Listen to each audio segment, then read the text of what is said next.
listening to RudolfSteinerAudio.com. This is a reading of the collected works of Rudolf Steiner, Volume 1, entitled in this edition, Nature's Open Secret, Introductions to Goethe's Scientific Writings. On August 18th, 1787, Goethe wrote to Knebel from Italy. Footnote, Carl Ludwig von Knebel, 1744 to 1834, German poet and translator, was associated with Goethe and Schiller in their literary circle in Weimar. End of footnote. Quote, after what I have seen of plants and fishes around Naples and in Sicily, I would be greatly tempted, if I were 10 years younger, to make a journey to India, not for the purpose of discovering anything new, but to observe in my own way what has already been discovered. Close quote. These words provide the viewpoint from which to consider Goethe's scientific works. For him, it was never a question of discovering new facts, but of opening up a new perspective and viewing nature in a particular way. It is true that Goethe made a number of great discoveries, such as the intermaxillary bone and the vertebral theory of the skull in osteology, the inner identity of plant organs with the leaf in botany, and so on. But the animating soul that imbued all these particular achievements was the magnificent view of nature upon which they are based. In Goethe's study of organisms, one great discovery overshadows all else: the discovery of the nature of the organism itself. Goethe expounded the principle of how an organism manifests as it does, the causes leading to the outer expressions of life. Indeed, he illuminated everything related to the principles involved in such matters. Footnote, those who from the outset declare such a goal to be unattainable will never understand Goethe's views of nature. But those who study his views in an unbiased way and leave this question open will certainly reach an affirmative answer. Some may well be led to doubt this assertion by certain remarks of Goethe himself, such as, quote, without presumptuously wishing to discover the primal driving forces of nature, we have focused on the manifestation of those forces, through which the plant gradually transforms one and the same organ, close quote. Continue footnote, such statements by Goethe, however, are never intended to deny the possibility, in principle, of coming to know the essential nature of things. He was simply being careful not to make premature judgments about the physical, mechanical conditions upon which the organism depends. For he knew very well that it takes time to resolve such questions. Rudolf Steiner, end of footnote. From the very beginning, this was the goal of Goethe's efforts in the organic sciences. As he pursued this goal, his discoveries occurred as of themselves. He had to make them in order not to be hindered in his further striving. Natural science before Goethe was unaware of the essential nature of living phenomena. It simply investigated organisms with regard to the composition of their parts and external characteristics, just as one investigates inorganic phenomena. Consequently, that older science often interpreted details incorrectly and presented them in a false light. Investigation of the particulars themselves cannot, of course, reveal any such error. Interpretive judgments can only be made after we have first understood the organism, because the particulars considered separately do not contain the principle that explains them. They can be explained only through the nature of the whole, because it is the whole that gives them meaning and significance. Footnote, intrinsic in Goethe's scientific method is that its explanations move from the whole to the parts, from the central principle to the outer particulars. That's the editor, end of footnote. It was not until after Goethe had discovered the nature of the whole that he realized those interpretations were erroneous. They could not be reconciled with his theory of living beings. They contradicted it. Before he could go any further, he had to eliminate such preconceptions. This was the case with the intermaxillary bone. Footnote: Goethe knew that the intermaxillary bone must also be present in the human being only because he had recognized the fundamental formative principle, the, in quotes, type that gives rise to the human form and the forms of the higher animals. Editor. End of footnote. Facts that are valuable and interesting only if one has a theory like the vertebral nature of the skull were unknown to previous natural science. All these hindrances had to be cleared away through individual discoveries. In Goethe's case, therefore, these discoveries were never ends in themselves, but were always necessary to corroborate a great thought, to confirm his central discovery. We cannot deny that Goethe's contemporaries eventually made the same observations, and that perhaps all of them would be known today, even without Goethe's endeavors. But it would be even more difficult to deny that until today no one else has independently formulated in such an outstanding way his great discovery embracing all of organic nature. Indeed, even a somewhat satisfactory assessment of his discovery is still lacking. Footnote: we do not mean to say that Goethe has never been understood at all in this regard. On the contrary, we refer repeatedly in this text to people who seem to us to carry further and elaborate Goethean ideas. Among these are names such as Voigt, Naes von Esenbeck, Dalton, Senior and Junior, Schelver, C.G. Carus, Martius, and others. But these people based their systems on the views laid down in Goethe's writings, and one cannot say of them that they would have arrived at their concepts without Goethe. On the other hand, contemporaries of Goethe, for example, Josephi and Göttingen, in the case of the intermaxillary bone, and Ocken in the case of the vertebral theory, arrived at their discoveries independently. Rudolf Steiner, end of footnote. Whether Goethe was the first to discover a fact, or only rediscovered it, seems irrelevant when viewed in this fundamental way. For the fact only gains real significance because of the way he fits it into his view of nature. Thus far, this has been overlooked. The particulars have been overemphasized, and this has caused undue provocation and polemics. Goethe's conviction of nature's consistency has in fact often been pointed out, but without realizing that this is only a very insignificant characteristic of his views. In organic science, for example, the primary goal is to reveal the basis of this consistency. If we call it the type, then we must identify what the essential nature of the type is, according to Goethe. What is significant in the metamorphosis of plants, for example, is not the discovery of the single fact that leaf, calyx, corolla, and so on are identical organs.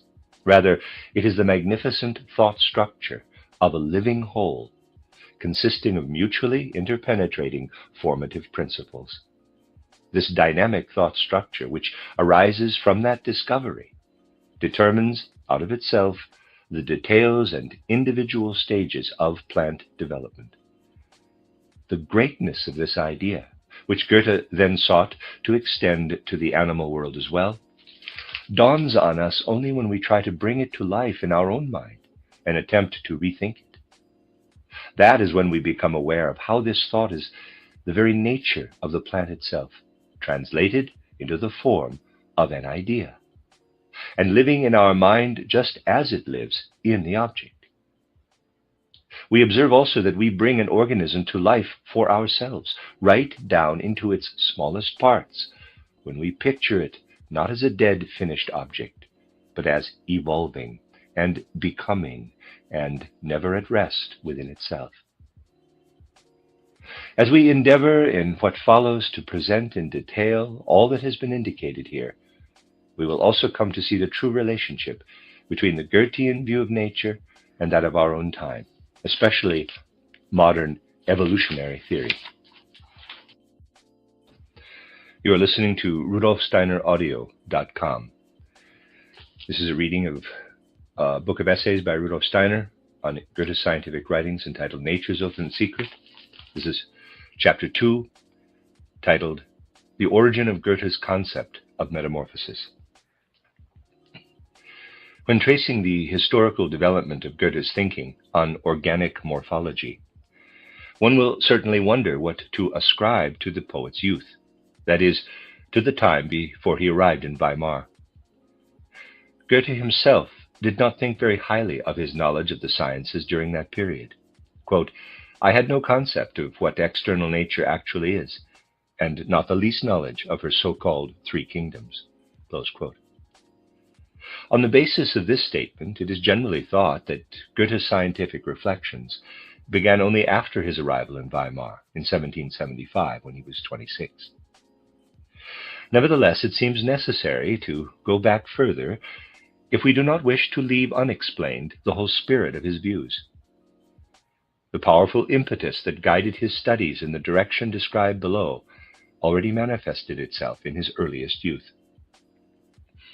When Goethe entered the University of Leipzig, all scientific endeavors there were still dominated by a spirit characteristic of most of the 18th century, which split science as a whole into two extremes that no one felt the need to unite.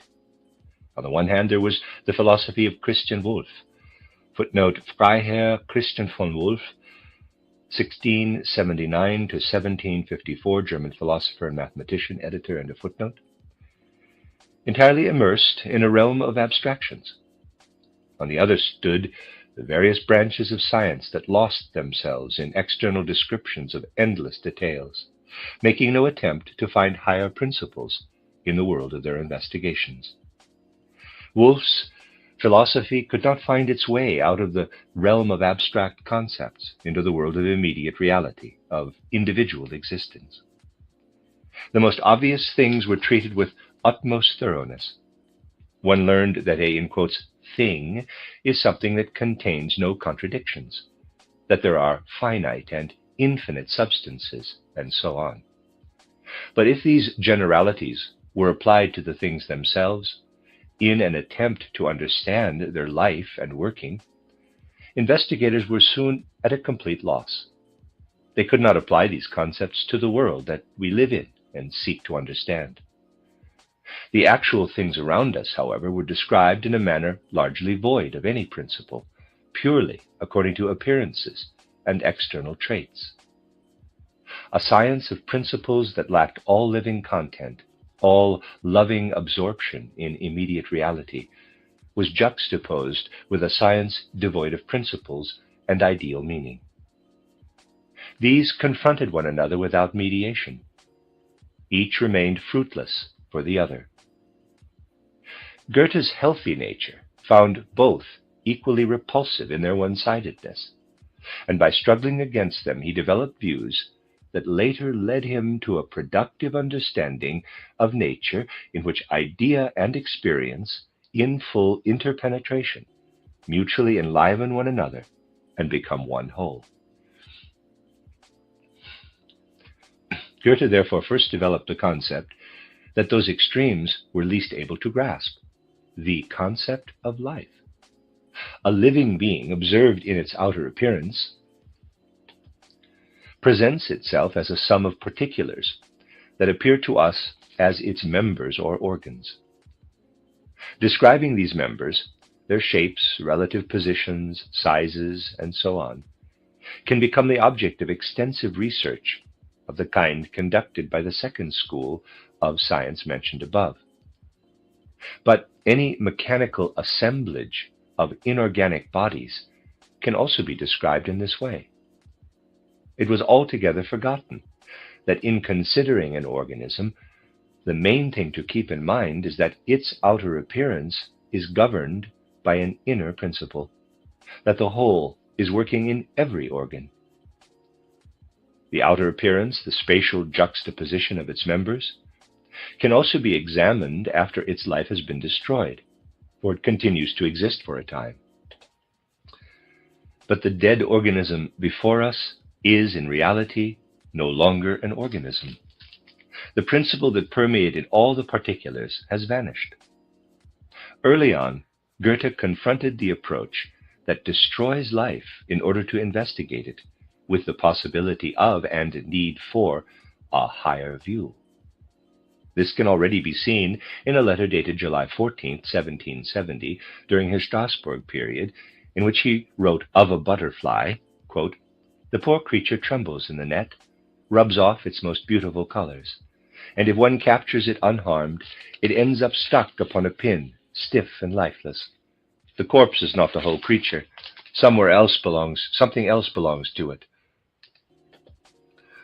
An important thing, and in this case, as indeed in all others, the main thing, it's life." Close quote. These words from Faust arise from the same view. Quote, "Who would study and describe the living starts by driving the spirit out of its parts. In the palm of his hand he holds all the sections, lacks nothing except the spirit's connections." End of quote.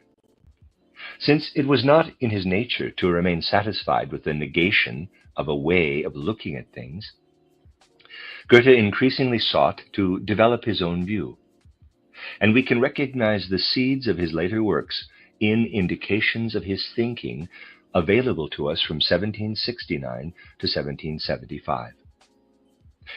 Here we find him developing the idea of a being whose every part animates the others, in whom one principle permeates every particular. In Faust he says, quote, "How all within the whole are weaving, each in the other working, living." End of quote. And in title Satyrios, Satyros, Act 4, quote, "The primal thing from nothing sprang, the power of light through darkness rang. In being's depths, igniting fire, creation's joy, born of desire.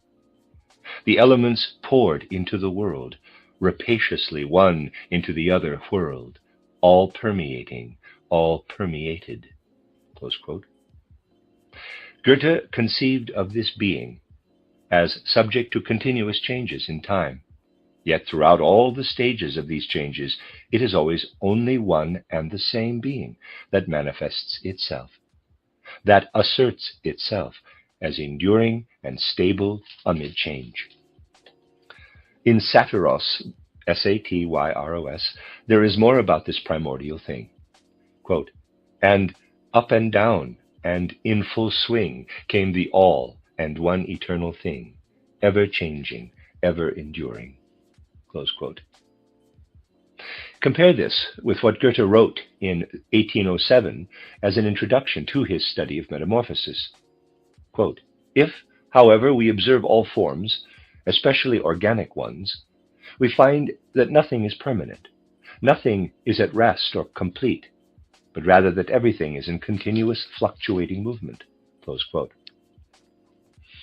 In contrast to this flow, Goethe now posits the idea, or, quote, "something held fast in experience only for a moment," close quote, as the constant. Footnote, in this formulation we see Goethe's participatory thinking, apprehending the idea in experience. From the editor, end of footnote. It will be recognized clearly enough from the Satyros passage that the foundation for Goethe's morphological ideas had already been laid before he came to Weimar. It must be noted, however, that this idea of a living being is not applied to an individual organism. The entire universe is conceived of as such a living being. This concept originates, of course, in Goethe's alchemical studies with Fräulein von Klettenberg and in his readings of Theophrastus Paracelsus after returning from Leipzig, 1768 to 1769. At that time, the attempt was made, through some kind of experiment, to reveal the principle that permeates the whole universe, to bring it to manifestation through some substance. However, this way of looking at the world, bordering on the mystical, constitutes only a passing episode in Goethe's development, and soon gives way to a healthier, and more objective manner of thinking. Nevertheless, a view of the entire universe as a great organism, as indicated in the passages from Faust and Satyrus, remains integral to Goethe's thinking until around 1780, as we shall see later in connection with his essay, Nature. Once again, in Faust, we find the earth spirit described as the life principle that permeates the universal organism. Quote, "In tides of life, in action's storm, to and fro I wave, weave eternally, birth and grave, an eternal sea, a changeful strife, a glowing light."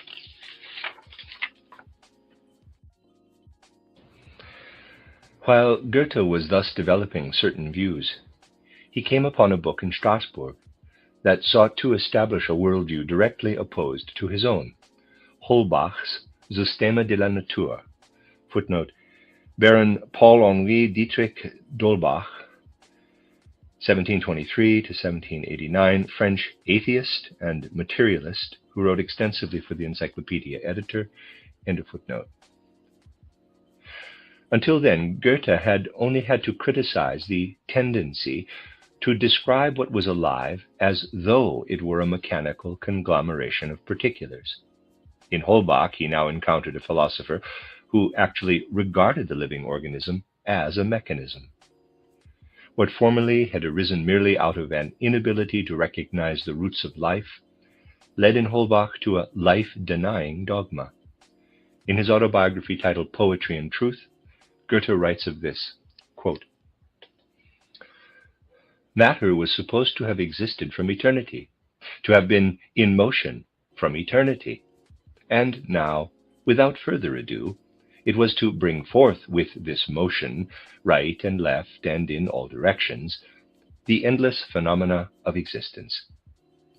We would indeed have been satisfied with all this if the author had, in fact, built up the world before our own eyes out of this agitated matter. But he might have known as little about nature as we do.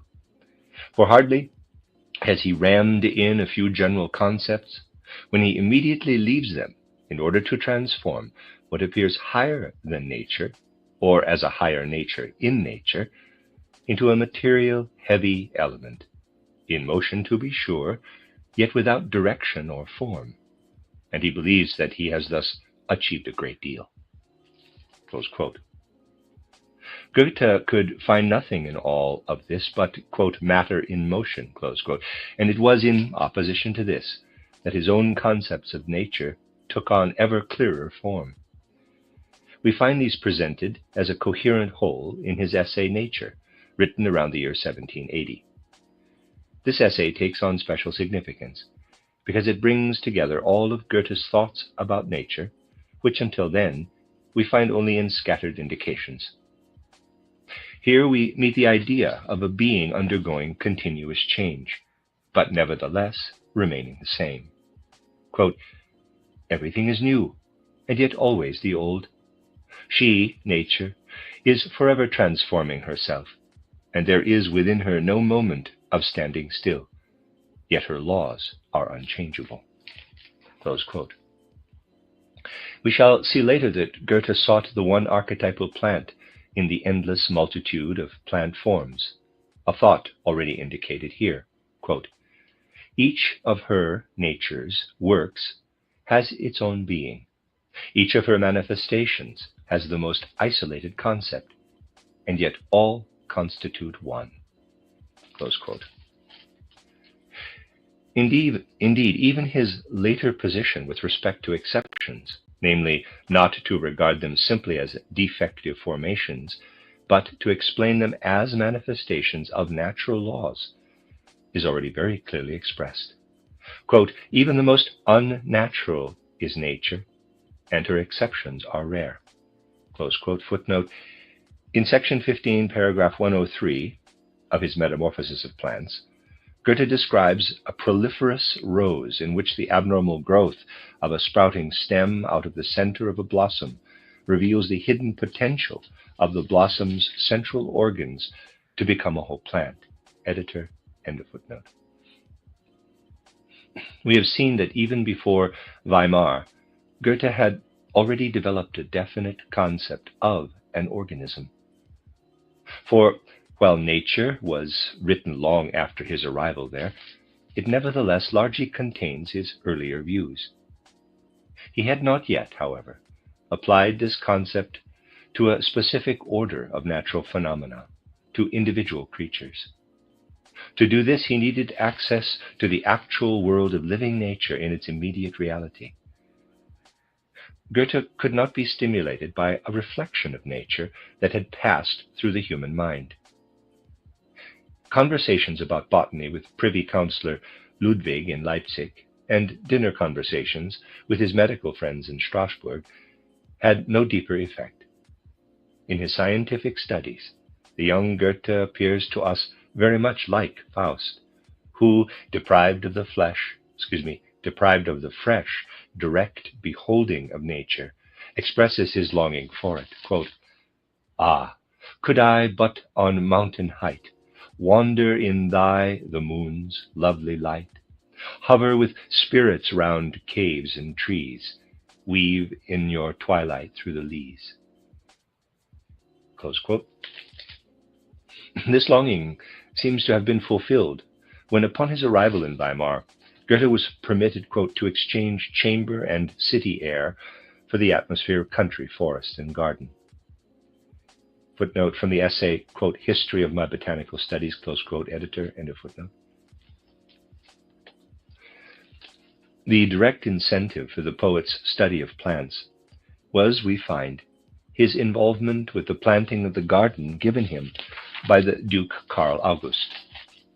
Goethe accepted the garden on April 21st, 1776, and his diary, edited by Keil, informs us frequently, from then on, of his work in this garden, which had become one of his favorite occupations.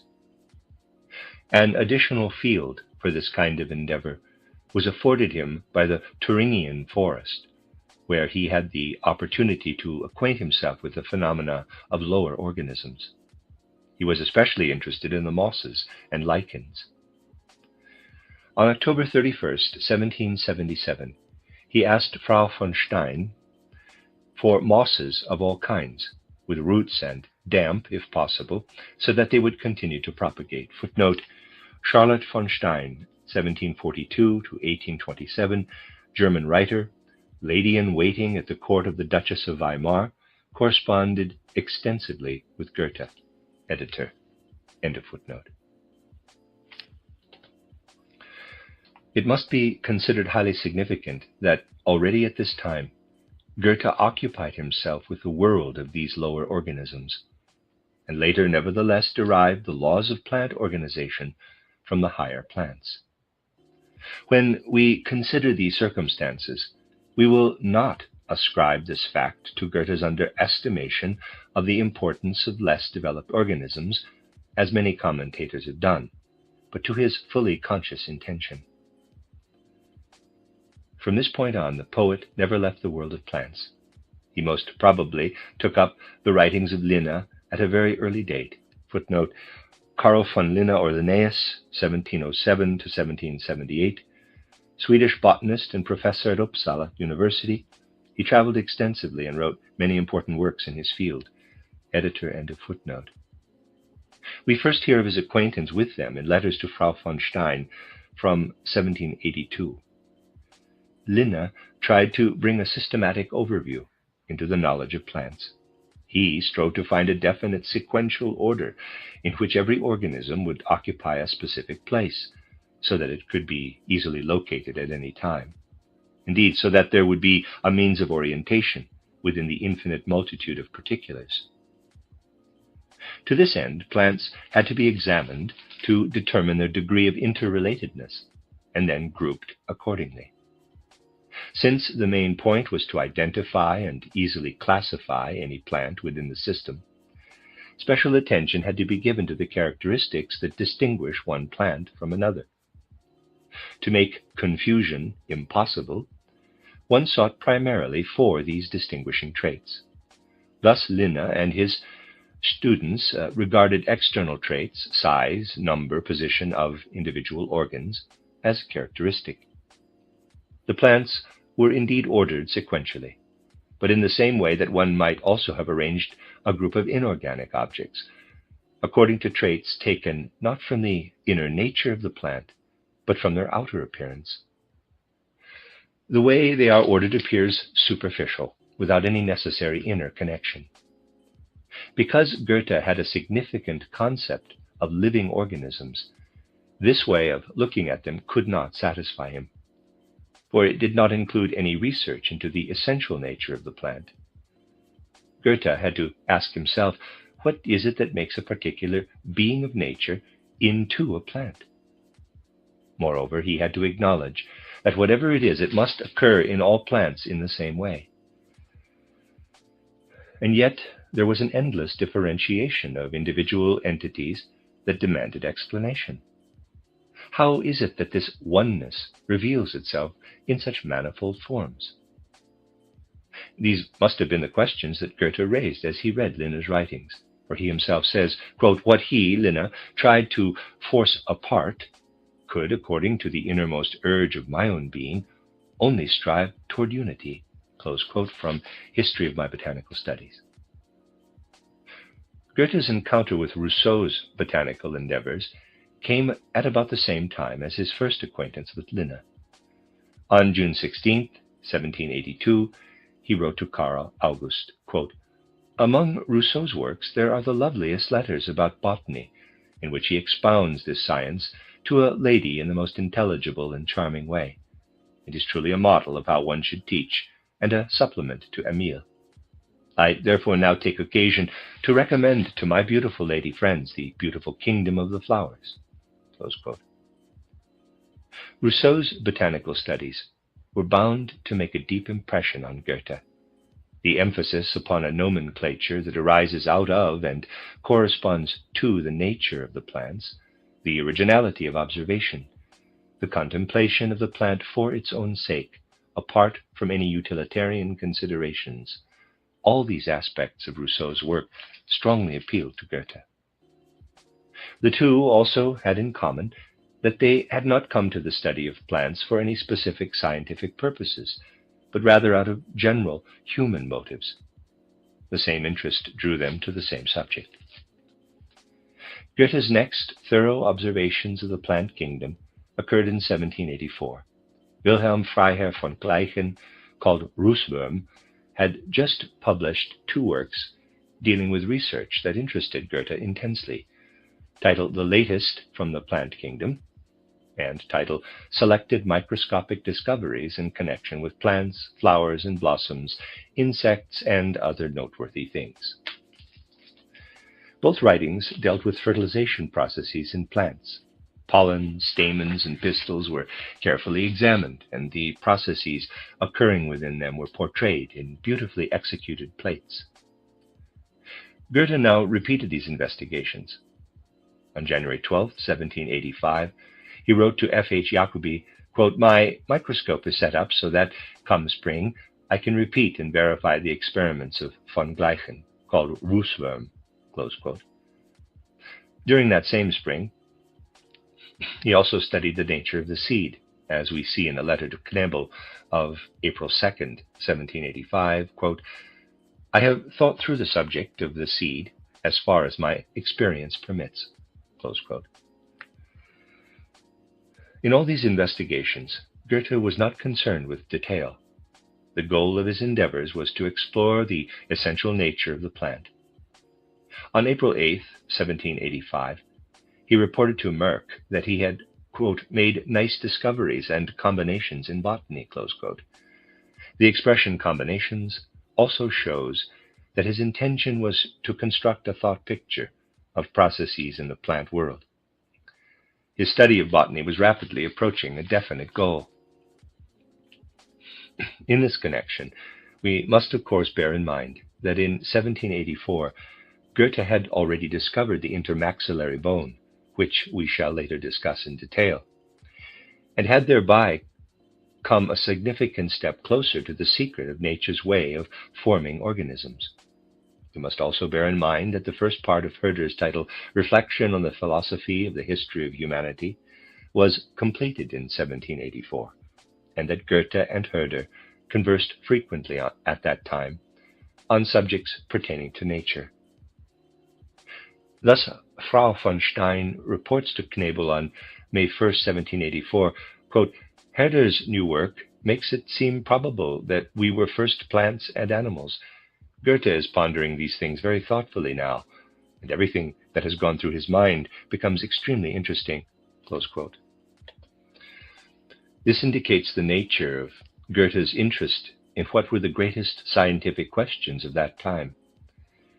His reflections on the nature of the plant and his combinations in the spring of 1785 seem therefore quite comprehensible.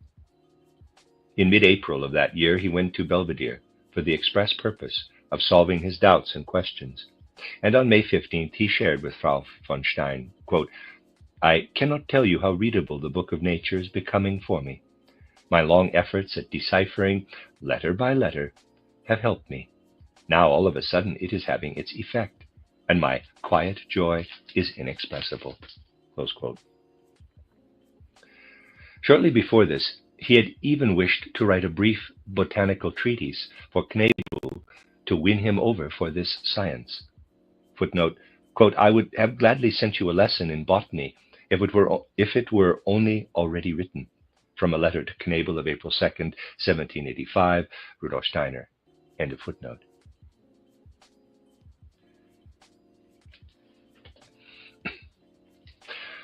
Botany attracted him so strongly that the journey he began on June 20th, 1785 to Carlsbad, where he was to spend the summer, became a botanical expedition. Knebel accompanied him. Near Jena they met a 17-year-old youth, Dietrich, whose specimen box showed that he had just returned from a botanical excursion. We learn more about this interesting journey from Goethe's titled History of My Botanical Studies, and from reports to Kohn in Breslau, based on a manuscript of Dietrich's. In Carlsbad, botanical conversations frequently provided pleasant entertainment. Upon returning home, Goethe devoted himself with great energy to his study of botany, with the aid of Linne's titled Philosophica Botanica. He made observations of mushrooms, mosses, lichens, and algae, as we see from his letters to Frau von Stein. Only after he had thought and observed a great deal did Linne become more useful to him. Through Linne he found information on many details that helped him forward in his combinations. On November 9th, 1785, he reported to Frau von Stein, quote, I am continuing to read Linne. I have to, for I have no other book with me. It is the best way to read a book conscientiously, which I must practice more often since I do not easily read a book to the end. This one was not made for reading, but for recapitulation, and it has done me the most valuable service, because I have thought about most of its points myself. Close quote. In the course of these studies, it became ever clearer to him that what appears in the endless multiplicity of individual plants is, after all, only one basic form. This basic form itself was becoming more and more perceptible to him. He realized, furthermore, that within this basic form lies a capacity for endless modification, whereby diversity is created out of unity. On July 9th, 1786, he wrote to Frau von Stein, quote, It is becoming aware of the form with which nature is always only playing, as it were, and in playing, bringing forth its manifold life. Close quote. Footnote. This is a beautiful example of Goethe's creative, participatory view of nature, the editor, end of footnote. What he now needed to do was to take this enduring, constant element, this archetypal form with which nature plays, as it were, and develop it in detail into a graspable picture. In order to do this, he needed an opportunity to separate the truly constant and enduring element in the plant form from the changing and mutable. The scope of Goethe's research was as yet too narrow for observations of this kind. He would have to observe the same species of plant under different conditions and influences, for only then would the changeable element really become visible. It is less noticeable in plants of different kinds. All this was granted to Goethe, through his fortunate journey to Italy, which he had undertaken from Carlsbad on September 3rd. The flora of the Alps already afforded him many observations. Here he found not only new plants he had never seen before, but also some he already knew, but changed.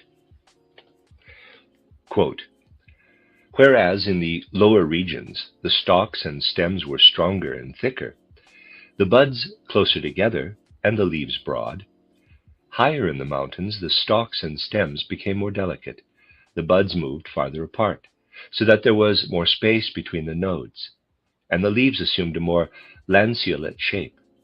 I noticed this in willows and gentians, and assured myself that they were not of different species. At the Walchensee, Bavaria, as well, I noticed that the rushes were longer and more slender than in the lowlands. From the Italian journey, September 8th, 1786. Close quote. Similar observations occurred repeatedly. In Venice, by the sea, he discovered various plants that presented him with qualities that only the old salt of the sandy soil and still more the salty air could give them. There he found a plant that appeared to him like, quote, our innocent coltsfoot, but armed with sharp weapons and with leaves like leather, as were also the seed pods and stems. Everything was thick and fat. Ibid, October 8th, 1786, end quote. Goethe was encountering the inconstancy, the continually changing nature of all the external characteristics of the plant, of everything belonging to its outer appearance. From this he concluded that the essential nature of the plant does not lie in these characteristics, but must be sought at a deeper level. Darwin proceeded from similar observations when he asserted his doubts about the constancy of the outer forms of genera and species. The conclusions the two thinkers reached are entirely different, however. Whereas Darwin believed that the nature of the organism is, in fact, limited to those external characteristics, and thus concluded from their variability that there is nothing constant in the life of plants, Goethe went deeper and concluded that if the outer characteristics are not constant, then what is constant must be sought in something else underlying those changeable externalities. To develop a concept of this, quote, something else, close quote, became Goethe's goal, while Darwin's efforts went toward exploring and explaining in detail the causes of the organism's variability. Both approaches are necessary and complement one another. It is altogether a mistake to believe that Goethe's greatness in organic science is that he was a mere forerunner of Darwin. Goethe's approach is far broader.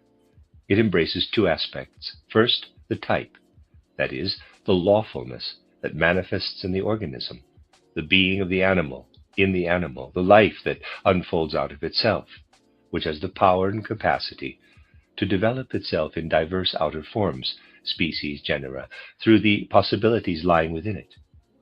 Second, the interaction of organisms with inorganic nature and with each other, adaptation and the struggle for existence. Darwin developed only the latter aspect of organic science. Therefore, one cannot say that Darwin's theory is the elaboration of Goethe's basic ideas. It is, actually, only the development of one aspect of those ideas.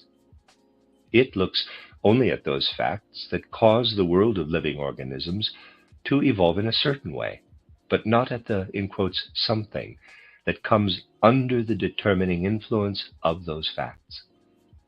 This one aspect, pursued exclusively, can never lead to a complete theory of organisms.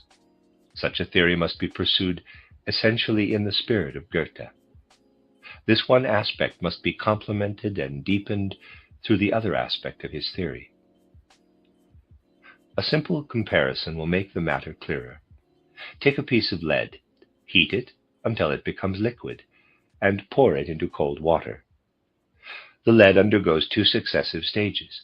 It passes through two states, the first caused by the higher temperature, the second by the lower. How the two stages take form depends not only on the nature of heat and cold, but also, quite essentially, on the nature of the lead itself. A different substance, subjected to the same influences, would manifest very different changes.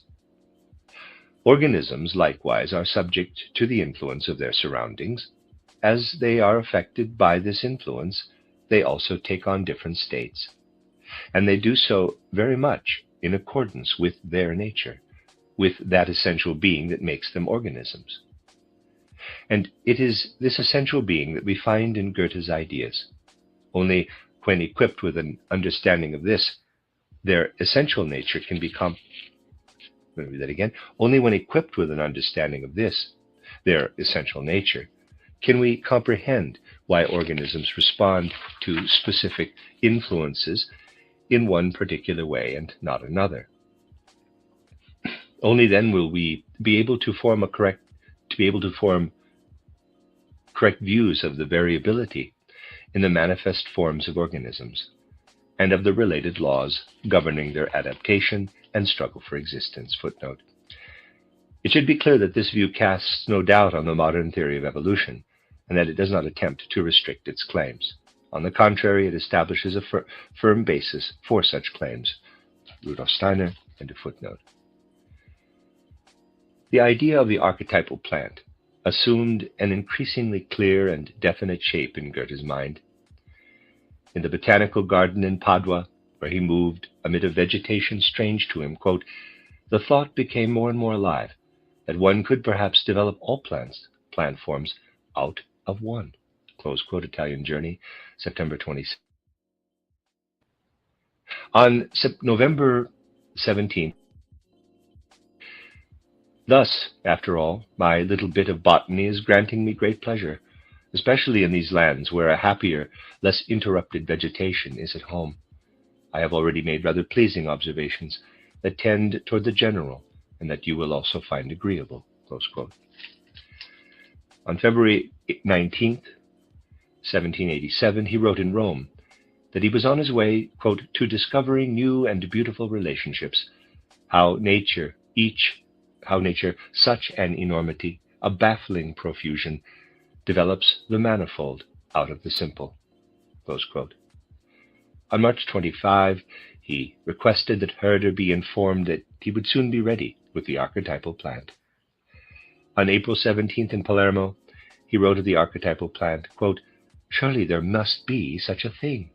How else would I recognize that this or that formation is a plant, if they were not all formed according to the same model? Italian Journey, close quote. He had in mind a complex of formative principles that organizes the plant, that makes it what it is. The principle through which a particular object in nature evokes in us the thought, this is a plant, that is the archetypal plant. As such, it is something ideal that can only be grasped in thought, but it takes on shape, it takes on a specific form, size, color, number of organs, and so on. This outer phenomenon is nothing fixed, but can undergo endless variations, all of which are in keeping with that complex of formative principles and follow from it with necessity. When we have grasped these formative principles, this archetypal picture of the plant, then we have taken hold of, as an idea, the very foundations upon which nature bases every single individual plant, from which she derives it, and through which she allows it to come into being. Indeed, in accordance with this lawfulness, one can even invent plant forms that follow with necessity from the essential nature of the plant, and that could exist if the necessary conditions arose.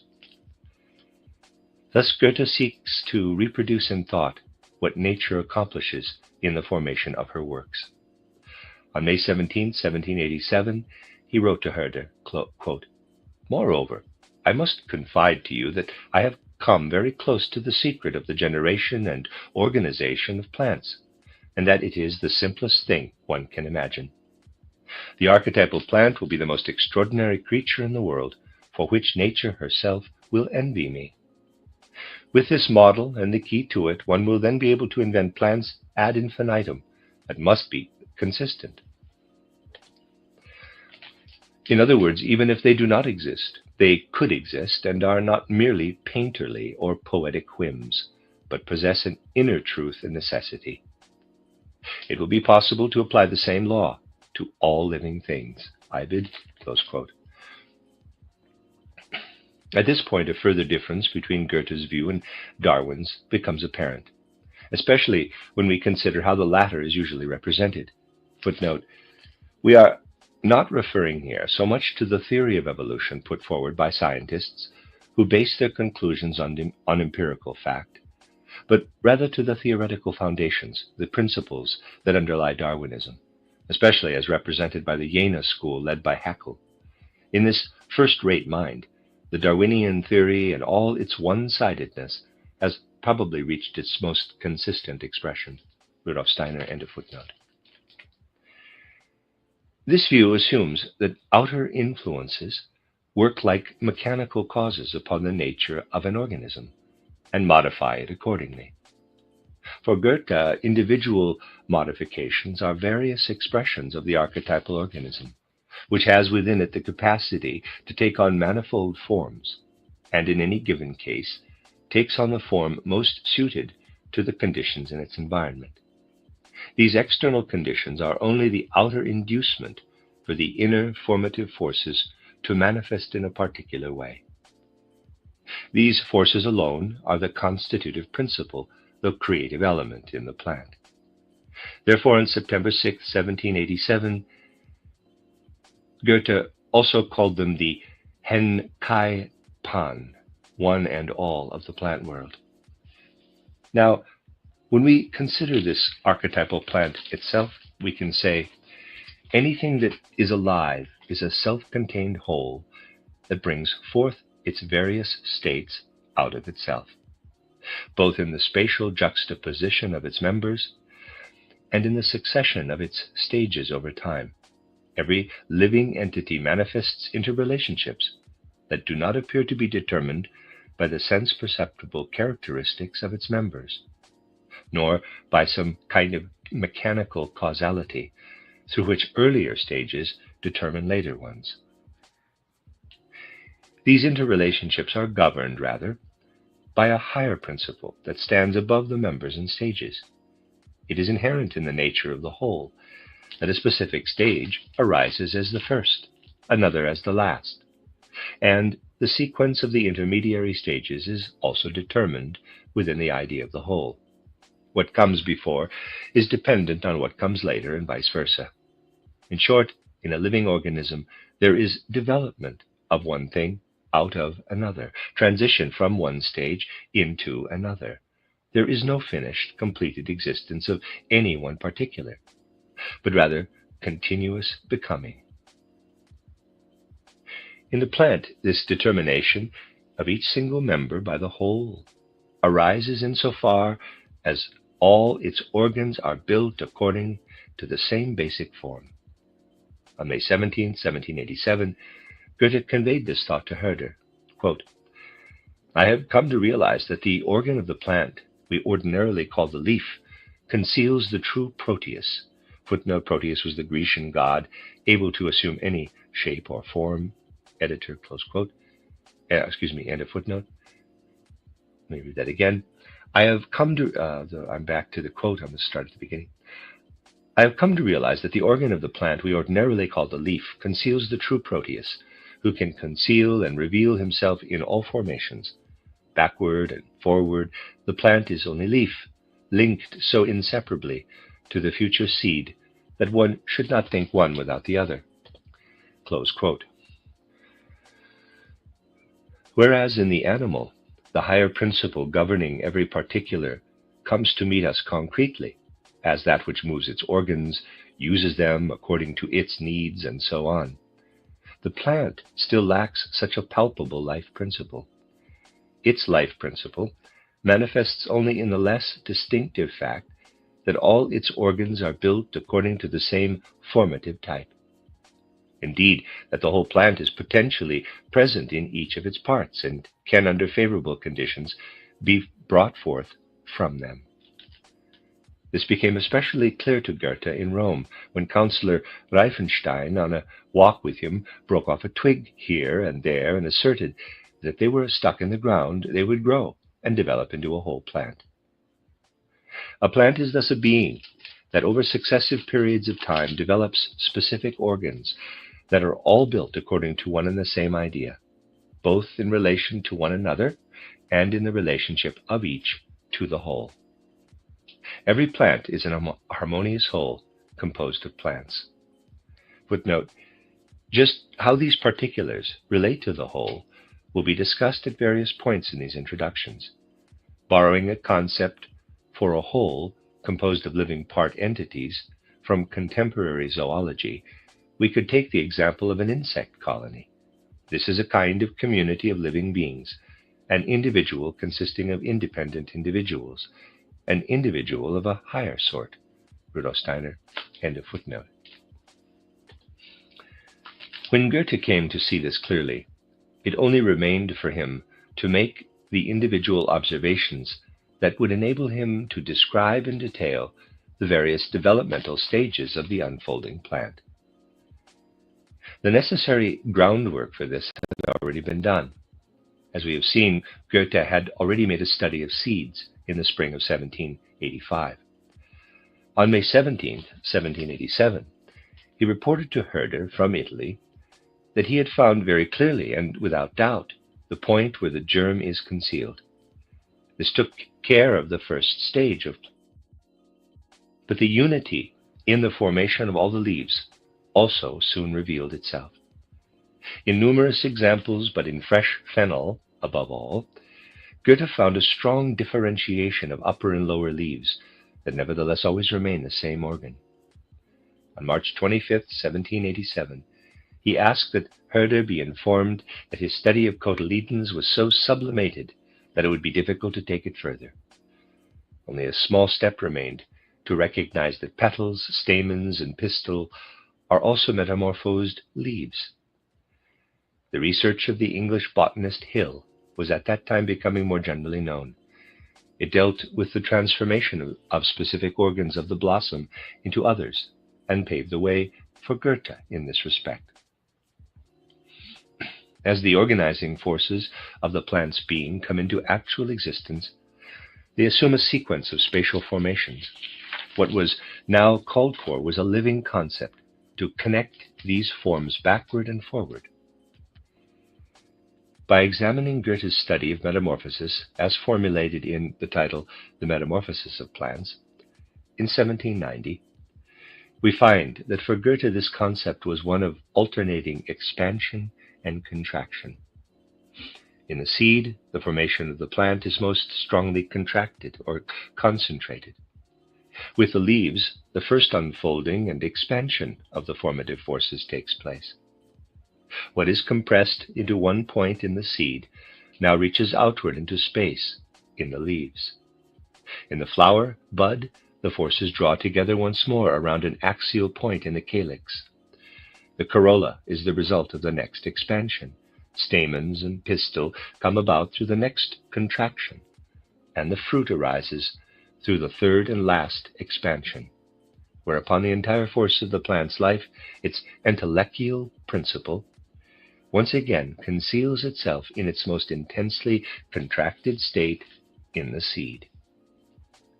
Whereas we can now follow nearly all the details of Goethe's thoughts on metamorphosis, up to their final formulation in his essay of 1790, it will not be so easy to do the same with his concept of expansion and contraction. Still, we will not go wrong in assuming that this thought, which is incidentally deeply rooted in Goethe's spirit, was also already woven into his concept of plant formation in Italy.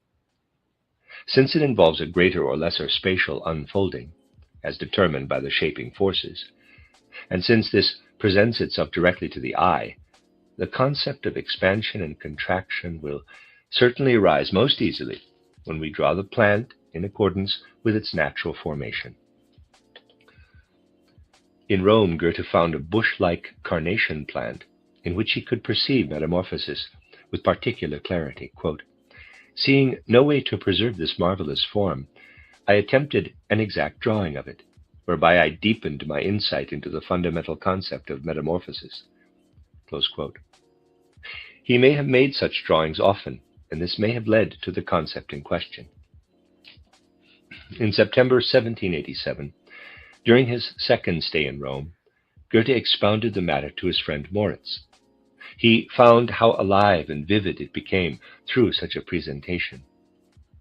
Whatever had been discussed was always written down.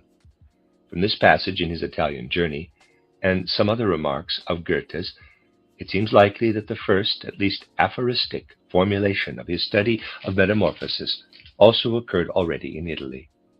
He continued, quote, "Only in this way, through my presentations to Moritz, could I get some of my thoughts down on paper," close quote. There is now no doubt that the work in its present form was written at the end of 1789 and the beginning of 1790. However, it remains difficult to determine how much of this manuscript was a mere editing and how much was added at that time. The announcement of a book for the next Easter Book Fair, which might have contained some of the same thoughts, induced Goethe in the autumn of 1787 to take up his ideas and to arrange for their publication. On November 20th, he wrote to the Duke that he had been spurred on to write down his botanical ideas. As early as December 18th, he sent the manuscript to the botanist Bach in Jena to read. On the 20th, he went there himself to discuss it with Bach. On the 22nd, he informed Knebel that Bach had received it favorably. He returned home, worked the manuscript through once more, and then again sent it to Bach, who returned it on January 19, 1790. What vicissitudes the manuscript, as well as the printed edition, then went through have been described at length by Goethe himself. The great significance of his concept of metamorphosis, as well as its specific nature, will be treated later in Chapter 4, quote, "The nature and significance of Goethe's writings on organic morphology," close quote, the end of Chapter 2. You're listening to RudolfSteinerAudio.com. This is a reading of Rudolf Steiner's Introductions to Goethe's Scientific Writings, entitled Nature's Open Secret. This is Chapter 3, entitled The Origin of Goethe's Thinking on Animal Morphology. Lavater's title Essays on Physiognomy was published in 1775 to 1778. Footnote: Physiognomische Fragmente zur Beförderung der Menschenkenntnis und Menschenliebe. Physiognomic Fragments to Advance Human Knowledge and Human Love. Johann Caspar Lavater, 1741 to 1801, Swiss mystic, poet, philosopher, dramatist, and clergyman. Editor, end of footnote. Goethe took a lively interest in this work, not only as director of its publication, but also as a contributing author. Of particular interest to us now, however, is that in these contributions we find the seeds of his later zoological works. Physiognomy sought to determine the inner nature or spirit of people through their external form.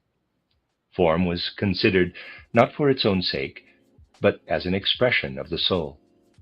Goethe's sculptural spirit, as though created to grasp things in their outer formal relationships, was not to be limited to this approach. While engaged in these studies that approach the outer form only as a way to know the inner being, Goethe came to realize the independent significance of form in its own right. This can be seen in his 1776 studies of animal skulls, which we find inserted into Part 2 of the second volume of titled Essays on Physiognomy. He was stimulated to begin these studies that year by reading Aristotle on physiognomy. He also attempted to examine the difference between human beings and animals. Goethe found this difference in the way the structure of the human form as a whole gives rise to the preeminence of the head in the highly developed human brain, toward which all parts of the body point as their center. Quote, "How the whole human figure stands there as the supporting column of the dome in which the heavens are to be reflected." Close quote. In the structure of the animal, he found the opposite.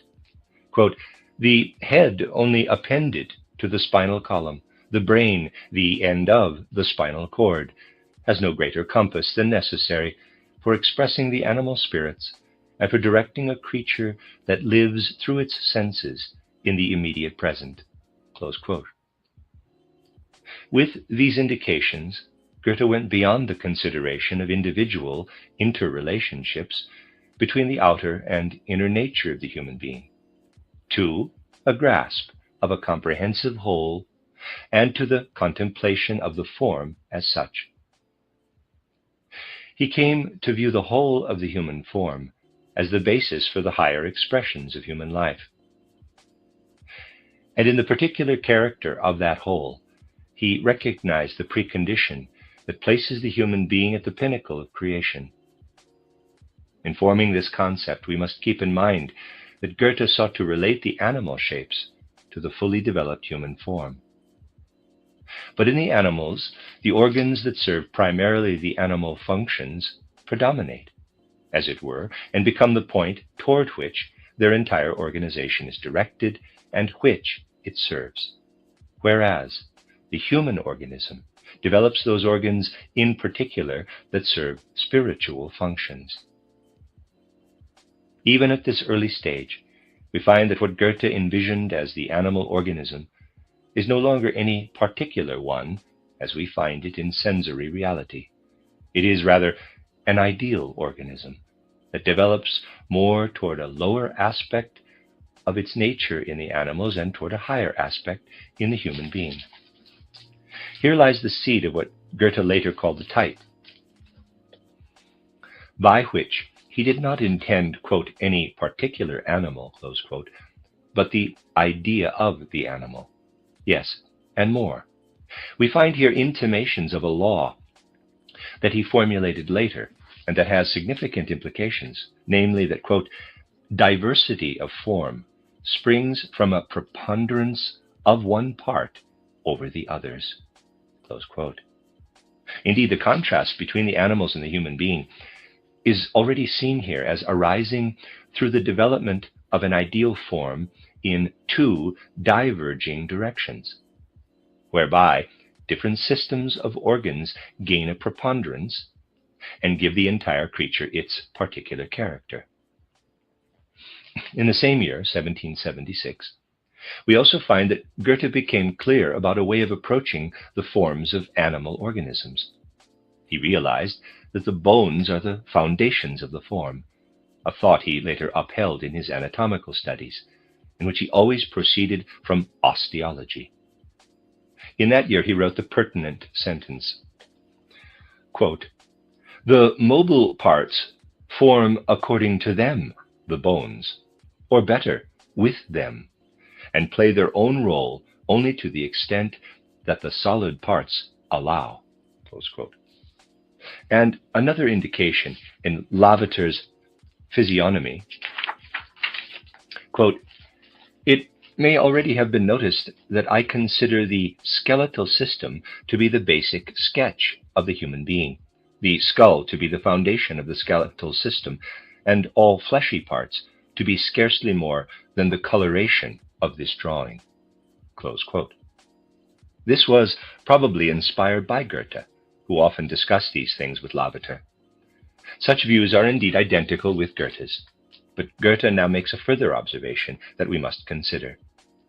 Quote, this comment, that by studying the bones, and especially the skull, one can see most clearly how the skeleton is the foundation of the form, will encounter considerable opposition when applied to the dissimilarity of human skulls, though it is indisputable here in animals, close quote.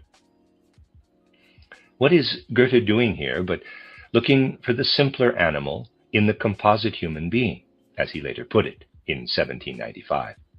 Footnote, in the section, quote, the purpose set forth, close quote, of his essay, quote, on morphology, quote, Goethe sheds light on this statement, quote, the more imperfect a creature is, the more its parts appear identical or similar to each other. and the more they resemble the whole. The more perfected the creature is, the more dissimilar its parts become. In the first case, the whole is more or less identical to its parts.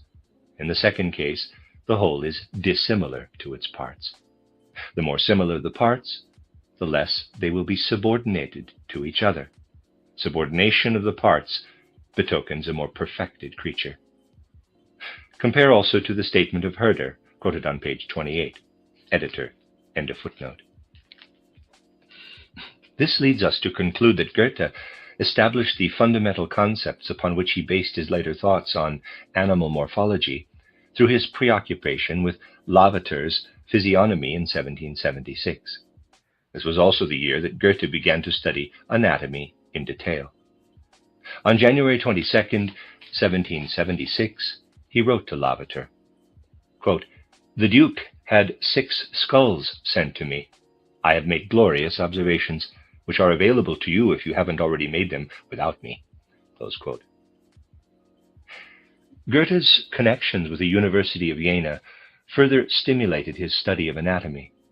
Our first indications of this are from 1781. In a diary edited by Keil on October 15, 1781, Goethe noted that he went to Jena with, quote, "old Einsiedel," close quote, and busied himself with anatomy. At Jena there was a scholar named Loder who advanced Goethe's studies tremendously. It was he who also led Goethe further into the field of anatomy, as he wrote to Frau von Stein on October 29th and to Carl August on November 4th. Footnote 3, quote, "A troublesome labor of love that I have undertaken leads me further in my pursuit. Loder is explaining to me all the bones and muscles, and I shall understand a great deal in a few days." Close quote, wrote Steiner. End of footnote. In a second letter, he spoke of his intention, quote, "to explain the sketches to the young people of the Art Academy, and to lead them to a knowledge of the human body. I am doing this both for my sake and for theirs. The method I have chosen will familiarize them completely with the fundamentals of the body over the course of this winter." Close quote. Footnote, quote, "He, Loder, has demonstrated to me osteology and myology in 8 days, which we have devoted almost entirely to this, to the extent that my attentiveness held out." Close quote, Rudolf Steiner, end of footnote. Goethe's diary entries show that he actually gave these lectures, ending them on January 16, 1782. At the same time, there must have been a good deal of discussion with Loder about the structure of the human body. On January 6th, Goethe's diary notes, quote, "Demonstration of the heart by Loder." Close quote. We have seen that as early as 1776, Goethe harbored far-sighted thoughts on the structure of animal organisms. Thus, there can be no doubt at all that his intensive preoccupation with anatomy at this later time raised itself beyond details to higher perspectives. He wrote to Lavater and Merck on November 14, 1781, that he was treating, quote, "the bones as a text to which all life and everything human can be appended." Close quote. When we read a text, pictures and ideas form in our mind that seem to be evoked or created by the text. Goethe treated the bones as such a text. That is, while he observed them, thoughts arose within him concerning all of life and everything human.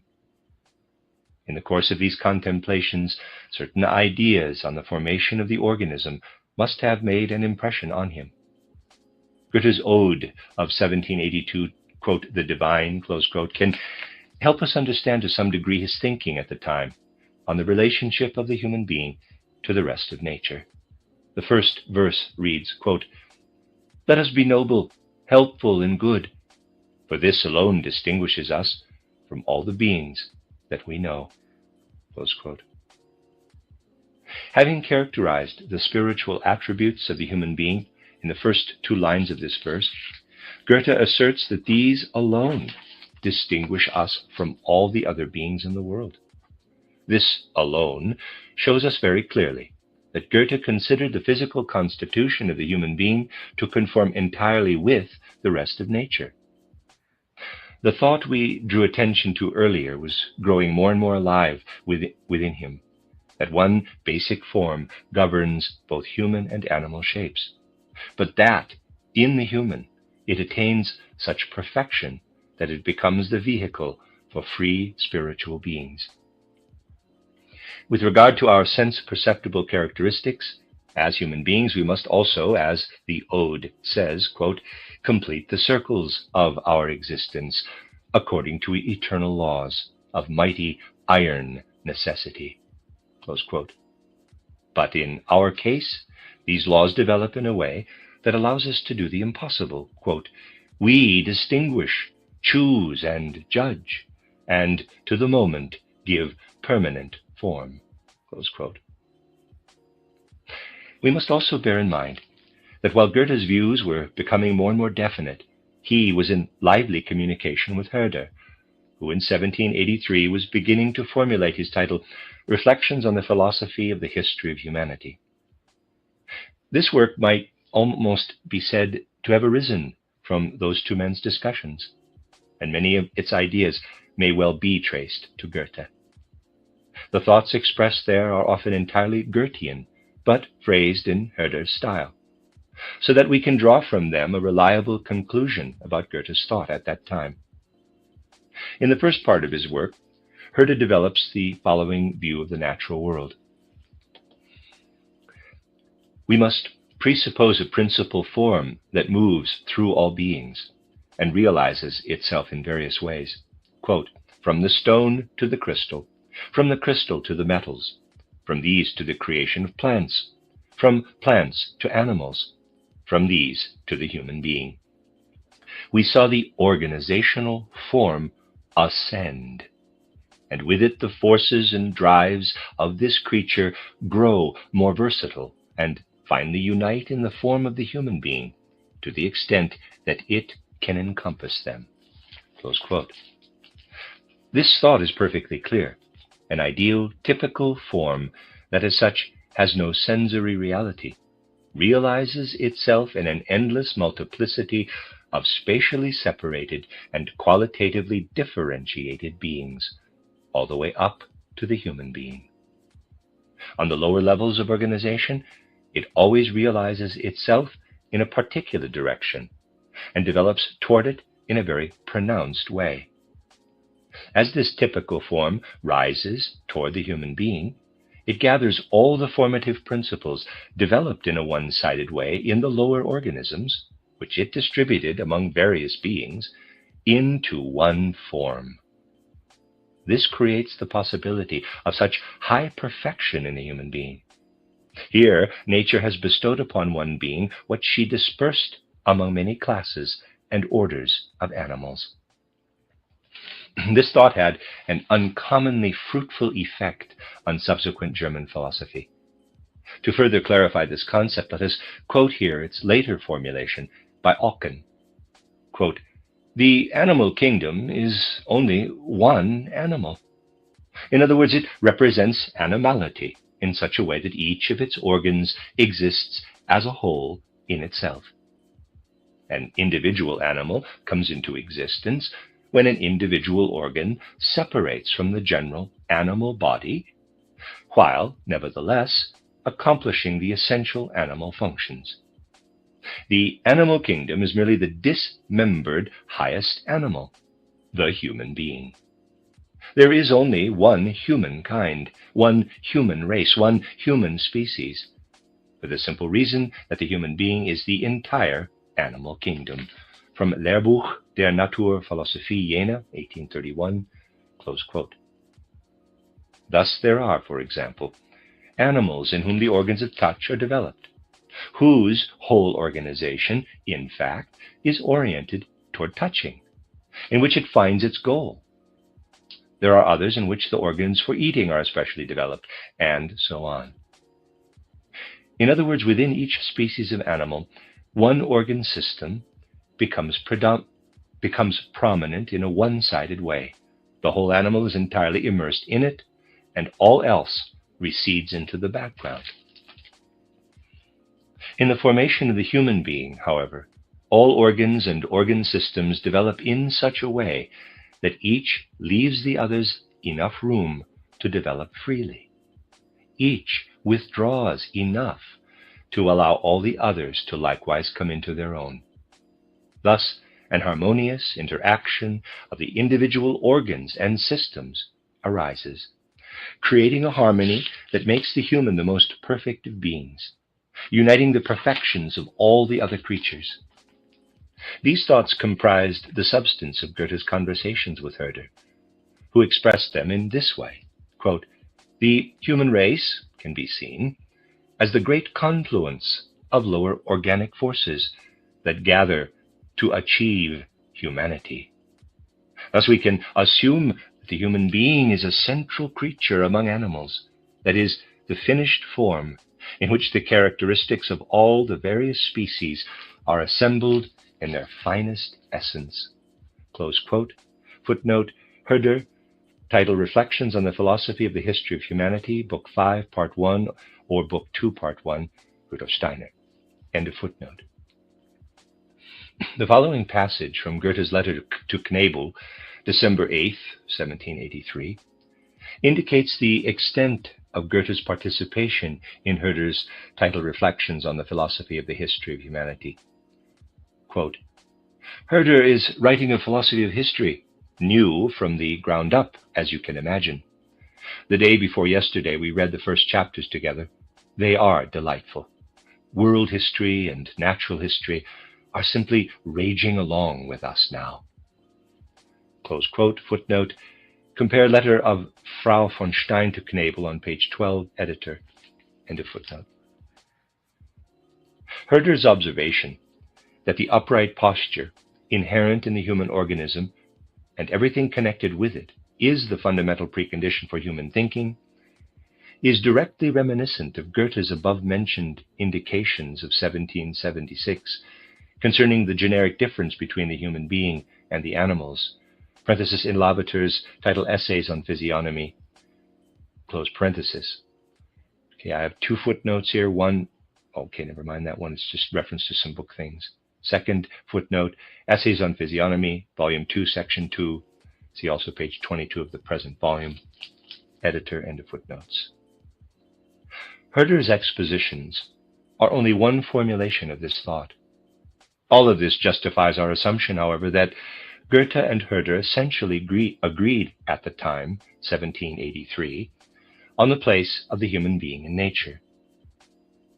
Now, one of the consequences of such a basic view is that each organ or part of an animal will be found also in the human being, but restrained within the limits imposed by the harmony of the whole. A particular bone, for example, must in fact develop in a certain way in a particular animal species in which it will predominate. But it must also be at least indicated in all other animals, and it must not be absent in human beings. Whereas in the animal it assumes the form that corresponds to its own lawfulness, in the human being it must acquiesce to the whole and adapt its formative laws to those of the organism as a whole. If nature's web is not to tear, however, it cannot be absent entirely, since this would disturb the consistent elaboration of the type. These were Goethe's views when he suddenly became aware of an opinion that completely contradicted this great thought. The scholars of that time were concerned primarily with finding the traits that distinguish one animal species from another. It was believed that the difference between animals and human beings was that animals have a little bone, the intermaxillary, located between the two symmetrical halves of their upper jaw and holding the upper incisors. This bone was thought to be absent in human beings. In 1782, Merck was beginning to take a lively interest in osteology and turned to some of the most prominent scholars at that time for help. Footnote, Johann Heinrich Merck, 1741 to 1791, a German writer and critic who helped to promote the Sturm und Drang movement. Merck, a friend of Goethe, funded the publication of his tragic play Götz von Berlichingen, 1773, the success of which established the Shakespearean form of drama in Germany. Editor, end of footnote.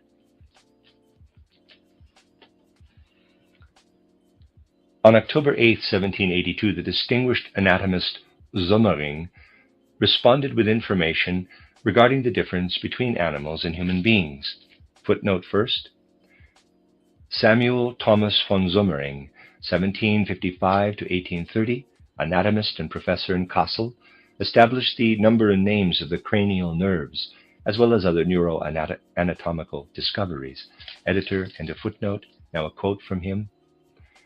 I wish you would look into Blumenbach on the subject of the ossus intermaxillaris. Footnote. Johann Friedrich Blumenbach, 1752 to 1840, German zoologist and anthropologist and professor of medicine at Göttingen. He was among the first to study humankind as a species, and was considered the founder of modern anthropology. He pioneered craniology and was the first to classify human beings as Caucasian, Mongolian, Ethiopian, American, and Malayan. Editor, end of footnote. Continue with quote of Sommering. All other things being equal, it is the only bone found in all animals from the ape up, including the orangutan, but is never found in the human being. With the exception of this bone, there is nothing that prevents you from transferring everything found in the human being to the animals. I am, therefore, providing you with the head of a doe in order to convince you that this ox intermaxillar, as Blumenbach calls it, or os incisivum, according to Camper, is present even in animals with no incisors in their upper jaw. Close quote. Although Blumenbach found rudimentary traces of the ossus intermaxillaris in the skulls of unborn or young children, indeed, in one such skull, even two entirely separate little kernels of bone, as actual intermaxillary bones, he nevertheless refused to admit its existence. He said, quote, there is still a world of difference between this and the true ossa intermaxillari, close quote. Camper, the most famous anatomist of the time, shared this opinion. Footnote, Peter Camper, 1722 to 1786, Dutch anatomist and professor in Franeker and Amsterdam, was known for his work in human comparative anatomy and in surgery and obstetrics. He tried to determine the degree of human intelligence by measuring the facial angle. Editor, end of footnote. He referred, for example, to the intermaxillary bone as having, quote, never been found in the human being, close quote. Merck had the greatest admiration for Camper and occupied himself with his writings. Merck, as well as Blumenbach and Sommering, were in communication with Goethe. Goethe's correspondence with Merck shows that he took the liveliest interest in his osteological research and exchanged ideas with him on the subject. On October 27, 1782, he asked Merck to write something for him about Camper's incognitum, unknown animal, and to send him Camper's letters. Furthermore, we should note a visit by Blumenbach in Weimar in April 1783. In September of the same year, Goethe went to Göttingen in order to visit Blumenbach and all the professors. On September 28th, he wrote to Frau von Stein, quote, I have decided to visit all the professors, and you can imagine how much running that will mean if I am to make the rounds in a few days. Close quote. He then went to Kassel, where he met with Forster and Sommering. From there he wrote to Frau von Stein on October 2nd, quote, I am seeing very beautiful and good things, and being rewarded for my quiet industriousness. Most fortunate of all is the fact that I can say now that I am on the right track, and that from now on nothing will be lost on me. Close quote. It was probably during this interchange that Goethe first learned of the prevailing view regarding the intermaxillary. In his view of matters, this immediately seemed to be an error. It would destroy the typical, fundamental form according to which all organisms must be fashioned. Goethe could not doubt that this member, found in various stages of development in all higher animals, must also take part in the structuring of the human form, and recedes here only because the alimentary organs as a whole recede before those that serve spiritual functions. Because of his whole inner orientation, Goethe could not help thinking that there must be an intermaxillary bone in the human being as well. It would only be a question of proving it empirically by investigating its form in human beings and the extent of its adaptation to the human organism as a whole. In the spring of 1784, together with Loder, with whom he compared human and animal skulls in Jena, Goethe succeeded in finding that proof. On March 27th, he announced his discovery to both Frau von Stein and Herder. Footnote 14, quote, "It is a rare pleasure. I have made an anatomical discovery that is significant and beautiful," close quote, Rudolf Steiner, and this is from a letter to Frau von Stein. 15, letter to Herder, quote, "I have found neither gold nor silver, but something that gives me unspeakable joy, the human ossus intermaxillaris," close quote, Rudolf Steiner, footnote, end of footnote. We should not overestimate this single discovery in weighing it against the great thoughts upon which it was based. Its value for Goethe lay simply in clearing away a preconception that seemed to obstruct a consistent pursuit of his ideas right into the smallest detail of an organism. Neither did Goethe view this as an isolated discovery, but always saw it in relation to his larger view of nature. Thus, this is how we should understand Goethe when he wrote to Herder in his letter, quote, "It should greatly please you, because it is like the keystone to the human being. It is not missing. It is there as well. But how?" Close quote. And he immediately reminded his friend of other perspectives. Quote, "I have also thought of it in relation to your whole picture. How beautiful it will be there." Close quote.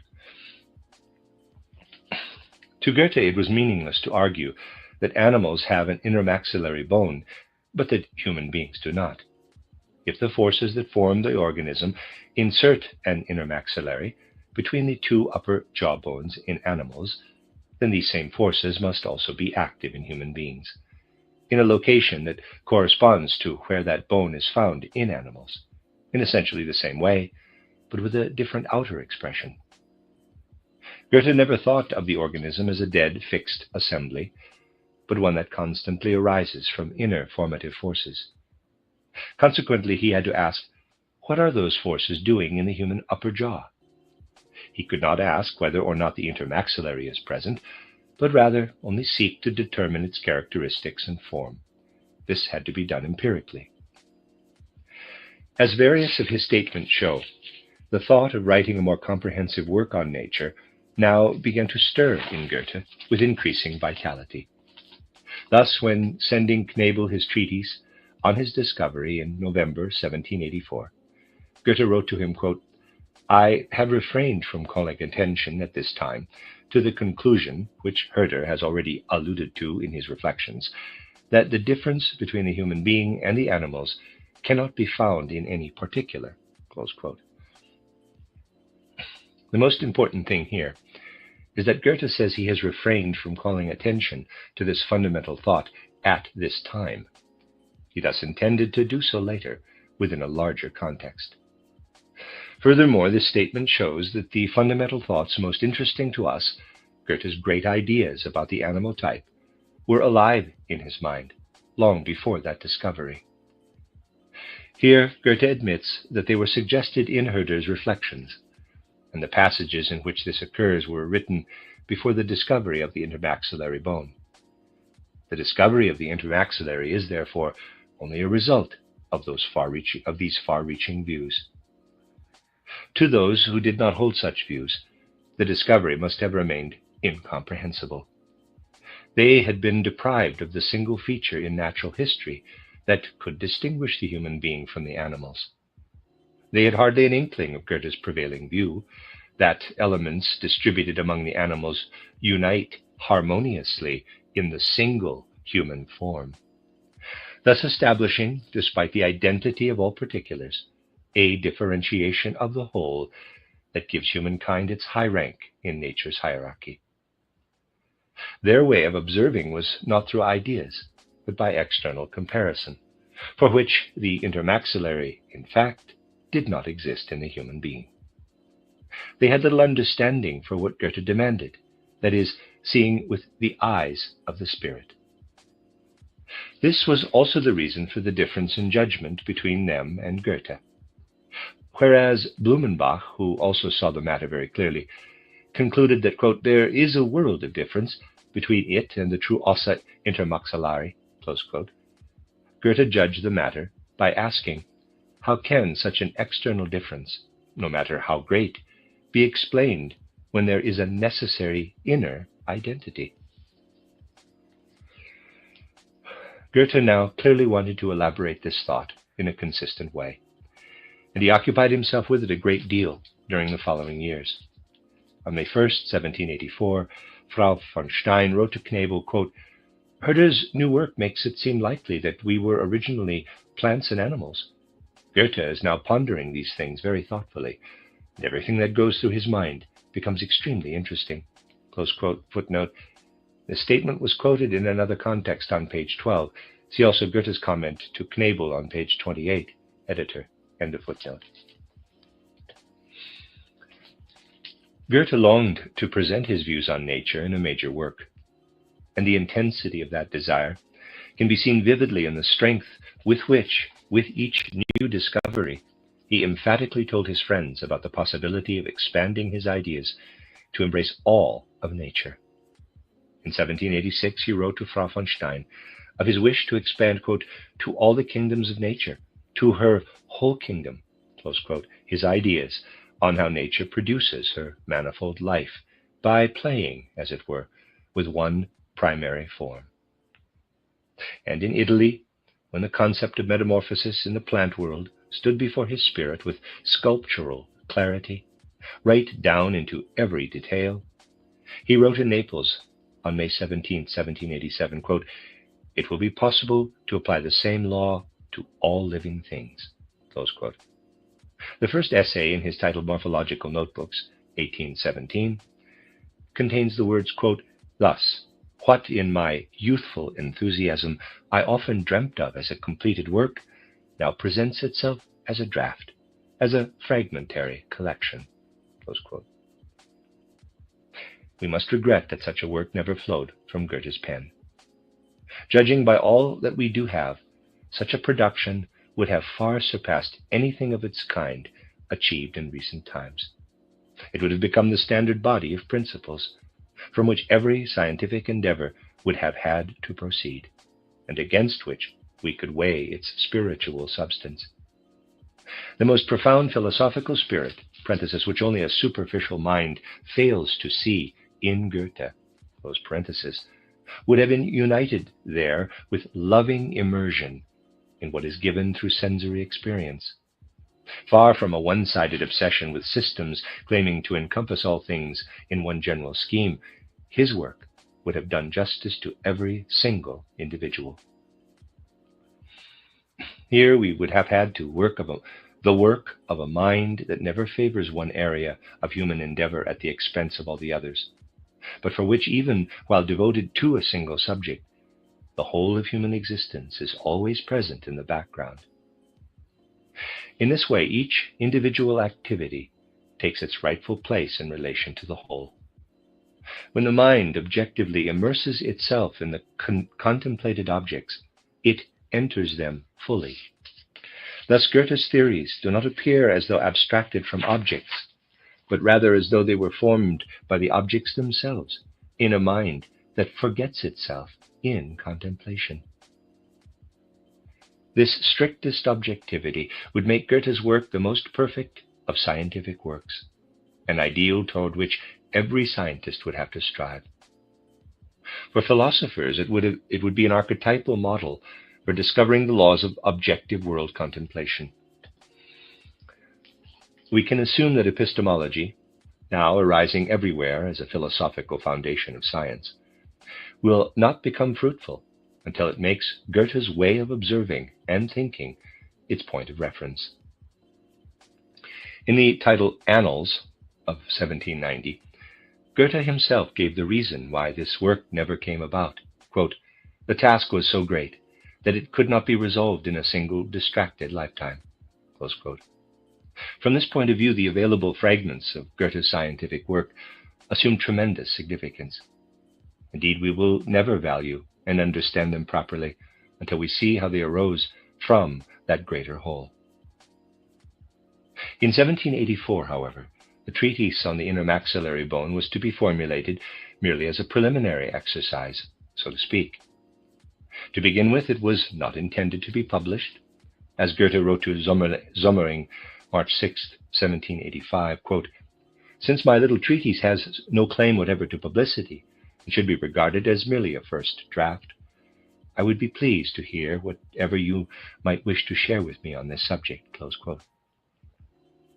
The project was, nevertheless, accomplished with great care and with all the necessary individual studies. Some young people were immediately enlisted to help make drawings under Goethe's guidance, according to Camper's method. On April 23, 1784, Goethe therefore asked Merck for information on this method and had Sommering send him drawings in Camper's style. Merck, Sommering, and other acquaintances were asked for all kinds of skeletons and bones. On April 23rd, Goethe wrote to Merck that he would be very pleased to have the following skeletons: a Myrmecophagus, South American anteater; Bradypus, sloth; lions and tigers, or similar skeletons. Close quote. On May 14th, he asked Sommering for the skull of his elephant skeleton and that of a hippopotamus. And on September 16th, for the skulls of the following animals: quote, wild cat, lion; young bear, incognitum; ant-eater, camel, dromedary, and sea lion. Close quote. Particular items of information were also requested from his friends. From Merck, a description of the palate of his rhinoceros, particularly an explanation of, quote, how the horn of the rhinoceros is actually seated on the nasal bone. Close quote. Goethe was utterly absorbed in these studies. Whites drew the elephant skull from many sides according to Camper's method, and when Goethe discovered that most of the sutures in this skull were not yet grown together, he compared it with a large skull in his own possession and with other skulls. While studying this skull, he made an important observation. It had been assumed previously that in all animals only the incisors were embedded in the inner maxillary, whereas the canine teeth belonged to the upper jawbone. The only exception was thought to be the elephant, in which the canines were supposedly contained in the inner maxillary. That this is not the case was now also demonstrated to Goethe by this skull, which he wrote of in a letter to Herder. Goethe's osteological studies accompanied him that summer on a journey to Eisenach and Braunschweig. While in Braunschweig, he intended to, quote, look into the mouth of an unborn elephant and carry on a hearty conversation with Zimmermann. Close quote. He wrote further about this fetus to Merck. Close quote. I wish we had in our own cabinet the fetus that they have in Braunschweig. It would be quickly dissected, skeletonized, and prepared. I do not know what such a monstrosity in alcohol is good for, if it is not dismembered and its inner structure explained. Close quote. These studies led to a treatise included in Volume 1 of Goethe's scientific works in Kirchner's National Literature. Footnote, quote, an intermaxillary bone is present in the upper jaw of man as well as in animals, close quote. An English translation of this treatise is included in title Goethe Scientific Studies, Suhrkamp, edition, page 111, and that's the editor. And then another footnote right after that.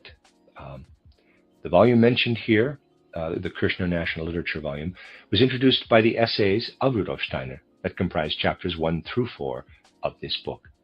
Editor, end of footnote. Loder was very helpful to Goethe in composing this treatise, and Latin terminology was introduced with his assistance. He also prepared a Latin translation. In November 1784, Goethe sent the treatise to Knebel and on December 19th to Merck though shortly before, December 2nd, he had doubted that much would come of it before the year's end. The work was accompanied by the necessary drawings, and for Camper's sake, by the Latin translation. Merck was to send the work to Sommering, who received it in January 1785. From there, it went to Camper. If we now look at how Goethe's treatise was received, we are faced with a rather unpleasant picture. Initially, no one had the capacity to understand it, with the exception of Loder, with whom Goethe had worked, and Herder. Merck took pleasure in the treatise, but was not convinced that its assertions were true. Sommering wrote to inform Merck of its arrival. Quote, Blumenbach already had the main idea. He, Goethe, begins one paragraph saying, quote, there can therefore be no doubt, since the rest of them, the sutures, grow together, close quote. The only problem is that they never existed. This is a continuation of the quote. I have before me now the jawbones of embryos ranging from 3 months to maturity, and not one of them contains a suture that can be seen toward the front. And to explain it through the pressure of the bones against one another? Indeed, as though nature worked like a carpenter with hammer and wedges. Close quote. On February 13th, 1785, Goethe wrote to Merck, quote, I received a very thoughtless letter from Sommering. He actually wants to talk me out of it. Oh, close quote. And Sommering wrote to Merck on May 11th, 1785, quote, I see from Goethe's letter of yesterday that he's not ready to abandon his idea concerning the ossus intermaxillaris, close quote. And now Camper. On September 16, 1785, he reported to Merck that the accompanying illustrations were certainly not drawn according to his method. He even found them quite faulty. He praised the outer appearance of the beautiful manuscript, but criticized the Latin translation and even suggested that the author brush up on his Latin. 3 days later, he wrote that he had made a number of observations on the intermaxillary, but must continue to maintain that there is no such bone in the human being. He conceded that all of Goethe's observations were correct, except those pertaining to the human being. And again on March 21st, 1786, he wrote that based on numerous observations, he had concluded that the intermaxillary does not exist in the human being. Camper's letters show clearly that he was very willing to go into the matter, but that he was not at all capable of understanding Goethe. Loder immediately saw Goethe's discovery in the right light. He gave it a prominent place in his titled Anatomical Handbook of 1788, and after that addressed it in all his writings as a fully accepted fact of science that could not be doubted. Herder wrote to Knebel that, quote, Goethe has presented us with his treatise on the bone, which is very simple and beautiful. This man travels the true path of nature, and fortune comes to meet him, close quote. Herder was indeed capable of seeing the matter, as Goethe did, with his, quote, spiritual eye, EYE, close quote. Without this capacity, there was no way of coming to terms with it. This can best be seen from the following, written by Wilhelm Josephi, instructor at the University of Göttingen, in his title Anatomy of Mammals, 1787, quote, The ossa intermaxillaria are considered one of the main characteristics that distinguish apes from human beings. Yet, according to my observations, human beings also have such ossa intermaxillaria, at least during the first months of life. But they usually grow together with the true upper jawbones, especially on the outside, at the very early stage, indeed, while still in the mother's womb, so that often no noticeable trace of them remains, close quote. Goethe's discovery is in fact fully confirmed here, although not as a consequence of the consistent elaboration of the type, but as an expression of what is directly visible to the eyes. If one relies only on the eyes, then of course it depends only on chance whether one happens to find specimens in which one actually sees the matter with precision. But when one grasps the matter as Goethe did, through the idea, then these particular specimens only confirm the idea and openly reveal what nature otherwise conceals. But the idea itself can be traced in any specimen. Each reveals a particular instance of the idea. Indeed, when we possess the idea, then we can find through it just those examples in which it is most distinctly revealed. Without the idea, however, we are at the mercy of chance.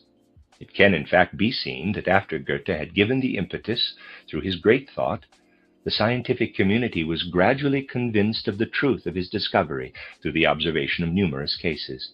Footnote, Goethe wrote, quote, "An idea about objects of experience is, in a manner of speaking, an organ that I use in order to grasp them, in order to make them my own." Close quote. See page 270 of the accompanying essay. Editor, end of footnote. It seems that Merck continued to waver. On February 13, 1785, Goethe sent him a human upper jawbone that had been split apart, along with one from a manatee, and gave him clues as to how to understand them. It appears from Goethe's letter of April 8th that Merck had been more or less won over, but he soon changed his mind again. For on November 11, 1786, he wrote to Sommering, quote, "I hear that Wieck Dazir has actually included Goethe's so-called discovery in his book." Footnote, I'm afraid I can't read this word. Dr. Felix, then the word Wieck, V-I-C-Q, and then the word small d apostrophe capital A-Z-Y-R. I'm going to say Dr. Felix Wieck Dazur, but sorry. 1748 to 1794, French neuroanatomist, whose treatises helped lay the foundation for neuroanatomy. He was one of the first to section the brain horizontally and created a classic anatomic folio of the brain. He identified many of the cerebral convolutions, as well as the deep gray nuclei of the cerebrum and basal ganglia. The mammalo-thalamic trait was also described by him and bears his name. Editor, end of footnote. Sommering gradually abandoned his opposition. In his work titled On the Structure of the Human Body, he stated, quote, "Goethe's ingenious attempt in 1785 to demonstrate through comparative osteology that the intermaxillary bone of the upper jaw is found in the human being as well as other animals, with its very accurate illustrations, deserves to be publicly known." Close quote. It was more difficult to win over Blumenbach. In his title Handbook of Comparative Anatomy, 1805, he maintained his conviction that human beings do not have an intermaxillary bone. In his essay titled Principles of Zoological Philosophy, from 1830 to 1832, Goethe was nevertheless able to speak of Blumenbach's conversion. After personal communication, he came over to Goethe's side. On December 15, 1825, he even provided Goethe with a beautiful example that confirmed his discovery. A Hessian athlete sought help from Blumenbach's colleague Langenbeck for an, quote, os intermaxillar, quite animal-like in prominence, close quote. We shall speak further of later advocates of Goethe's ideas. Let us only add here that by using diluted nitric acid, M. J. Weber successfully separated the intermaxillary bone even after it had fused with the upper jawbone. Goethe continued his study of bones after finishing this treatise. His simultaneous discoveries in botany intensified his interest in nature. He was constantly borrowing relevant objects from his friends. On December 7, 1785, Sommering became angry, quote, that Goethe had not returned his heads, close quote. From Goethe's letter to Sommering, June 8, 1786, we learn that he still had those skulls. Goethe's great ideas also went with him to Italy. While the thought of the archetypal plant took shape in his mind, he also developed concepts about the human form. In Rome, on January 20, 1787, Goethe wrote, quote, in anatomy, I am fairly well prepared and have acquired a certain knowledge of the human body, though not without effort. Here, by endlessly contemplating statues, one's attention is continually drawn to the human body, but in a more elevated way. Our medical, surgical anatomy is concerned only with knowing the parts, and to this end a miserable muscle will do. In Rome, however, the parts mean nothing if they are not also part of a noble, beautiful form.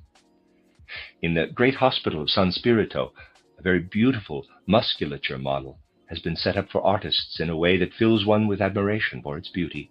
It could pass as a flayed demigod, a Marsyas. The custom here, following the ancients, is to study the skeleton not as an artificially arranged mass of bones, but with the ligaments attached, giving it life and movement. Close quote. Goethe was primarily seeking to acquaint himself with the laws according to which nature shapes organic, especially human, forms, the tendency she follows in forming them.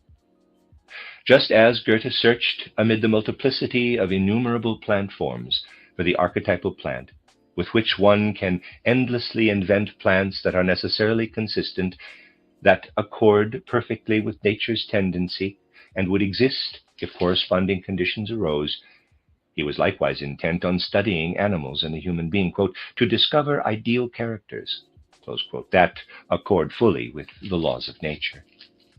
Soon after his return from Italy, Goethe became, quote, diligent in anatomesis, close quote, and in 1789 he wrote to Herder, quote, I have a newly discovered harmoniam natura to present, close quote.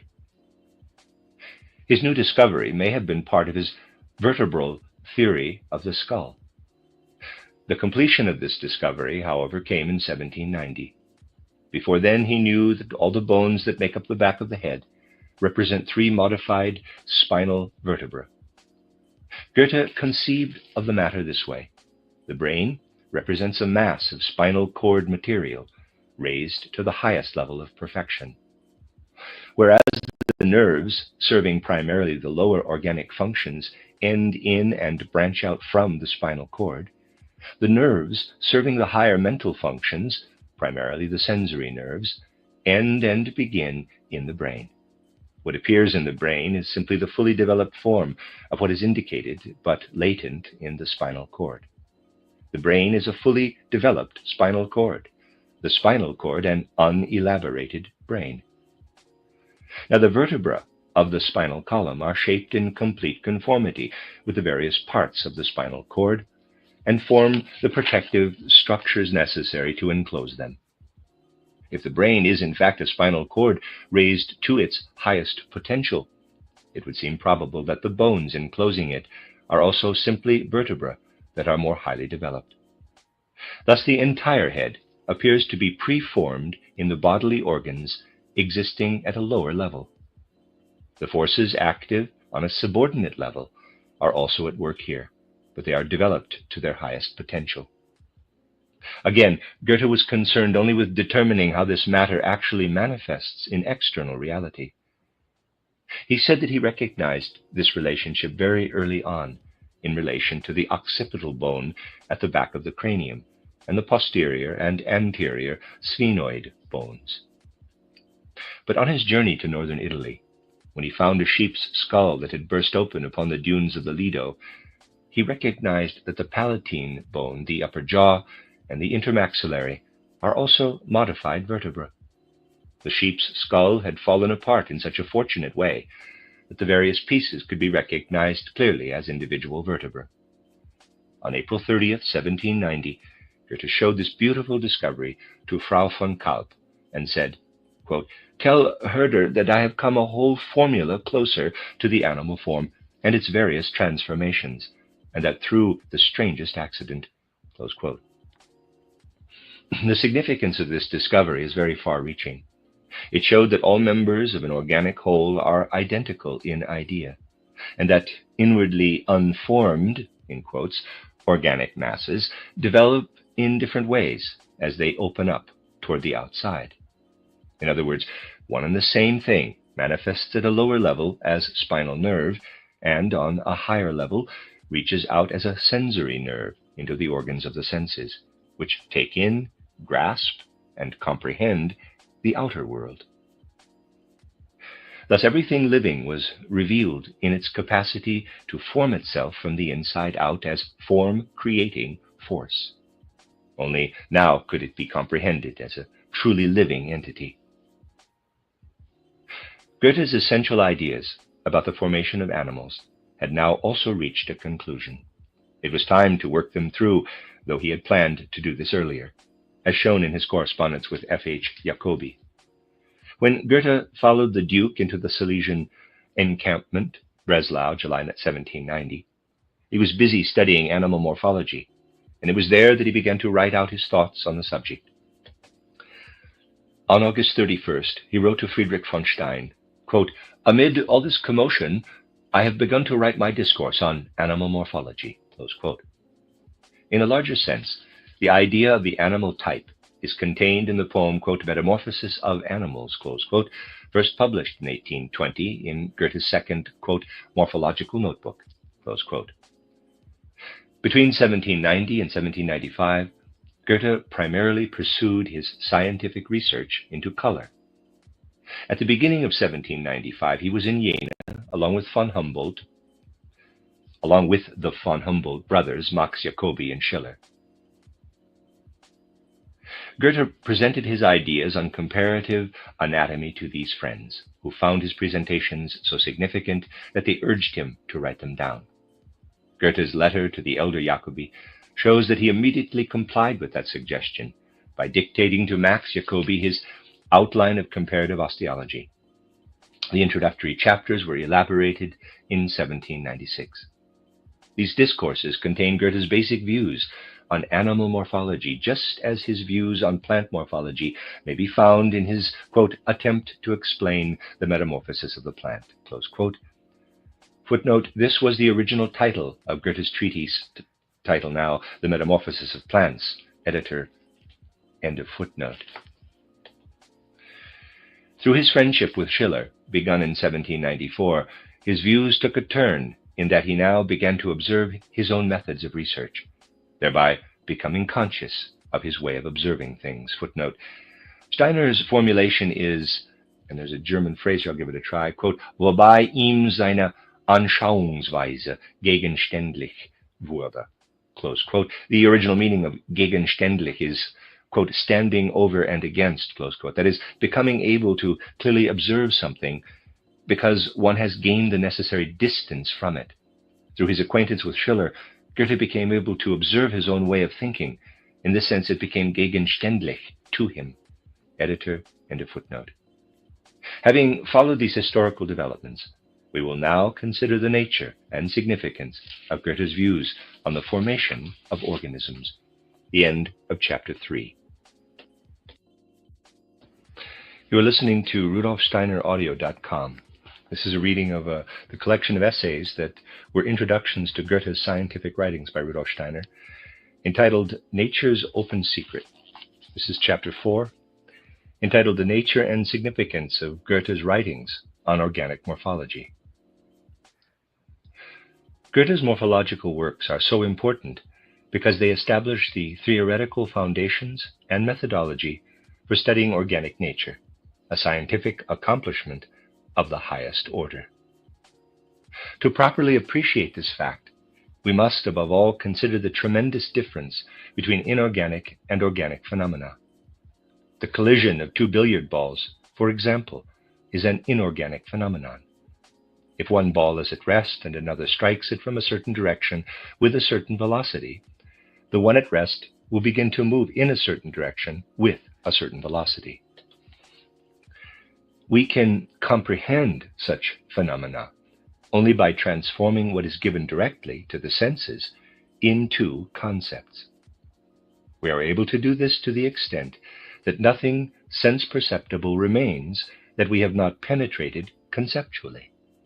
We watch one ball approach and strike the other, and see the other move on. We have comprehended this phenomenon when, from the mass, direction, and velocity of the first ball, and from the mass of the second, we are able to predict the velocity and direction of the second. In other words, when we see that under given conditions, this phenomenon occurs with necessity. This, however, means only that what presents itself to our senses must appear as a necessary consequence of what we postulate as idea. If this is the case, then we can say that concept and phenomenon coincide. There is nothing in the concept that is not also in the phenomenon, and nothing in the phenomenon that is not also in the concept. Let us consider more closely the conditions that lead necessarily to an occurrence in inorganic nature. Here we encounter the significant fact that conditions determining sense-perceptible occurrences in inorganic nature also belong to the sensory world. In our example, mass, velocity, and direction come into consideration, conditions that, in fact, belong to the sensory realm. No other conditions determine the phenomenon. Only factors directly perceptible to the senses determine one another. A conceptual understanding of such occurrences thus simply deduces tangible reality from tangible reality. Spatial and temporal factors, mass, weight, or sense-perceptible forces such as light or warmth, all invoke phenomena belonging to the same category. A body is heated and thereby increases in volume. Both the cause and the effect, the heating as well as the expansion, belong to the sensory world. Thus, we do not have to go beyond the sensory world to grasp such occurrences. We simply deduce one phenomenon from another within that world. Therefore, when we wish to explain such a phenomenon and understand it conceptually, we need to include only those elements that can be perceived by the senses. Everything we wish to understand can be perceived. Therein lies the coincidence of percept, appearance, and concept. Nothing in such events remains obscure to us, because we know the conditions that led to them. Thus we have developed the essential nature of the inorganic world, and in doing so have shown the extent to which we can explain it through itself without going beyond it. There has never been any question about this since human beings first began to think about the nature of such things. They did not, of course, always follow the above course of reasoning that leads to the coincidence of concept and percept, but they never hesitated to explain phenomena through their own essential nature as indicated. Footnote: some philosophers maintain that although we can trace the phenomena of the sense world back to their original elements or forces, yet we can no more explain these than we can the essential nature of life. As to this, it must be remarked that those elements are simple. That is, they cannot themselves be composed of even simpler elements. But the impossibility of deriving them, explaining them in their simplicity, is not due to a limitation of our cognitive capacity, but to the fact that they rest upon themselves. They are present to us in all their immediacy. They are complete in themselves and cannot be derived from anything else. Rudolf Steiner, end of footnote. This was not true, however, with regard to phenomena in the organic realm until Goethe. The sense-perceptible aspects of the organism, its form, size, color, temperature, and so on, do not seem to be determined by the same kind of factors. One cannot say, for example, that the size, form, position, and so on of a plant's roots determine the sense-perceptible characteristics of the leaf or blossom. A body in which this were the case would not be an organism, but a machine. Rather, it must be granted that the sense-perceptible characteristics of a living being do not appear as a result of other sense-perceptible conditions, as in inorganic nature. Footnote: herein lies the difference between organisms and machines. What is essential in the machine is only the interaction of its parts. The unifying principle that governs that interaction does not exist in the object itself, but outside it as a plan in the head of its builder.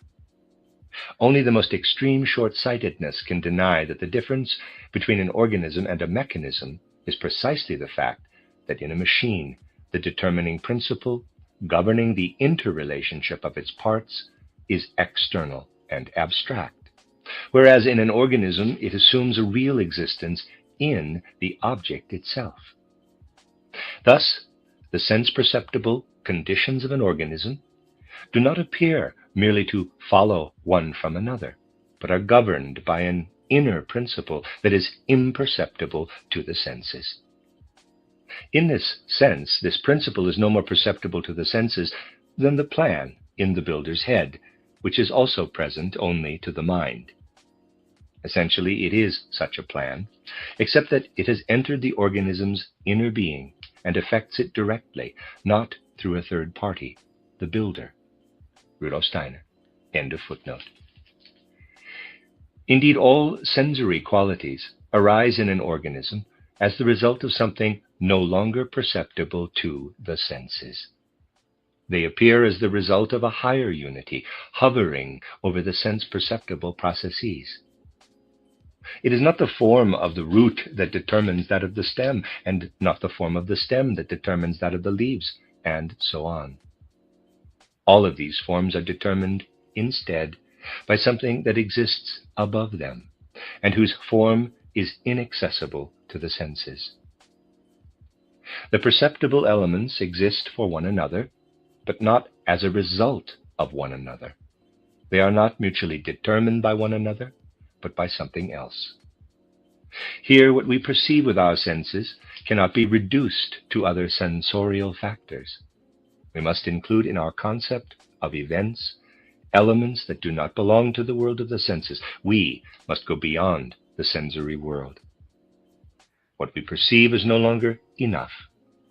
To comprehend the phenomena, we must gradually grasp the unifying principle. Consequently, however, a distance arises between percept and concept, and they no longer seem to coincide. The concept hovers over what is observed, and it becomes difficult to see how they are connected. Footnote: this apparent distance between the concept and percept of an organism is true of intellectual thinking that is geared to an inanimate world governed by material cause and effect. Focusing on the raw bodily nature of an organism, such thinking cannot see any connection to an inner principle that informs the whole. To such an intellectual consciousness, therefore, this inner principle or concept appears to hover above the sense-perceptible organism. It is different for intuitive thinking, in which external particulars appear as immediate expressions of an inner principle. How intuitive thinking comprehends organic nature is explained in the following pages. Editor, end of footnote. Whereas concept and sensory reality were one in inorganic nature, they seem to diverge here and belong in fact to two different worlds. What is perceived and presents itself directly to the senses no longer seems to bear its own explanation or essence within itself. The object does not seem to be self-explanatory, because its concept is taken from something other than itself. Because the object is present to the senses, but does not seem to be governed by the laws of the sensory world, it is as though we were confronted by an insoluble contradiction in nature. It is as though there were a gulf between inorganic phenomena, which are self-explanatory, and organic beings, where natural laws are intruded upon and legitimate laws seem suddenly to be broken.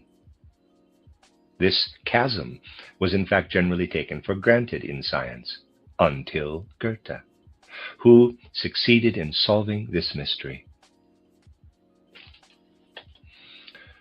Until then, it was assumed that only inorganic nature could be explained through itself. The human capacity for knowledge was believed to end at the level of organic nature. We can comprehend the magnitude of Goethe's achievement when we consider the fact that Kant, the great reformer of recent philosophy, not only shared that old, erroneous concept fully, but even sought for a scientific reason why the human mind would never be able to explain organic entities. He did, in fact, acknowledge the possibility of an intuitive intellect, parenthesis, intellectus archetypus, close quote, or close parenthesis, capable of grasping the connection between concept and sensory reality, both in organic beings and in the inorganic realm. But he denied humankind the possibility of such an intellect. According to Kant, the human intellect can conceive of the unity or concept of a thing only as arising from the interaction of its parts, as an analytical generalization arrived at through abstract reasoning, but not in such a way that each part appears as the result of a definite, concrete, or synthetic unity, that is, as the result of an intuitive concept. Consequently, he considered it impossible for the human intellect to explain organic nature, the activity of which must be viewed as emanating from the whole into the parts. Kant said, quote, "Thus our intellect has this peculiarity with regard to our power of judgment, namely, that in cognition by it, the particulars are not determined by the universal, and cannot therefore be derived from it alone." Critique of Judgment, paragraph 77, end of footnote. End of quote. According to this, when studying organic entities, we would have to give up the possibility of knowing the necessary relationship between the idea of the whole, which can only be thought, and what appears to our senses in space and time. According to Kant, we would have to be content with knowing that such a relationship exists, but we could not satisfy the demand of our logical thinking to know how the general thought or idea steps out of itself and manifests as sensory reality. We would have to assume, instead, that concept and sensory reality confront each other without mediation, having been brought about by an influence external to both, such as when a person assembles some composite object, say a machine, according to an idea. Thus, any possibility of explaining the organic world was denied. In fact, its impossibility seemed to be proven. This was the situation when Goethe began to devote himself to the organic sciences. He came to these studies, however, after having prepared himself most appropriately by repeatedly reading Spinoza's philosophy. Goethe first took up Spinoza in the spring of 1774. In titled Poetry and Truth, he wrote about his initial encounter with this philosopher. Quote, "After searching the world in vain for a way to educate my extraordinary being, I finally came upon this man's titled Ethics." Close quote. During the summer of that same year, Goethe met with Fritz Jacobi, who was studying Spinoza at the time, as shown by his letters of 1785 about Spinoza's teachings. Jacobi was just the person to lead Goethe more deeply into the nature of that philosopher. They discussed Spinoza a great deal at that point, since for Goethe, quote, "everything was still having its first effects and counter-effects, fermenting and churning," close quote. Sometime later, he discovered in his father's library a book by an author who viciously attacked Spinoza, and indeed distorted him to the point of complete caricature. Goethe's response was to again seriously study this profound thinker. In Spinoza's writings, he found the key to the deepest scientific questions he was capable of asking at the time. In 1784, the poet read Spinoza with Frau von Stein, and on November 4th he wrote to her, quote, "I am bringing along Spinoza in Latin, in which everything is much clearer," close quote. The philosopher had a tremendous effect on Goethe, who was always quite outspoken in acknowledging this fact. In 1816, he wrote to Zelter, quote, "Except for Shakespeare and Spinoza, I do not know of any departed soul who has affected me as much as Luna," close quote. He therefore regarded Shakespeare and Spinoza as the two who had the greatest influence on him. We see most clearly how this influence manifested in his morphological studies, when we consider what he had to say about Lavater in his titled Italian Journey. Lavater maintained the prevalent view that a living organism can only arise through an influence not inherent in its own nature, through the violation of universal natural laws. Goethe wrote, quote, "Recently I found these silly words in a pitifully apostolic and monkish declamation by the prophet of Zurich. Everything that has life lives through something outside itself. At least it sounded something like that. Now, this is just what such a missionary to the heathen might write, and no genius tugs at his sleeve as he does so. from Italian Journey, October 5th, 1787, end of quote. This was entirely in the spirit of Spinoza. Spinoza distinguishes three kinds of knowledge. The first occurs as we hear or read certain words. We remember the things referred to and form mental images of them like those we generally use to picture things to ourselves. In the second kind of knowledge, we create general concepts from our adequately formed mental pictures of the characteristics of things. In the third kind of knowledge, we advance from an adequate image of the actual nature of certain attributes of God to an adequate knowledge of the essential nature of things. Now, Spinoza calls this kind of knowledge scientia intuitiva, or knowledge in beholding. It was this highest kind of knowledge that Goethe strove toward. Let us be clear about what Spinoza meant when he said that things should be known in such a way that in their essential nature we recognize certain attributes of God. Spinoza's God is the idea content of the world, the driving, all-supporting, all-sustaining principle.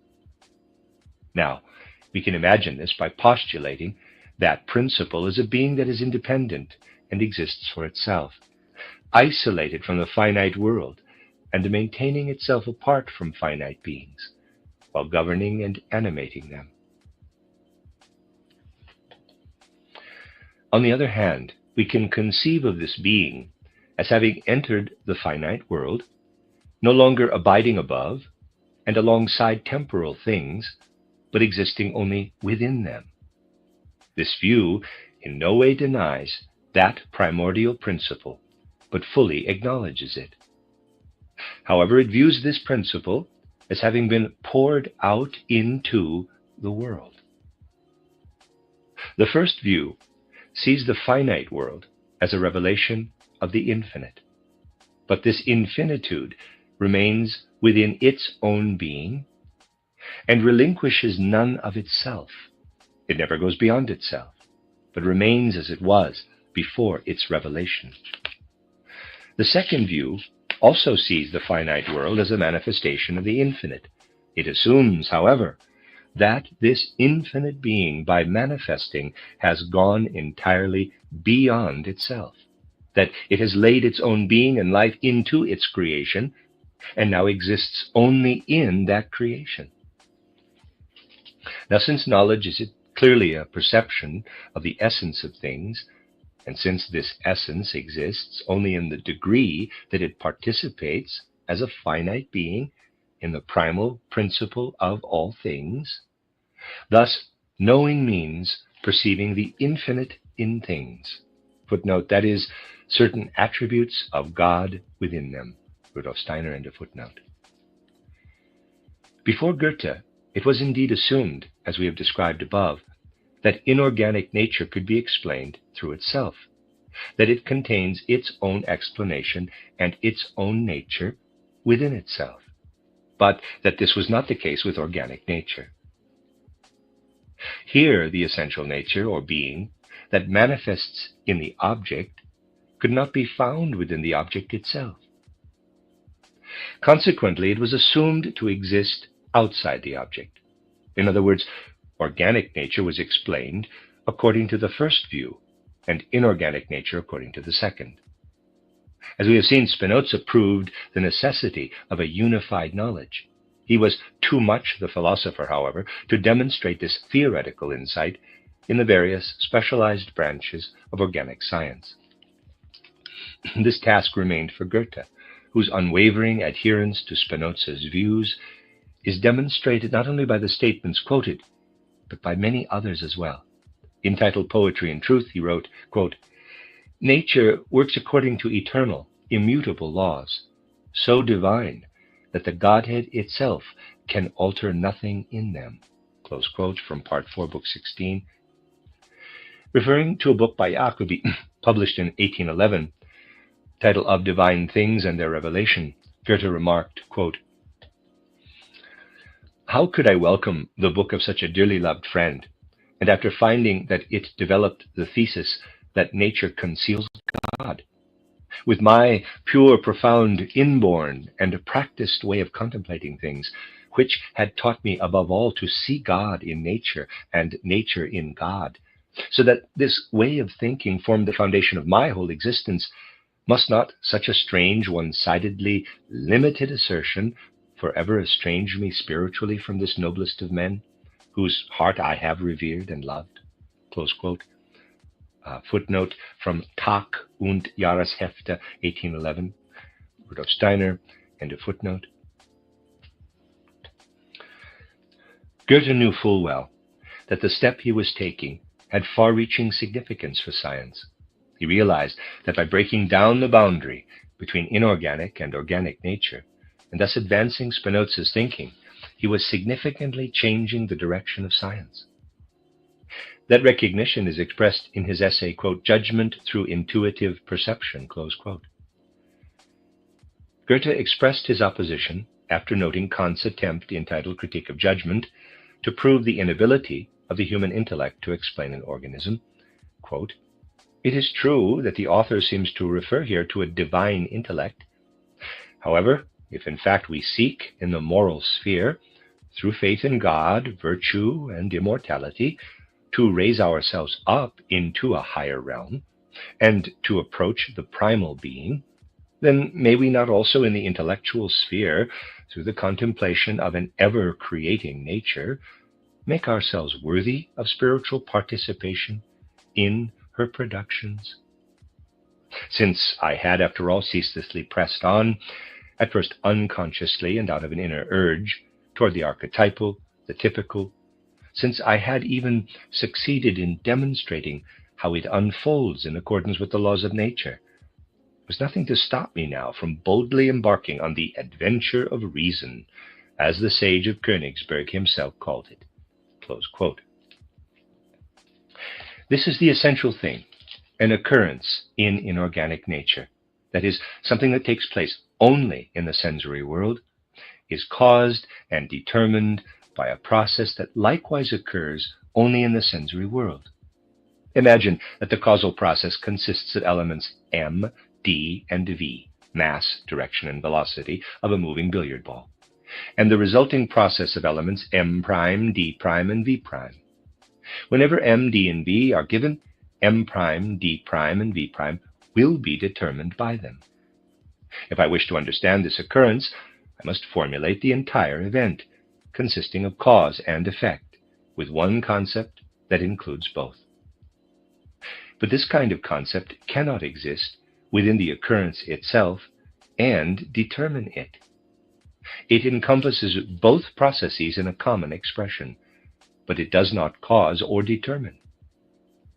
Only the objects of the sensory world determine one another. The elements m, d, and v are also perceptible to the outer senses. The concept in this case simply serves to summarize the external event. It expresses something that is not real as an idea or concept, but is real to the senses.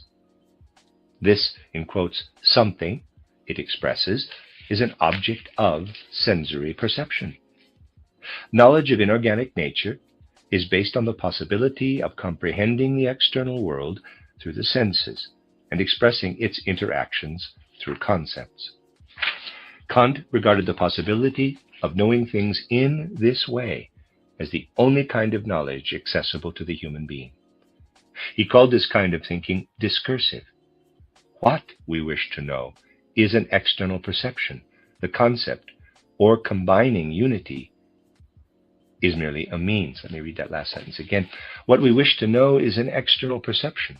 The concept, or combining unity, is merely a means. If, however, we wish to comprehend organic nature, then according to Kant, we cannot apprehend the ideal, conceptual aspect as something that borrows its meaning by expressing or indicating something else. Rather, we would have to apprehend the ideal element as such. It would have to contain its own meaning, stemming from itself, not from the spatial temporal world of the senses. The unity that our mind merely abstracts in the case of the inorganic would have to build upon itself, forming itself out of itself. It would have to be fashioned according to its own being, not according to the influences of other objects. According to Kant, the comprehension of such a self-forming and self-manifesting entity is denied to the human being. What is needed to attain such comprehension? We need a kind of thinking that can give a thought a substance not derived from outer sensory perception. A thinking that comprehends not only what is perceived externally by the senses, but also apprehends pure ideas apart from the sensory world. A concept that is not abstracted from the sensory world, but whose content develops out of itself, and only out of itself, can be called an intuitive concept. And the comprehension of such a concept may be called intuitive knowledge. What follows from this is clear. A living organism can be comprehended only through an intuitive concept. Goethe actually demonstrated that it is in fact possible for us to know in this way. The inorganic world is governed by the interaction of the individual elements comprising an event, by the reciprocal way they determine one another. This is not true of the organic world, where one member of an organism does not determine another, but where the whole or idea determines each particular out of itself in accordance with its own being. In referring to this self-determined entity, we can follow Goethe's terminology and call it an entelechy.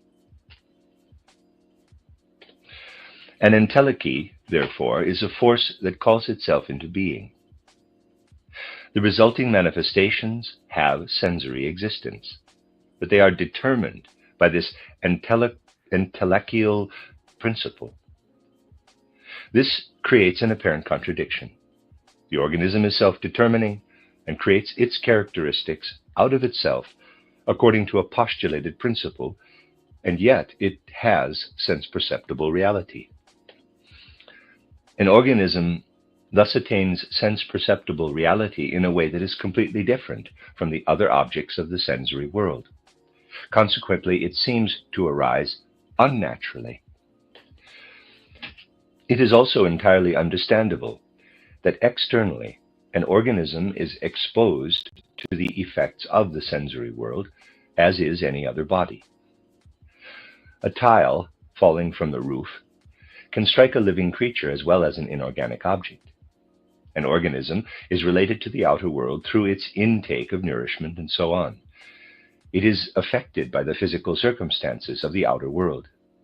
This can, of course, occur only to the degree that the organism is an object of the spatial temporal world of the senses.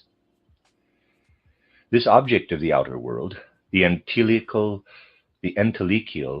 principle that has manifested outwardly, is the external appearance of the organism.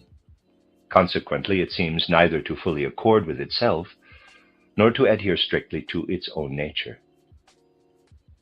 But since the organism is subject not only to its own formative laws, but to conditions of the outer world as well, since it is not only as it should be according to its own self-determining entelechial principle, but also what it has become through the influence of other factors upon which it depends, it never seems to fully accord with itself, nor to adhere strictly to its own nature. This is where human reason enters, and within the realm of ideas, develops an organism that corresponds only to its own principle, setting aside the influences from the outer world. Every incidental influence that has nothing to do with the organic as such thus falls away completely. This idea, which corresponds purely to the organic aspect of the organism, is the archetypal organism. It is Goethe's type. Thus, the eminent validity of the idea of the type becomes apparent. It is not merely an intellectual concept, but a truly organic aspect of every organism, without which it would not be an organism. Because it manifests in every organism, it is more real than any actual particular organism. It also expresses the essence of an organism more fully and purely than any individual organism in particular. The way we arrive at the idea of the type is fundamentally different from the way we arrive at a concept of an inorganic process, which is abstracted from external reality and is not active within it.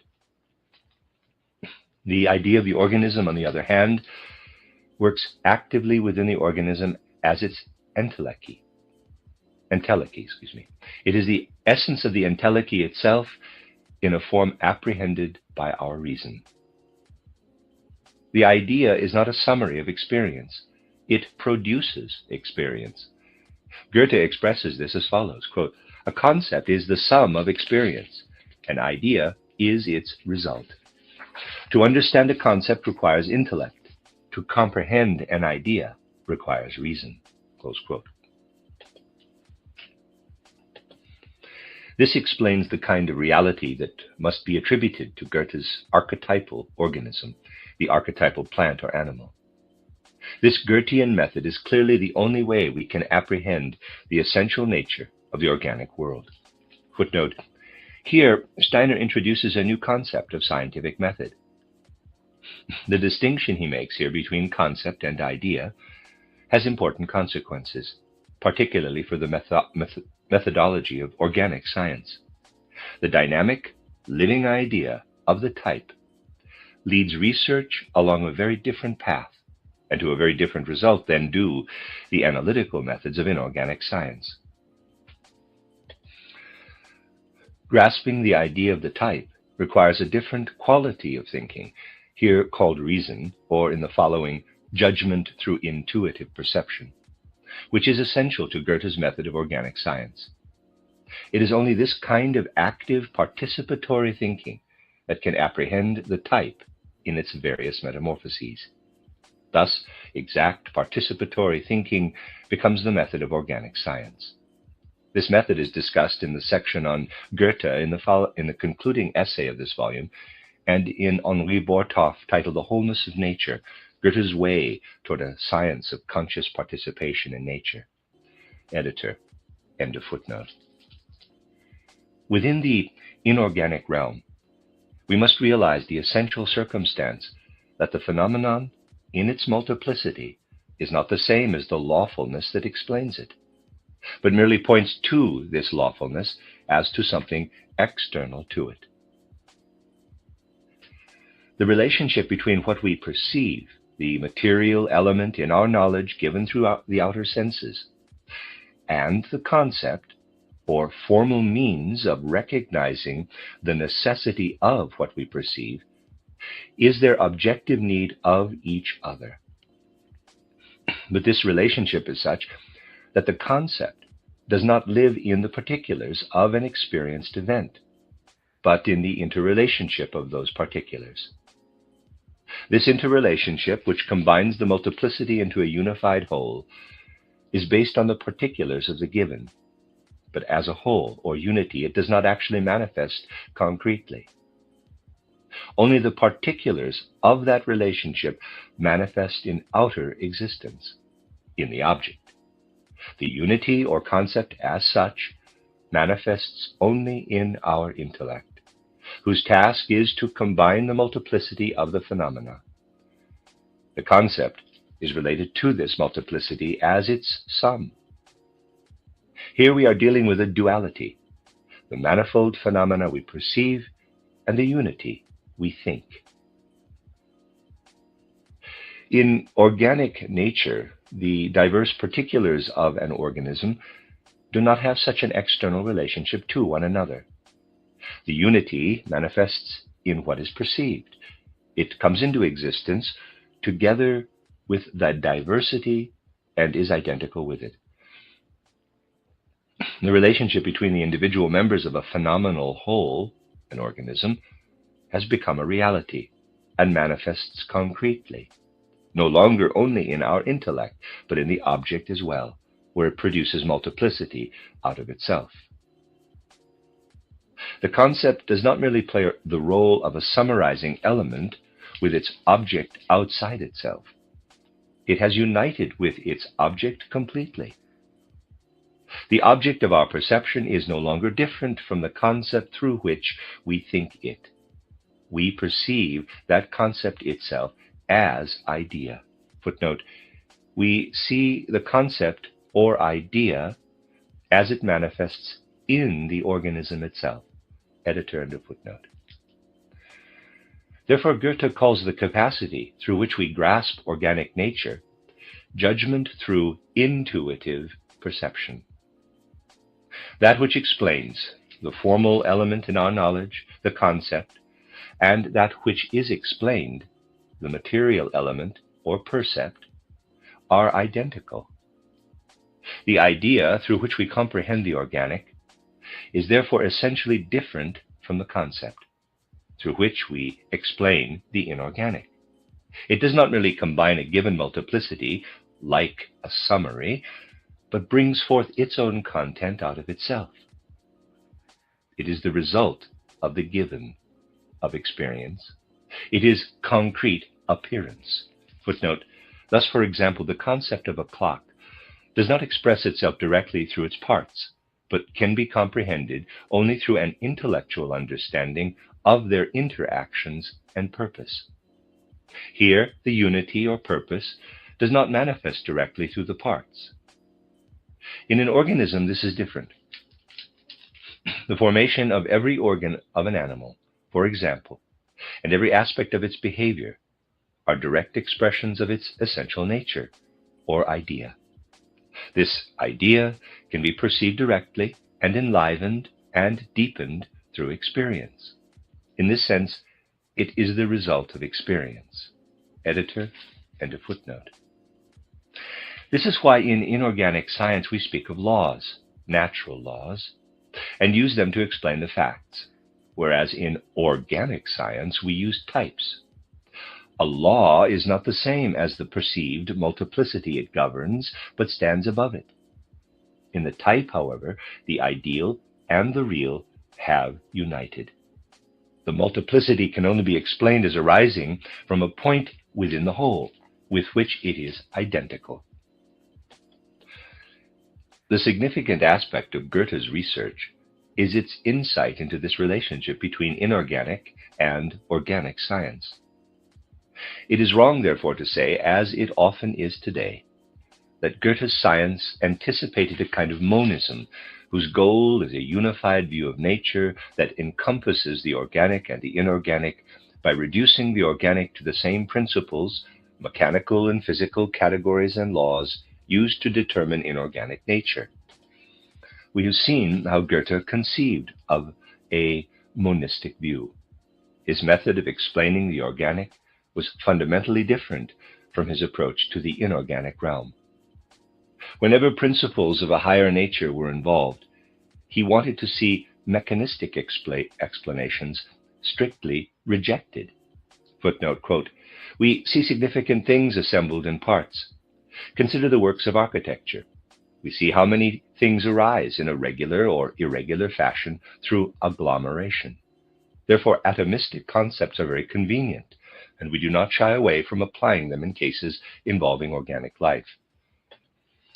For it is just when one pushes aside problems that can only be explained dynamically that mechanical ways of explaining again become the order of the day. Close quote from Verses in Prose, and this is Rudolf Steiner, footnote, end of footnote. He criticized Kieser and Link for wanting to trace organic phenomena back to inorganic causes. This mistaken view of Goethe arose because of the position he took toward Kant concerning the possibility of comprehending organic nature. When Kant asserts that our intellect cannot explain living organisms, he does not mean that they are determined by mechanical laws, and that he is unable to grasp them as stemming from physical or mechanical categories. According to Kant, the reason for this inability lies precisely in the fact that our intellect can explain only what is physical-mechanical, and that the essential being of an organism is not of that nature. If it were so, the intellect could easily comprehend it through the categories at its command. Goethe, of course, was not trying to contradict Kant by expounding a mechanical view of the organic world. His point was that we certainly do not lack the ability to grasp a higher form of generative activity that is the essence of organic nature. When we consider what was just said, we quickly encounter an important difference between inorganic and organic nature. Since in inorganic nature, any process can cause another, and that in turn another, and so on, the series of occurrences never seems to complete itself. Everything is open to continued interaction without any one particular group of objects being able to close itself off from the influence of others. Chains of inorganic events do not begin or end. There is only an incidental relationship between one event and the next. If a stone falls to the earth, its effect depends coincidentally on the kind of object it strikes. In an organism, this is very different. Here, the unity is the primary factor. The self-sustaining entelechy comprises a number of sense-perceptible developmental forms, one of which must be first and another last, and among which one follows another only in a specific way. The ideal unity produces a series of sense-perceptible organs over time and in a certain spatial relationship. It closes itself off in a very definite way from the rest of nature and produces its various states out of itself. These can therefore be grasped only by following the formation of successive states proceeding from an ideal unity. In other words, an organism can be comprehended only in its becoming, in its development. An inorganic body is finished and fixed. It is inwardly immobile and can be moved only from outside. An organism is never at rest. It is constantly reshaping itself from within outward, transforming and creating metamorphoses. Thus Goethe stated, quote, "Reason finds its field of activity in what is becoming, the intellect in what is finished. Reason does not bother to ask, what for? The intellect does not ask, wherefrom? Reason delights in ongoing development. The intellect tries to hold everything fast so that it can put it to use. Reason governs only the living. The world that has already come to be, the concern of geology, is dead." Let me read that last part again. Reason governs only the living. The world that has already come to be, the concern of geology, is dead. From Verses in Prose, end of quote. The organism presents itself to us in nature in two main forms, as plant and as animal, each in a different way. The plant distinguishes itself from the animal through its lack of any real inner life. In an animal, this inner life manifests as sensation, intentional movement, and so on. The plant has no such soul principle. It does not go beyond the development of its external form. As the entelechial principle unfolds its formative activity out of one point, so to speak, it manifests in the plant through the fact that each organ is shaped according to a common formative principle.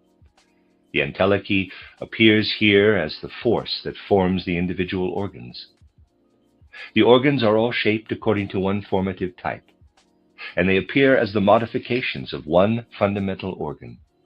They are repetitions of that organ at various developmental levels. What makes the plant, a particular formative force, is active in every organ in the same way. In this sense, each organ is identical with all the others, and also with the plant as a whole. Goethe expressed it this way, quote, I have come to realize that the organ of the plant we ordinarily call the leaf conceals the true Proteus, who can conceal and reveal himself in all formations. Backward and forward, the plant is only leaf, linked so inseparably to the future seed that one should not think one without the other. Italian Journey, May 17, 1787, included in Report of July 1787. Close quote. Thus the plant appears to be made up of many individual plants, so to speak, like a complex individual made up of less complex individuals. The development of the plant progresses from stage to stage and forms its organs. Each organ is identical to every other in its formative principle, though different in appearance. The plant's inner unity spreads itself into outer breadth. It expresses and loses itself in diverse forms, so that it does not, as it does in the animal, attain its own concrete existence and a certain independence, which then, as a center of life, encounters the multiplicity of its organs and uses them as mediators with the outer world. We must now ask, what causes the external differentiation of plant organs, which are otherwise identical in terms of their inner principle? How can formative laws, guided by a single formative principle, produce a leaf in one instance and a sepal in another? Since plants exist entirely in the external realm, this differentiation must be based on outer spatial factors. Goethe considered alternating expansion and contraction to be just such factors. When the plant's entelechal principle enters outer existence, working from a point outward, it manifests as a spatial entity. The formative forces are active in space and create organs of a specific spatial form. Now, these forces either concentrate and draw inward to a single point during a stage of contraction, or they spread by unfolding, striving, as it were, to distance themselves from one another during a stage of expansion. Over the course of the plant's life, 3 expansions alternate with 3 contractions. This alternating expansion and contraction causes the essentially identical formative forces of the plant to differentiate. Initially, the whole potential of the plant, contracted to a single point, is dormant in the seed, A. It then emerges, unfolds, and expands in the formation of the leaves, C. These are referencing a picture. The formative forces increasingly repel one another. Consequently, the lower leaves appear rudimentary and compact, CC prime. Farther up, they become more ribbed and indented. All that was crowded together begins to diverge, leaves D and E. All that was previously separated by successive intervals, ZZ prime, appears as the formation of the calyx, F, drawn into a single point on the stalk, W. This is the second contraction. In the corolla of the blossom, a new unfolding or expansion takes place. Compared with the sepals, F, of the calyx, the petals, G, are finer and more delicate, which could be caused only by diminishing contraction toward one point, that is, by a greater extension of the formative forces. The next contraction takes place within the reproductive organs, the stamens, H, and the pistil, I. After that, a new expansion begins with the formation of the fruit, K. In the seed, A sub 1, that emerges from the fruit, the whole being of the plant is again condensed to a single point. Footnote: the fruit develops through the growth of the lower part of the pistil, the ovary, L. It represents a later stage of the pistil and can therefore only be drawn separately. The formation of the fruit is the final expansion of the plant. Its life now differentiates itself in an organ that closes itself off from its environment, the fruit and the seed. In the fruit, everything has become appearance. It is outward appearance only, and estranges itself from life to become a dead product. All the essential inner life impulses of the plant are concentrated in the seed, from which a new plant arises. The seed has become almost entirely idea. Its outer appearance has been reduced to a minimum. Rudolf Steiner, end of footnote. The entire plant represents the unfolding or realization of the potential of the bud or seed, which requires only the right outer influences to fully develop as a plant formation. The only difference between a bud and a seed is that the seed requires the earth as its ground, whereas the bud generally represents the formation of a plant upon a plant. The seed represents an individual plant of a higher nature, or a whole cycle of plant formations, so to speak. With each new bud, the plant begins a new phase of its life. It regenerates itself and concentrates its forces to renew them. Consequently, the formation of a bud interrupts the vegetative process. The life of the plant can withdraw into a bud when the conditions for manifest life are lacking, and sprout again when the right conditions reappear. This is why vegetative growth is interrupted during the winter. Goethe spoke of this, quote, "It is very interesting to observe how vegetation continues its vigorous growth when it is not interrupted by severe cold. Here in Italy there are no buds, and one begins to understand what a bud actually is." From Italian Journey, December 2nd, 1786, end of footnote. End of quote. Thus, what in our climate lies hidden in the bud is there openly displayed. Indeed, true plant life lies hidden within it. It lacks only the conditions for its unfolding. Goethe's concept of alternating expansion and contraction has encountered especially strong opposition.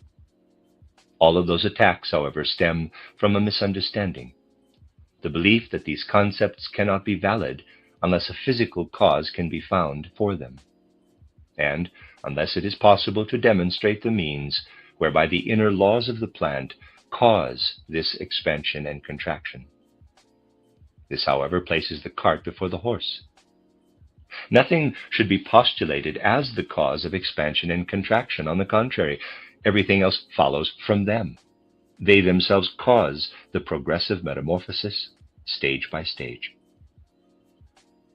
Such misunderstandings arise whenever we fail to apprehend a concept in its own intuitive form. We then insist that it must be the result of an external occurrence. We can think of expansion and contraction only as caused, and not as causing. Goethe did not regard expansion and contraction as resulting from inorganic processes in the plant. Rather, he saw them as the way in which the plant's inner entelechal principle shapes itself. Thus, he could not view them as a summation of sense-perceptible processes from which they could be deduced, but was obliged to see them as resulting from the inner unitary principle itself. A plant's life is maintained by its metabolism.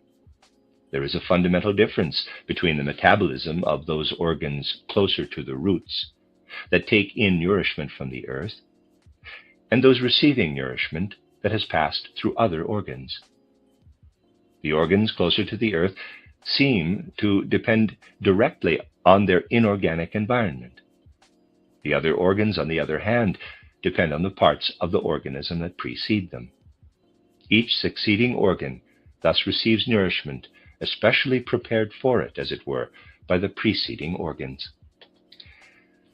Nature progresses from seed to fruit in successive stages, so that what follows manifests as the result of what came before. Goethe referred to this step-by-step progression as, quote, progress on a spiritual ladder, close quote. Nothing more than what we have indicated lies in his words, quote, because an upper node arises from the preceding one and receives the juices mediated by it, a node higher on the stem must receive its juices in a finer and more filtered state. and it must benefit from the previous development of the leaves, refine its form, and direct a still finer sap to its leaves and buds." Close quote. We begin to understand all of these things when we see them in the light of Goethe's ideas. The ideas presented here are the elements that lie in the nature of the archetypal plant, in a way that corresponds only to the archetype itself, and not as they manifest in any particular plant, where they do not appear in their original form, but adapted to outer conditions. In animal life, of course, something else intervenes. The life of the animal does not lose itself in its outer features, but separates itself, severs itself from its corporeality, and uses its bodily manifestation only as a tool. It no longer manifests merely as the capacity to shape the organism from within. Rather, it expresses itself within the organism as something beside the organism, acting as its governing force. The animal manifests as a self-contained world, or microcosm, in a much higher sense than does the plant. It has a center that is served by each of its organs. Quote, "Thus every mouth is adept at grasping the fodder, fit to the body's need, whether weak and toothless its jaw, or mighty with menacing teeth. In every case, an organ perfectly suited provides for all other organs. Also each foot and leg, be it a long or a short one, moves to serve with great skill the impulse and need of the creature." From The Metamorphosis of Animals. Close quote. Each organ of the plant contains the whole plant, but the life principle exists nowhere as a definite center. The identity of the organs lies in the fact that they are all formed according to the same laws. In the animal, each organ appears to proceed from this definite center. The center shapes all organs according to its own nature. Thus, the shape of the animal provides the basis for its outer existence, but it is determined from within. The animal's way of life is therefore directed by those same inner formative principles. The inner life of the animal, on the other hand, is free and unrestricted within itself. Within certain limits, it can adapt to outer influences, but it is determined by the inner nature of the type and not by outer mechanistic influences. In other words, adaptation cannot go so far as to cause the organism to appear as a mere product of the outer world. Its formation is restricted within certain limits. Quote, "No God can extend these limits, since they are honored by nature. Perfection was never achieved except through such limitation." From Metamorphosis of Animals. Close quote. If every animal conformed only to the principles of the archetypal animal, all animals would be the same. But the animal organism is differentiated into several organ systems, each of which has the capacity for a certain degree of development. This forms the basis for differentiated evolution. Ideally, they are all equally important, but one system may, nevertheless, predominate and draw the organism's whole store of formative forces to itself and away from the other organs. Such an animal will appear especially developed in the direction of that organ system, whereas another animal will develop in another way. This gives rise to the possibility for the differentiation of the archetypal organism when it enters the phenomenal realm as the various genera and species. The actual factual causes of this differentiation have not been mentioned yet. This is where external factors come into play. Adaptation, through which the organism shapes itself in terms of its outer environment, and the struggle for existence, which allows only those creatures to survive that adapt most successfully to the prevailing conditions. Adaptation and the struggle for existence, however, would have no effect at all upon the organism if its formative principle could not assume diverse forms while maintaining its inner unity. We should not imagine that this principle is influenced by external formative forces in the same way that one inorganic entity affects another. The outer conditions are indeed responsible for the fact that the type assumes a particular form. The form itself, however, is not derived from those outer conditions, but from the inner principle. When explaining the form, we must always consider outer conditions, but we should not think that the form itself results from them. Goethe would have rejected the idea that environmental influences lead to organic forms simply through causality, just as he rejected the teleological principle that explains the form of an organ in terms of an external purpose. In the organ systems of an animal that are related more to its outer structure, the skeleton, for example, we see a law observed in plants appearing again. For example, in the formation of the bones of the skull. Footnote, this is a reference to Goethe's vertebral theory of the skull. See pages 39 to 40, editor, end of footnote. Goethe's talent for seeing the inner lawfulness within purely external forms is especially evident here. This distinction between plants and animals, based on Goethe's views, might seem irrelevant, given the fact that recent science has found good reason to doubt that there is any fixed boundary between plants and animals. But even Goethe was aware that it is impossible to establish any such boundary. Footnote, see Goethe's essay on morphology, The Purpose Set Forth, in Goethe Scientific Studies, Surkamp edition, page 65, editor, end of footnote. This did not prevent Goethe from clearly defining the plant and the animal. This is related to his worldview as a whole. Goethe assumed that absolutely nothing is constant or fixed in the phenomenal realm, where everything continually fluctuates and moves. The essence of a thing, however, which we grasp in concepts, cannot be derived from fluctuating forms, but from certain intermediate stages in which it can be observed.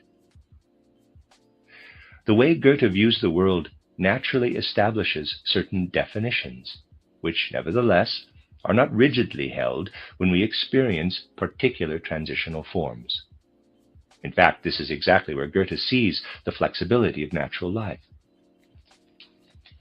With the ideas described here, Goethe laid the theoretical foundation for organic science. He discovered the essential nature of the organism. It is easy to miss this fact if we assume that the type, the principle that forms itself out of itself, the entelechy, can be explained in terms of something else. But such an assumption is unjustified, because the type, when apprehended intuitively, is self-explanatory.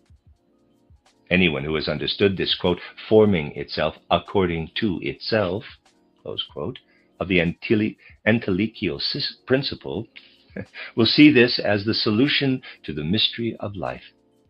Any other solution is impossible, because this is the essence of the matter. If Darwinism is compelled to postulate a primal organism, then we can say that Goethe discovered the essential nature of that primal organism. Footnote, in modern science, the term primal organism usually refers to a primal cell, primal cytoid, a simple entity at the lowest stage of organic evolution. This is a very specific, concrete, sense-perceptible entity. In a Goethean sense, the term primal or archetypal organism does not refer to this, but to the essence, being, or formative entelechial principle that makes the primal cell into an organism. This principle manifests in both the simplest and the most perfected organisms, but developed differently. It is the animality in the animal, and that which makes a living being into an organism. Darwin assumes it from the beginning. It is there, is introduced, and then he says that it reacts one way or another to environmental influences. For Darwin, it was an indefinite X. Goethe wanted to explain this indefinite X. Rudolf Steiner, end of footnote. It was Goethe who broke with merely classifying genera and species and initiated a regeneration of organic science, in keeping with the true nature of the organism.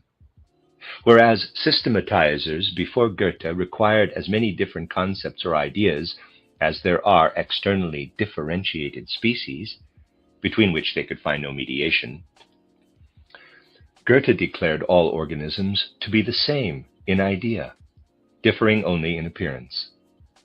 And he explained why this is so. Thus, a philosophical basis was created for a scientific system of organisms. All that remained was to elaborate it. In what sense all existing organisms are only revelations of an idea, and how they reveal it in particular cases would have to be demonstrated. This great scientific accomplishment was widely acknowledged by the more deeply educated scientists. The younger Edward Joseph Dalton wrote to Goethe on July 6, 1827, it's probably Dalton, I would consider it the most gratifying reward if Your Excellency, to whom natural science is indebted not only for a complete transformation through magnificent perspectives and new views in botany, but also for many first-rate contributions to the field of osteology, were to see in the accompanying pages an endeavor deserving of praise. Close quote. Nies von Esenbeck wrote on June 24, 1820, quote, in your essay, titled An Attempt to Explain the Metamorphosis of Plants, the plant spoke to us about itself for the first time, and in this beautiful humanization captivated me also when I was still young, close quote. And finally, Voigt on June 6, 1831, quote, with lively interest and humble gratitude, I have received your little book on metamorphosis, which most graciously includes me as an early participant in the history of this theory. It is strange that animal metamorphosis, not the old metamorphosis of insects, but the one that proceeds from the spinal column, has been treated more fairly than plant metamorphosis. Apart from plagiarism and misuse, such quiet recognition may spring from the belief that animal metamorphosis involves less risk. For in the skeleton, the separate bones always remain the same, whereas in botany, metamorphosis threatens to revolutionize the whole terminology and consequently the identification of species. This frightens the weak because they do not know where such a thing might lead. Close quote. There's a footnote. Steiner compares Goethe's and Darwin's views from a somewhat different point of view on pages 14 and 15, editor, end of footnote. Here we find complete understanding for Goethe's ideas. There is an awareness that a new way of viewing the individual organism is needed, and that only such a new view should form the foundation for a new scientific system that investigates the particular. The type, which is self-generating, has the capacity to assume endlessly diverse forms as it manifests. Such forms are the objects of our sensory perception, the genera and species of organisms actually living in space and time. To the degree that our mind has understood that general idea, the type, it has also comprehended the entire world of organisms in its unity. When we then see the type as it has taken shape in each particular phenomenal form, those forms become intelligible. They appear as stages, as metamorphoses, in which the type realizes itself. Essentially, the task of the new systematic science, based on Goethe's insights, is to point out these various stages. In both the animal and the plant kingdoms, an ascending evolutionary sequence prevails. Organisms are differentiated by their degree of development. How is this possible? We can characterize the ideal form or type of organisms by the fact that it is made up of spatial and temporal elements. Consequently, it appeared to Goethe as a sensory, supersensory form. It contains spatial temporal forms that can be perceived as idea, intuitively. When it manifests in the phenomenal realm, the actual sense-perceptible form, now no longer intuitively perceived, may or may not correspond completely to the ideal form. The type may or may not attain its full development. Certain organisms are lower because their phenomenal forms do not correspond fully to the organic type. The more the outer appearance and the organic type coincide in a particular being, the more perfect it is. This is the objective reason for an ascending evolutionary sequence. It is the task of any systematic presentation to investigate this relationship within the form of each organism. When establishing the type, the primal or archetypal organisms, however, this cannot be taken into consideration. One must find a form that represents the most perfected expression of the type. Goethe's archetypal plant provides such a form. Goethe has been criticized for ignoring the world of the cryptogamia in establishing his type. Footnote: Cryptogamia are plants that reproduce by spores, producing neither flowers nor seeds, mosses, algae, and ferns, for example. Editor, end of footnote.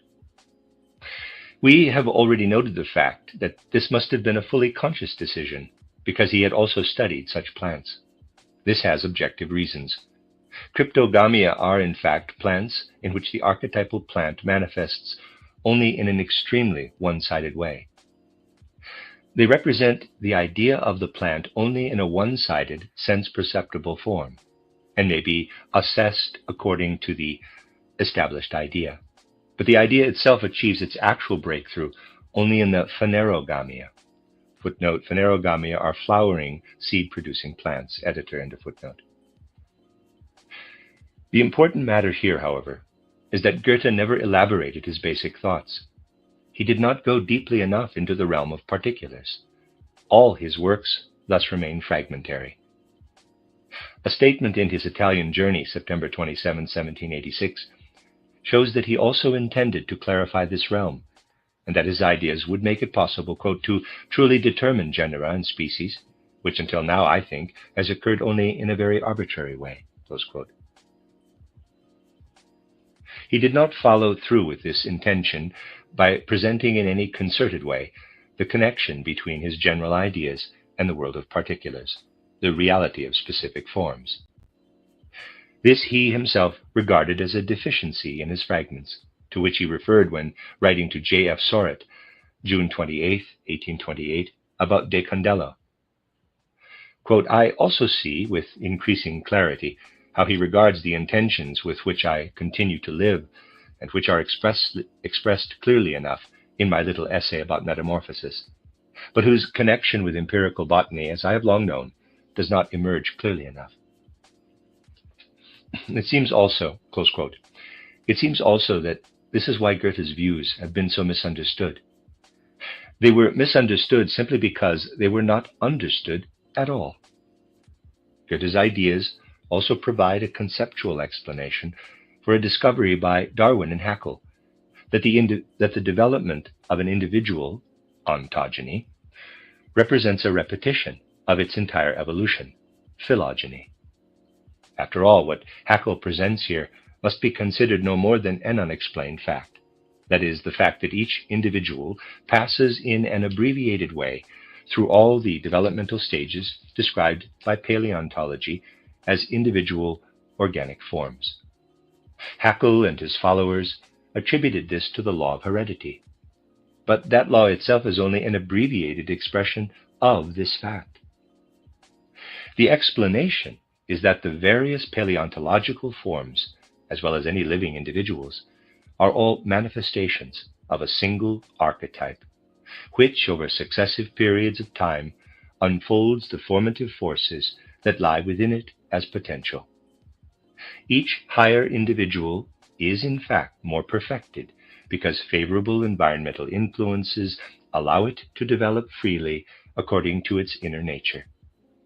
If, on the other hand, various influences force an individual to remain at a lower stage, only some of its inner forces will manifest, and what thus manifests as a whole would comprise only a part of the more highly developed organism. In this way, the developing higher organism appears to be composed of lower organisms, or by the same token, the lower organisms appear in their development as parts of the higher. We can therefore discern in the development of a higher animal the development of all the lower ones, Haeckel's biogenetic law. A physicist is unsatisfied with merely stating and describing the facts, and searches instead for the laws that govern them, for the ideas of the phenomena. Similarly, those who wish to penetrate the nature of living beings find it unsatisfying simply to cite facts of kinship, heredity, the struggle for existence, and so on. They will want to know the ideas that underlie those things. This is what Goethe was striving for. His thoughts regarding the type are, to the organic scientist, what Kepler's 3 laws are to the physicist. Without such laws, we would experience the world as a mere labyrinth of facts. This has frequently been misunderstood.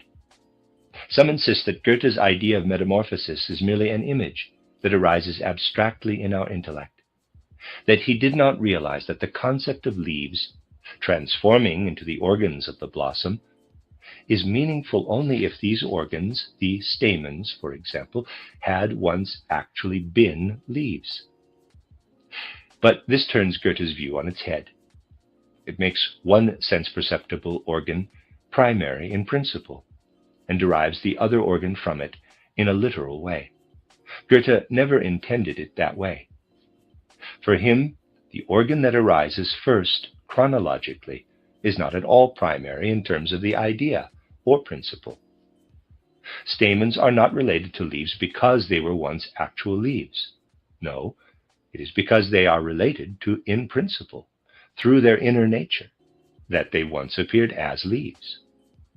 The sense-perceptible transformation is the result of their ideal relationship, not the other way round. It has now been established empirically that all the lateral organs of the plant are identical. But why are they considered identical? According to Schleiden, it is because they all develop on the stem as lateral protuberances and are pushed outward so that the lateral cell formation continues near the stem, and no new cells are formed at the tip that was first to emerge. This purely external relationship forms the basis of the idea of identity.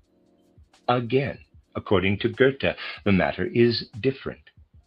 The lateral organs are identical in their ideal, essential nature. Therefore, they also manifest outwardly as identical formations. According to him, the relatedness that appears to the senses is a result of an inner, ideal connection. Goethe's perspective differs from the materialistic view because of the way it frames its questions. They do not contradict, but complement each other. Goethe's ideas provide the basis for the materialistic view. Goethe's ideas are more than poetic prophecies of later discoveries. They are independent, theoretical discoveries whose value has only begun to be recognized, and from which science will continue to draw sustenance for a long time to come. The particular empirical facts that Goethe used may be superseded, even disproved to some degree by more exact and detailed research. But the ideas he established will always remain fundamental to organic science, because they are independent of those empirical facts. Just as every newly discovered planet must orbit its star according to Kepler's laws, every process in organic nature must accord with Goethe's ideas. Events in the starry heavens were known long before Kepler and Copernicus, but these men were the first to discover their laws. Organic nature was observed long before Goethe, but he discovered its laws. Goethe is the Copernicus and Kepler of the organic world. The nature of Goethe's theory can also be explained in the following way. Besides ordinary, empirical, purely fact-gathering mechanics, there is also a rational mechanics that derives a priori laws from the inner nature of fundamental mechanical principles. Empirical mechanics relates to its rational counterpart in the same way that the theories of Darwin, Haeckel, and so on relate to Goethe's rational organic science. Initially, Goethe was not clear about this aspect of his theory, but later he expressed it very emphatically. Thus, he wrote to H.W.F. Wachenroder, quote, "Continue to acquaint me with everything that interests you. Somewhere it will connect with my observations." Close quote from January 21st, 1832. Which is to say that he had discovered the fundamental principles of organic science, from which it should be possible to deduce everything else. Earlier, however, all this had been working unconsciously in Goethe's mind, and he approached the facts accordingly. It only became conscious to him through his first conversation about science with Schiller, which we will describe later. Schiller immediately recognized the ideal nature of Goethe's archetypal plant, and claimed that external reality could never be fully consistent with it. This stimulated Goethe to think about the relationship between what he called the type and empirical reality. He now encountered one of the most significant problems in all of human research. What is the relationship between idea and external reality, between thinking and experience? It became increasingly clear to him that no individual empirical object corresponds fully to his type. There is nothing in nature that is identical to it. The concept of the type cannot therefore stem from the sensory world as such, even though it is acquired through the encounter with the sensory world. Consequently, it can only arise from the type itself. The idea of the archetypal being must, by virtue of an inner necessity, develop its content out of itself, which then appears in the phenomenal world in another form, as a percept. It is interesting in this regard to see how Goethe upheld the validity of experience and strictly separated idea and object, even in his encounters with empirical scientists. In 1796, Sommering sent him a book in which he had attempted to discover the seat of the soul. In a letter to Sommering, August 28, 1796, Goethe found that he had woven too much metaphysics into his views. He said that an idea about objects of experience has no justification if it goes beyond them, and is not based on the essential nature of the objects themselves. He maintained that when dealing with objects of experience, the idea is an organ for apprehending the necessary interrelationships of phenomena that would otherwise be perceived blindly as random occurrences in space and time. Because the idea may not add anything new to the object, it follows that the object in its actual essence is of an ideal nature.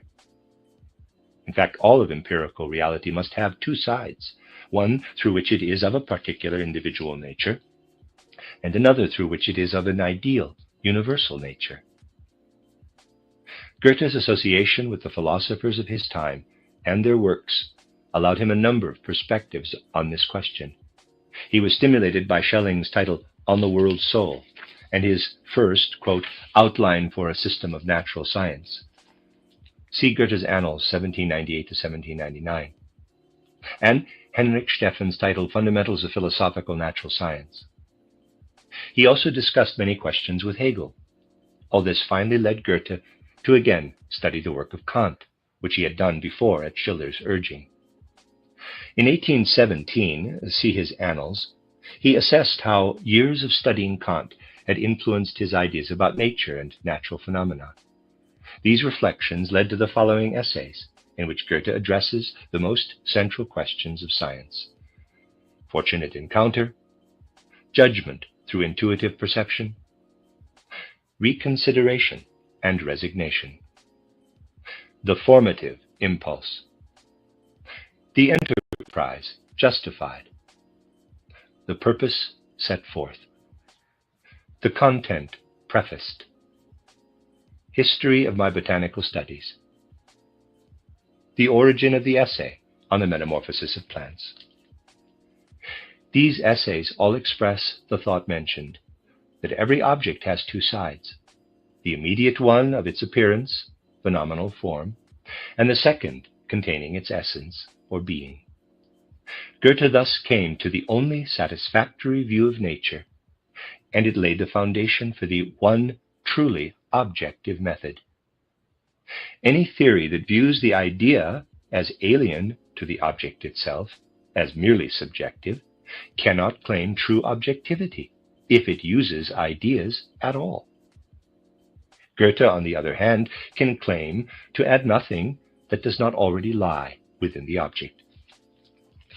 Goethe also pursued the detailed, factual aspect of those branches of science to which his ideas related. In 1795, he attended Loder's lectures on the ligaments, and throughout that period he kept anatomy and physiology in view. This is all the more significant because he was writing his lectures on osteology at the time. In 1796, he experimented with growing plants in the dark and undercolored glass. Later, he also studied insect metamorphosis. Goethe was also stimulated by philologist F.A. Wolff, who called Goethe's attention to Wolff, with two F's, his namesake, who already in 1759, in his Theoria Generationis, Theory Generationis, had expressed ideas similar to those of Goethe on the metamorphosis of plants. This led Goethe to study Wolff more closely during 1807. Later, however, he discovered that Wolff, despite his acuity, was not clear on the essential questions. He had not yet conceived of the type as an entity imperceptible to the senses, developing its content purely out of inner necessity. He still viewed the plant as an outer, mechanical complex of individual details. This interaction with his many scientist friends and his happiness at being recognized and emulated by numerous kindred spirits led Goethe in 1807 to consider publishing the fragments of scientific works he had withheld thus far. He gradually abandoned the idea of writing a larger scientific work, but he did not get around to publishing his individual essays that year. His interest in the theory of color again pushed morphology into the background for a while. The first booklet of his essays was not published for another 10 years, and by 1824 2 volumes had been published, the first in 4 booklets and the second in 2. In addition to the essays on his own views, we find discussions of significant literary publications on morphology, as well as the treatises of other scholars, whose presentations, nevertheless, always complement Goethe's interpretation of nature in some way. Twice, again, Goethe was challenged to take up natural science more intensively.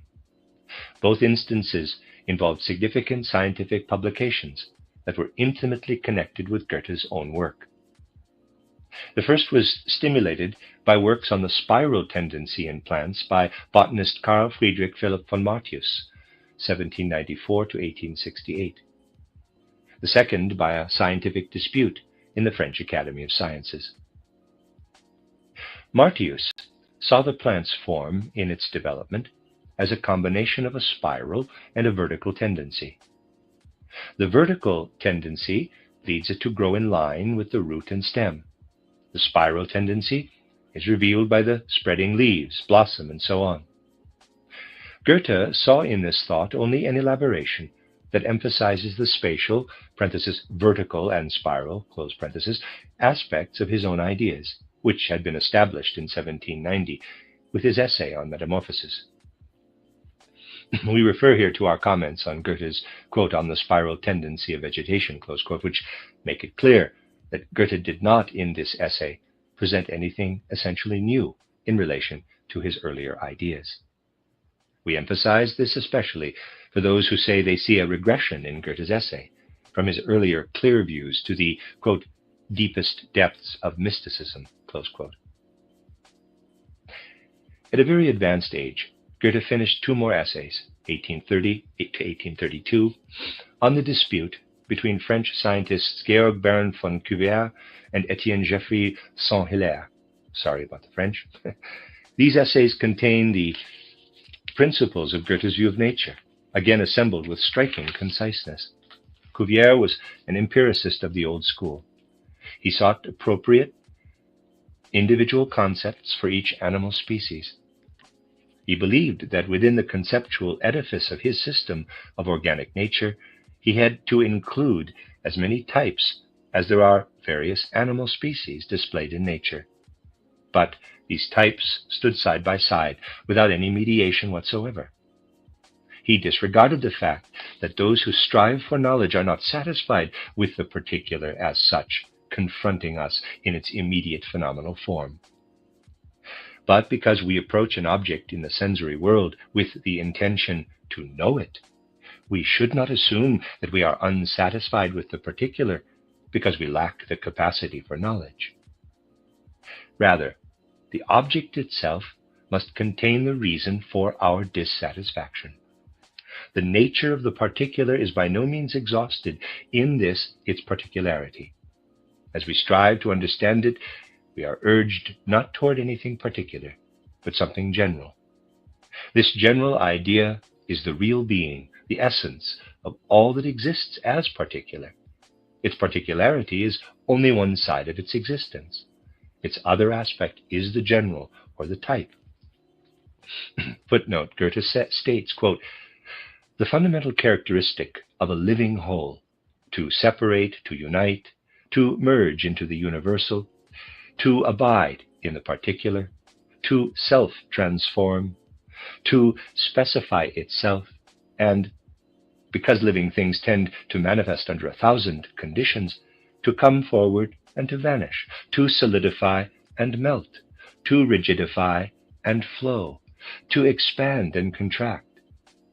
Since all these effects occur simultaneously, any or all may occur at the same moment. Growth and decay, creation and destruction, birth and death, joy and sorrow are all interwoven in the same sense and in the same measure. Therefore, even the most particular thing that occurs always appears as a picture and parable to the most universal." Close quote, from Verses in Prose, editor, end of footnote. This should be understood when referring to the particular as a form of the general. Because the general idea is the true being or essence of the particular, it is impossible to deduce or abstract it from the particular. Because the general cannot borrow its essence from anywhere else, it must provide its own. Thus, the nature of the general type is such that its essence and form are identical. Consequently, it can be comprehended only as a whole, independent of the particular. Science has the task of showing how each particular, by adhering to its own nature, relates to the general idea. In this way, particular kinds of existence enter the cognitive realm, where we recognize their mutual determination and interdependency. Things that would otherwise be perceived only in a dissociated way, as isolated entities in space and time, may now be seen in their necessary lawful interrelatedness. Cuvier, however, flatly rejected this view, which Geoffroy Saint-Hilaire maintained. This is, in fact, the aspect of their dispute that Goethe was interested in. This question has often been distorted by recent views that show the facts in a very different light than is the case when one approaches them without bias. Geoffroy Saint-Hilaire's arguments were based not only on his own research, but on the work of a number of like-minded German scientists, among whom he mentions Goethe. Goethe was extraordinarily interested in this matter and was deeply pleased to find a comrade in Geoffroy Saint-Hilaire. On August 2, 1830, he said to Eckermann, quote, "Geoffroy Saint-Hilaire is now definitely on our side, and with him all his important students and followers in France. For me, this is an event of incredible value, and I rightly rejoice over the final victory of a cause to which I have devoted my life, and which in a very special sense is also my own." Close quote. It is indeed a remarkable phenomenon that in Germany the positive response to Goethe's research was mainly among philosophers, but less among scientists. Whereas in France the positive response came from scientists. Augustin Pyrame de Candolle gave utmost attention to Goethe's theory of metamorphosis, and his approach to botany was close to Goethe's own. Goethe's Metamorphosis essay, 1790 edition, had already been translated into French by Gingens Lazares. Sorry about that again. Under such circumstances, Goethe was right to hope that a French translation of his botanical writings, if done with his collaboration, would not fall on barren ground. In 1831, with Goethe's constant assistance, that translation was produced by Friedrich Jakob Sorth. It was published in French with the original German on facing pages. It contained that first, in quotes, attempt of 1790, as well as the history of Goethe's botanical studies, the effect of his theory on his contemporaries, and something on De Candola. The end of chapter 4. You're listening to RudolfSteinerAudio.com. This is a reading of the essays that Rudolf Steiner wrote for the introductions to Goethe's scientific writings. It's compiled in a book called Nature's Open Secret. This is chapter 5, entitled Concluding Remarks on Goethe's Morphology. When, at the end of these thoughts on Goethe's theory of metamorphosis, I look back over the views I felt the need to express, I must admit that many outstanding representatives of various schools of scientific thought share a view contrary to my own. Their position on Goethe is completely clear to me, and their assessment of my attempt to represent our great thinker and poet is quite predictable. The opinions about Goethe's scientific endeavors are divided into two opposing camps. The adherents of modern monism, led by Professor Haeckel, view Goethe as the prophet of Darwinism, and one who thinks of the organic world as they do, that it is governed by the same laws that operate within inorganic nature. They would say that the only thing Goethe lacked was a theory of natural selection, which provided Darwin with a foundation for the monistic worldview, thus raising the theory of evolution to the level of scientific conviction. This perspective is confronted by another that views Goethe's idea of the type as no more than a general concept, or idea in the sense of Platonic philosophy. Accordingly, they claim Goethe's inherent pantheism led him to make various assertions reminiscent of the evolutionary theory, that he never felt any need to penetrate to its ultimate mechanical foundations. Consequently, it is impossible to attribute a theory of evolution in the modern sense to Goethe. Through my attempt to explain Goethe's views without assuming any positive standpoint, based purely on Goethe's own nature and his whole spirit, it has become clear that neither of these two positions, as significant as their contributions to an assessment of Goethe have been, has interpreted his views of nature altogether correctly. The first view is certainly correct when it maintains that Goethe, in attempting to explain organic nature, opposed the dualistic assumption that there are insurmountable barriers between the organic and inorganic worlds. But Goethe never claimed that organic nature can be understood because its forms and phenomena can be explained mechanistically, but rather because he realized that the higher context in which they exist is in fact accessible to our knowledge.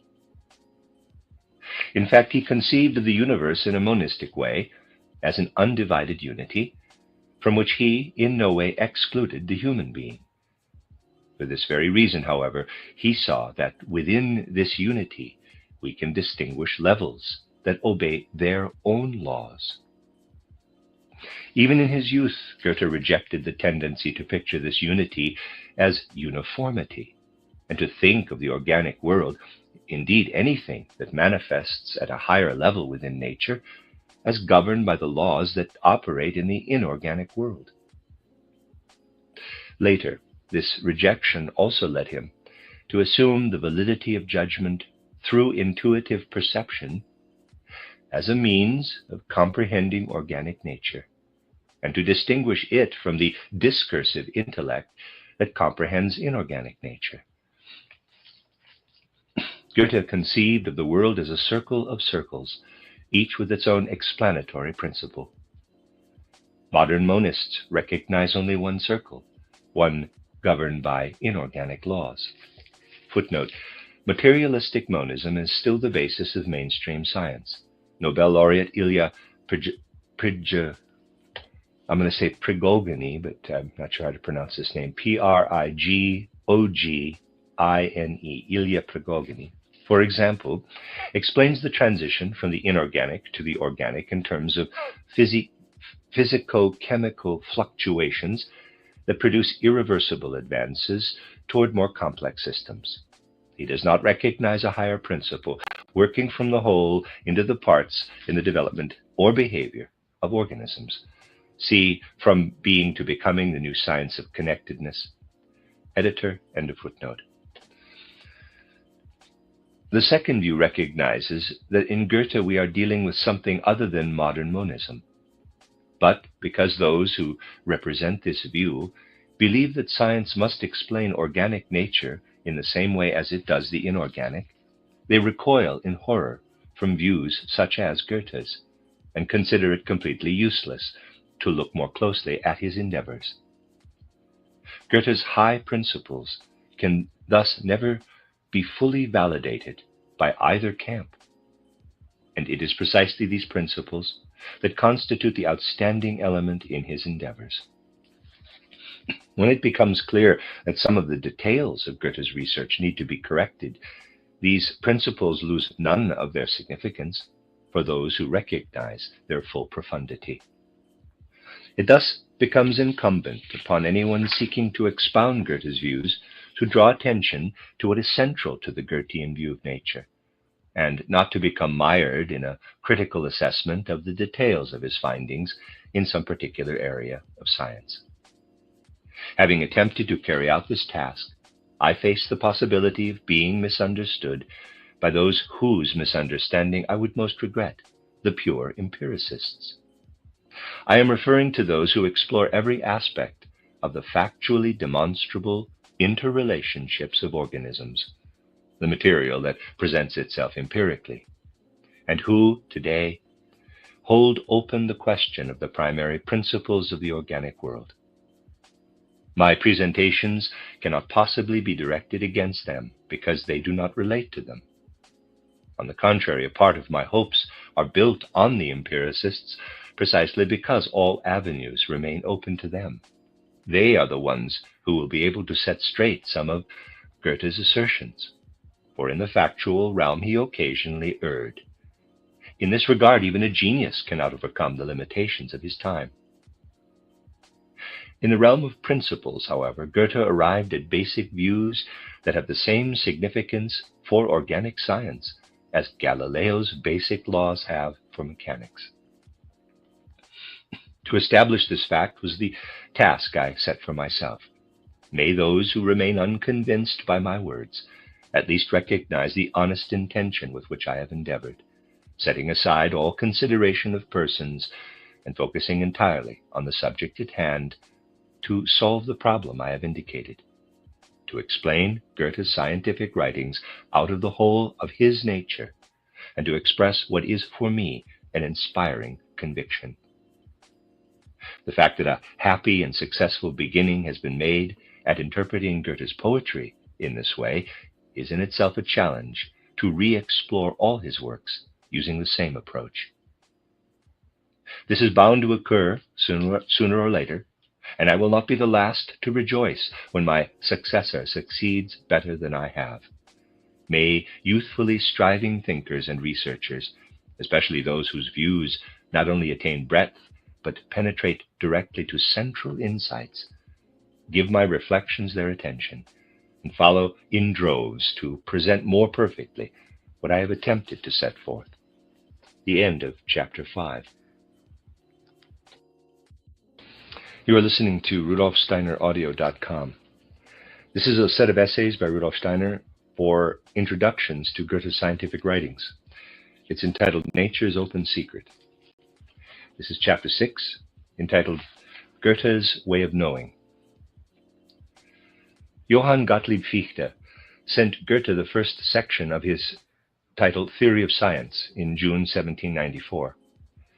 On June 24th, Goethe replied to the philosopher, quote, For my part, I will owe you a tremendous debt of gratitude if you finally succeed in reconciling me with philosophers, whom I have never been able to do without, but with whom I have never been able to feel united."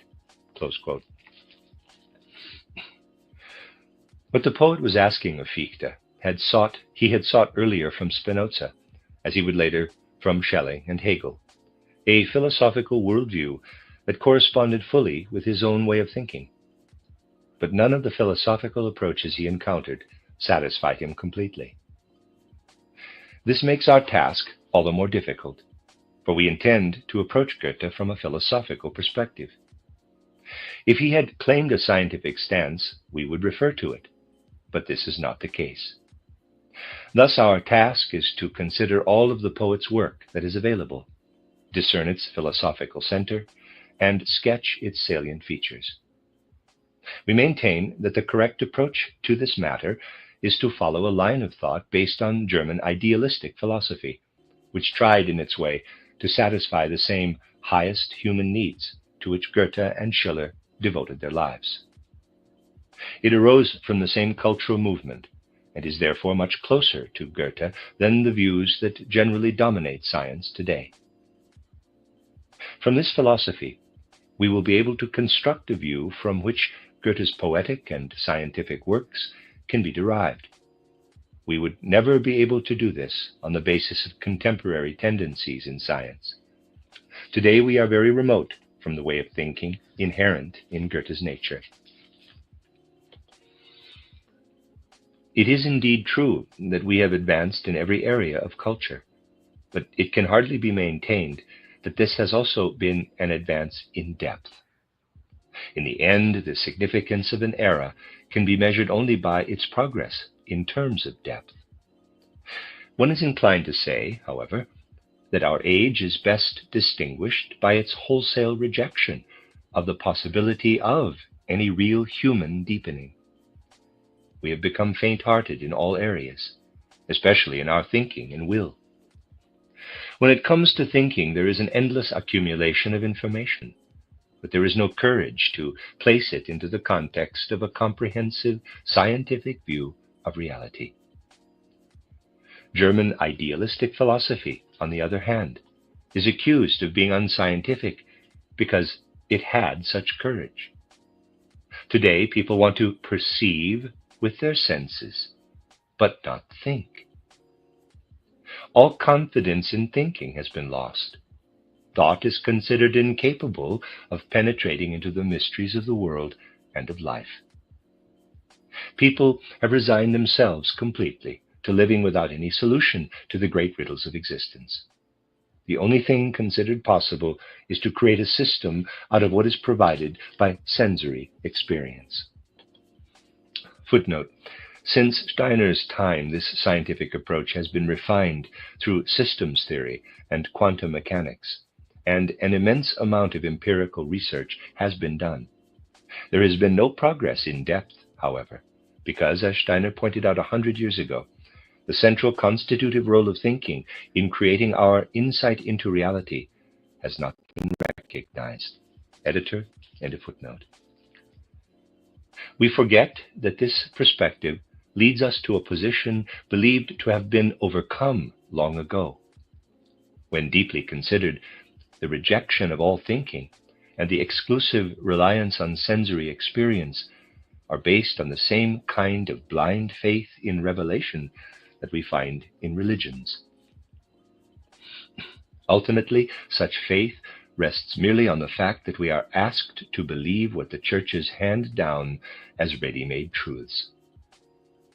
Thinking may strive to penetrate to their deeper meaning, but it lacks the capacity to approach the truth, to penetrate to the depths of the world through its own power. What does a science limited to sense experience require of thinking? That it consider the factual information and then interpret and arrange it. The independent power of thinking to penetrate to the core of the world is denied by this science. Theology, on the one hand, demands blind subjection of one's thinking to the dictates of the church, Science, on the other, demands blind subjection to the dictates of the senses. In either case, independent, deeply insightful thinking counts for nothing. Empirical science forgets that thousands upon thousands of people may have observed a sense-perceptible fact and passed it by without noticing anything remarkable about it. Then along comes someone who sees it and perceives within it the working of an important law. How do we explain this? The discoverer must have been able to look in a way that was different from those who came before. The discoverer perceived the fact with different eyes, had a certain thought about how to relate that fact to others, about what was significant in it and what was not. In this way, those who make scientific discoveries comprehend and order their experience through thinking, and consequently see more than others do. They see with the eyes of the Spirit. All scientific discoveries stem from the circumstance that the observer is able to observe in a way that is guided by the right thought. It is natural that thinking should guide observation, but it cannot do so when the researcher has lost confidence in it and does not understand its scope and significance. Empirical science helplessly roams the world of phenomena. The world becomes for it a confusing multiplicity of particulars because it lacks the energy of thought to penetrate its experience. People speak of limits of knowledge today because they fail to understand the task of thinking. They lack a clear view of what they wish to achieve and doubt their ability to achieve it. If someone were to come today and show us the solution to the mystery of existence, we would gain nothing from it, because we would not know what to make of it. It is exactly the same with our will and our actions. People are unable to set themselves a definite life task that they can actually accomplish. They merely fantasize about indefinite, vague ideals and then complain when they fail to achieve what they can barely envision. Just ask today's pessimists about what they really want and what they despair of accomplishing. They have no idea. Their nature is entangled in problems. They cannot cope with any situation, nor are they satisfied with any. Do not misunderstand me. It is not my intention to promote a superficial optimism that remains contented with life's trivial pleasures and yearns for nothing higher. I do not wish to condemn those who are painfully aware of our deeply tragic dependency on conditions that paralyze our every action, which we vainly struggle to change. Let us not forget that pain is the precursor of joy. A mother's joy in her thriving children is that much sweeter when that joy has been won through worry, suffering, and effort. Every thinking person would, in fact, have to refuse any happiness offered by an external agent, because ultimately we cannot experience real happiness as the result of what is handed to us as an unearned gift. A creator who had intended to grant a heritage of happiness to humankind would have done better not to create us in the first place. Human dignity is increased when what we create is always cruelly destroyed. After all, as a result, we must always build and create anew. Our happiness lies in doing and in our accomplishments. Revealed truth is like unearned happiness. Our human dignity depends on our seeking the truth ourselves, guided neither by sensory experience nor by revelation. Footnote: as a student of Goethe, Steiner was keenly aware of the importance of sensory experience, and he strongly defends its validity in the later sections of this work. Here, however, he is making the same point as in the above example of the discovery of a scientific law. Only through our own thinking activity can we approach true reality. Editor. End of footnote. Once this has been thoroughly recognized, revealed religions will have played themselves out.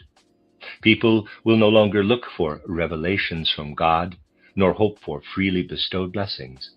They will want knowledge gained through their own thinking and happiness created through their own efforts. Whether a higher power directs our destiny toward good or ill is of no concern to us. We ourselves must determine our own paths. The most exalted idea of divinity is still a God who, after creating human beings, withdrew completely from the world and left us entirely to our own devices. Whoever attributes to thinking a perceptive capacity that goes beyond that of the senses must also acknowledge that this capacity directs itself toward objects that lie beyond sense-perceptible reality. The objects of thinking, however, are ideas. When our thinking comprehends an idea, it unites with the foundations of universal existence. That which is actively at work in the outer world enters the human spirit. The human being unites with objective reality in its highest potency.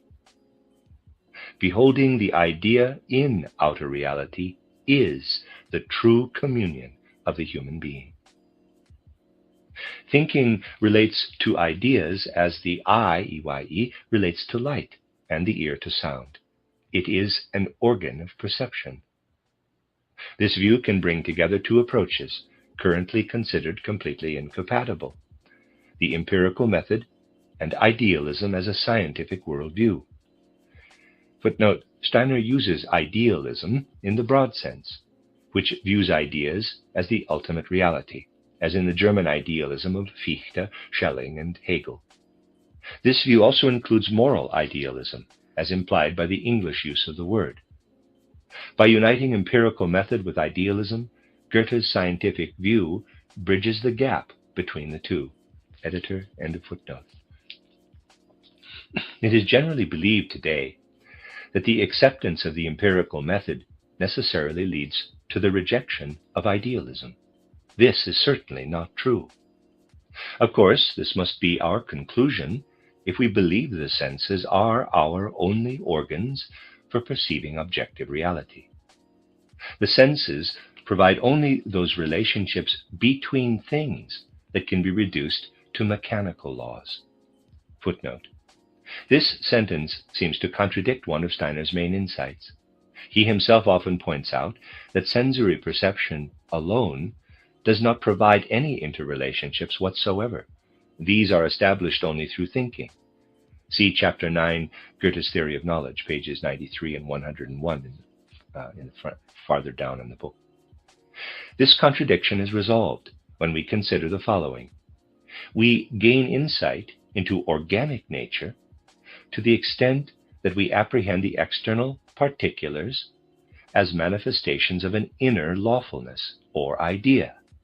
We proceed from the whole to the parts. We do this through what Goethe called judgment through intuitive perception.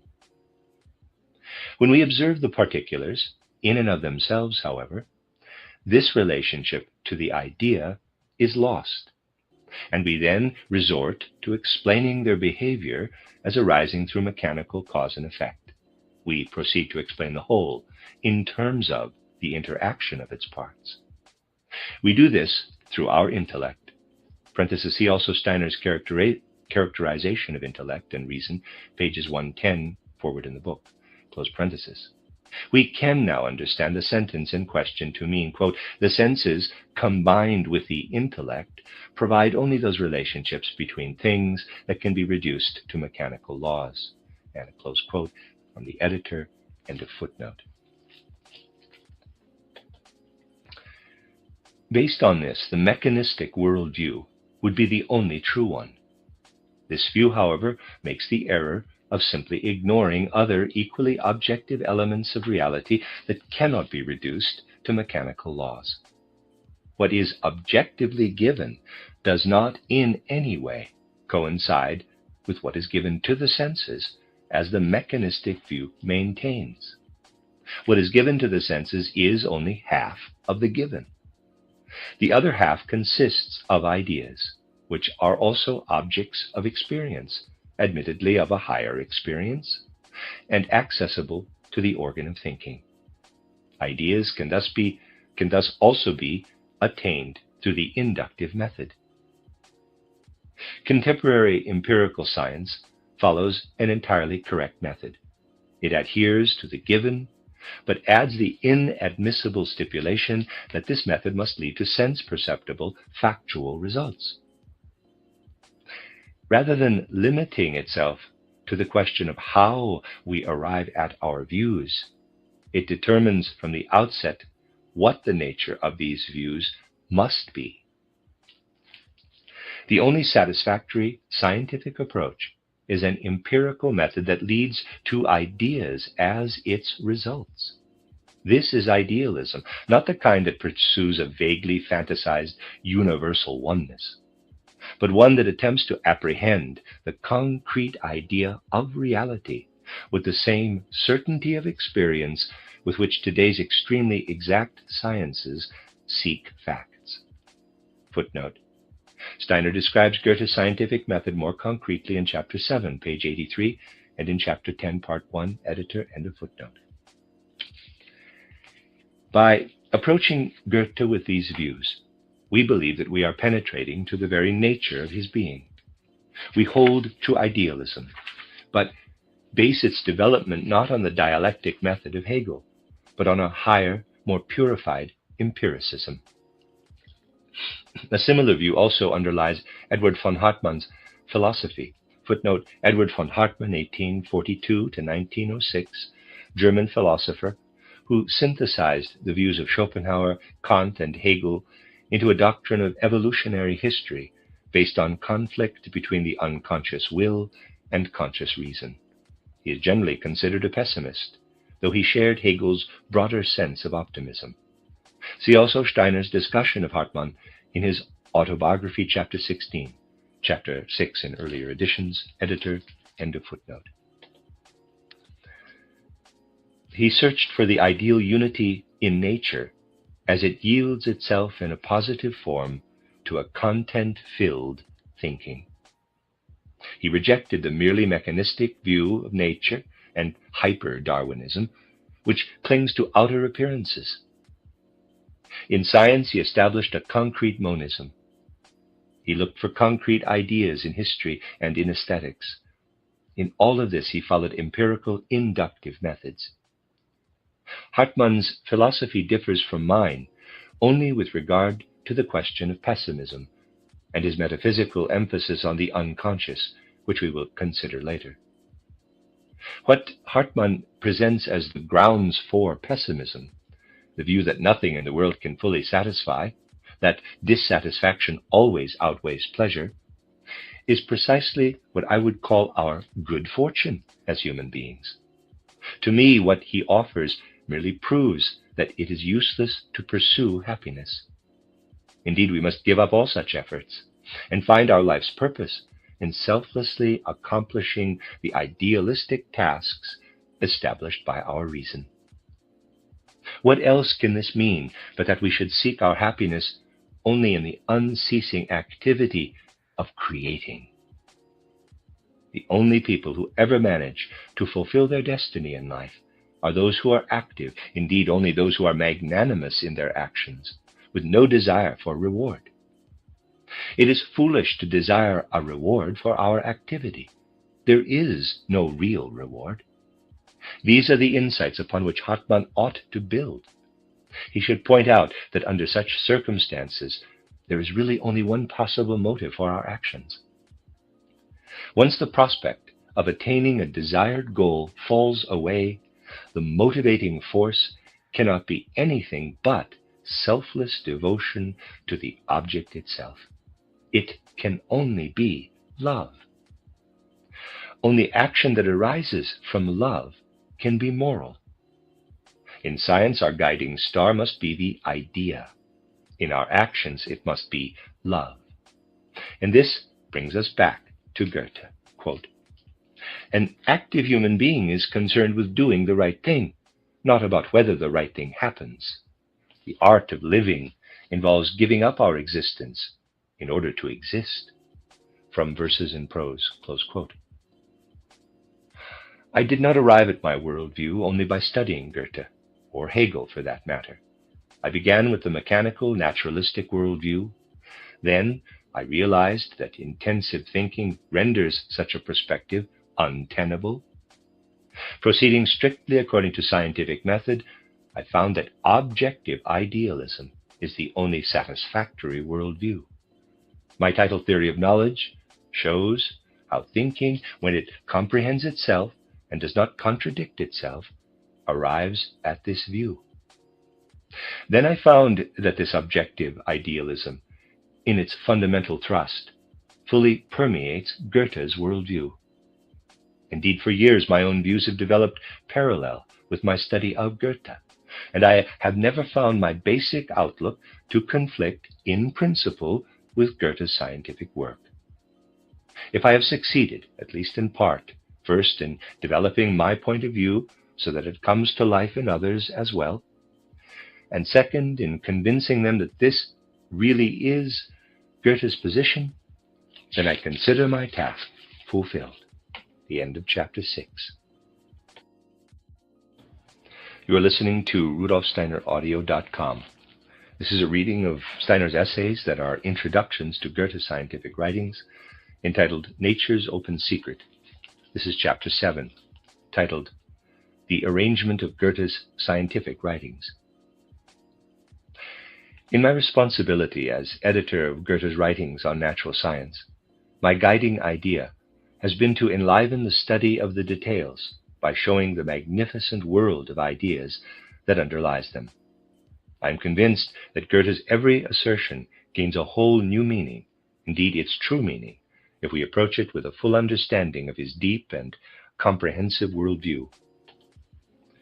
We cannot deny that many of his scientific assertions appear insignificant in view of contemporary science, which, since his time, has advanced tremendously. But this is not at issue here. The important thing is the significance of such assertions within the context of Goethe's own views. At the spiritual heights upon which the poet stood, scientific questions take on greater intensity. Without such questions, however, there is no science. What were the questions Goethe asked of nature? This is the important issue. Whether and how he answered such questions are secondary considerations. Of course, with more adequate means and experience at our disposal today, we can also find more adequate answers to the questions he asked. But my exposition intends to show that even with the greater means at our disposal, we can do no more than take the paths he indicated. Above all, we should learn from Goethe how to ask questions of nature.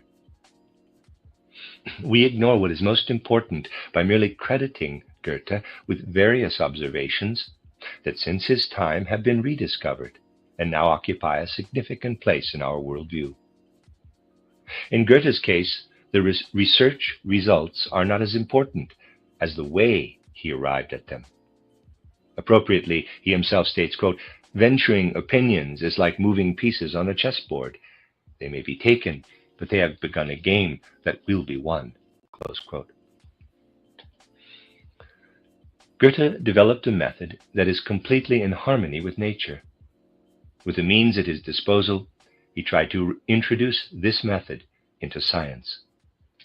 The individual results of his inquiries may have been transformed by the advances of science, but the scientific process thus introduced has itself been an enduring advance for science. These perspectives necessarily influence the arrangement of the edited writings. Because I have departed from the usual way of arranging this material, it might seem justified to ask why I did not take this path, which seems to be the most sensible, with general science in Volume 1, biology, mineralogy, and meteorology in Volume 2, and physics in Volume 3. Thus, the first volume would contain the general views, and the rest would contain the specific elaborations of these essential ideas. As attractive as this may be, I would have never thought of adopting such an arrangement. Using that method, I would never have attained my goal, that is, returning to Goethe's analogy, allowing the first moves of the game to reveal the underlying strategy. Nothing is more foreign to Goethe than to consciously proceed from general concepts. He always begins with actual facts, then compares and arranges them. While doing this, the fundamental ideas underlying the facts become apparent to him. It is very wrong to claim that ideas were not the driving force behind Goethe's creative work, on the grounds that he made that familiar remark about the idea of Faust. In his contemplation of things, after eliminating the unessential incidentals, what remained for him was the idea in his sense of the word. The method Goethe used is always based on pure experience, even as he rises to the idea.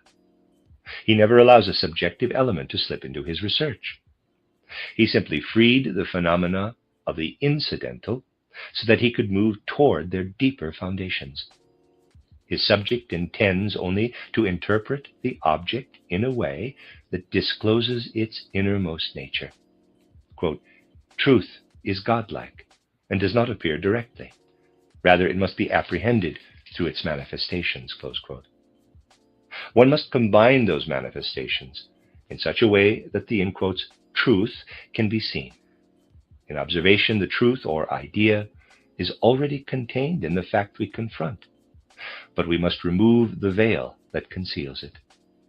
The removal of that veil is the true scientific method. Goethe took this path, and we must follow him if we wish to fully access his mind. In other words, we must begin with Goethe's biological studies, because this is where Goethe began. Here for the first time a rich content revealed its ideas to him, ideas that we later find as elements of his essays on general and methodological questions. If we wish to understand these writings, we must first have filled our minds with that content. The essays dealing with methodology are a mere spinning of thoughts for those who have not bothered to walk the path followed by Goethe. As for the studies of physical phenomena, they came about as a result of Goethe's view of nature. The end of Chapter 7. You are listening to RudolfSteinerAudio.com. This is a reading of essays by Rudolf Steiner that are intros to Goethe's scientific writings, entitled Nature's Open Secret. This is Chapter 8, entitled From Art to Science. When we wish to portray the spiritual development of a thinker, we must explain in a psychological sense how the particular direction of this development arises from the facts of that person's life.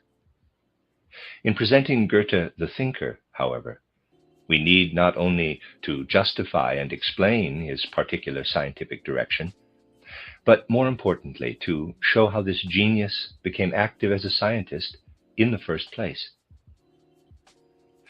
Goethe suffered greatly from the false assumption of his contemporaries that poetic creativity and scientific research cannot be united in a single individual. What is most important here is to answer the question, what motives drove this great poet to take up science? Did the transition from art to science simply stem from his subjective inclinations, from personal whim? Or was Goethe's artistic bent such that it led him of necessity to science? If the former had been true, then Goethe's simultaneous devotion to art and science would have resulted merely from an incidental personal enthusiasm for both aspects of human endeavor, and we would be concerned with a poet who also happened to be a thinker. Given a somewhat different course of life, Goethe might have taken up poetry in the same way without any interest whatsoever in science. Both aspects of this man would then have interested us separately. Both might have contributed a good deal to human progress. But this would also have been true if these two spiritual directions had lived in two different individuals. Goethe the poet would have had nothing to do with Goethe the thinker. But if the second supposition is true, then Goethe's artistic impulse would have demanded, out of its own inner necessity, to be complemented by scientific thinking. It would be simply inconceivable for the two impulses to have been divided between two personalities. Each of the two impulses would then interest us, not just for its own sake, but also because of its relationship to the other.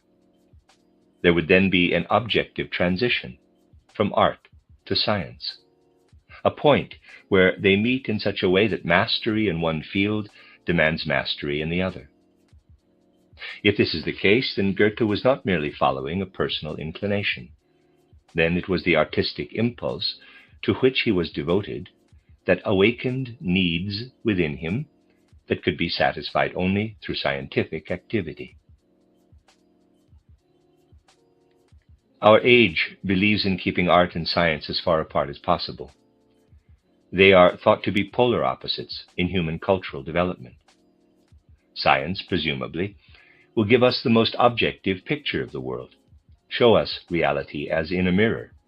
In other words, it is supposed to keep entirely to what is objectively given and to exclude all arbitrary subjectivity. Its laws are determined by the objective world, to which it must subject itself. Science is supposed to find entirely in the objects of sensory experience the criteria for what is true and false. When it comes to artistic creations, everything is supposed to be totally different. Their laws stem from the autonomous creative power of the human spirit.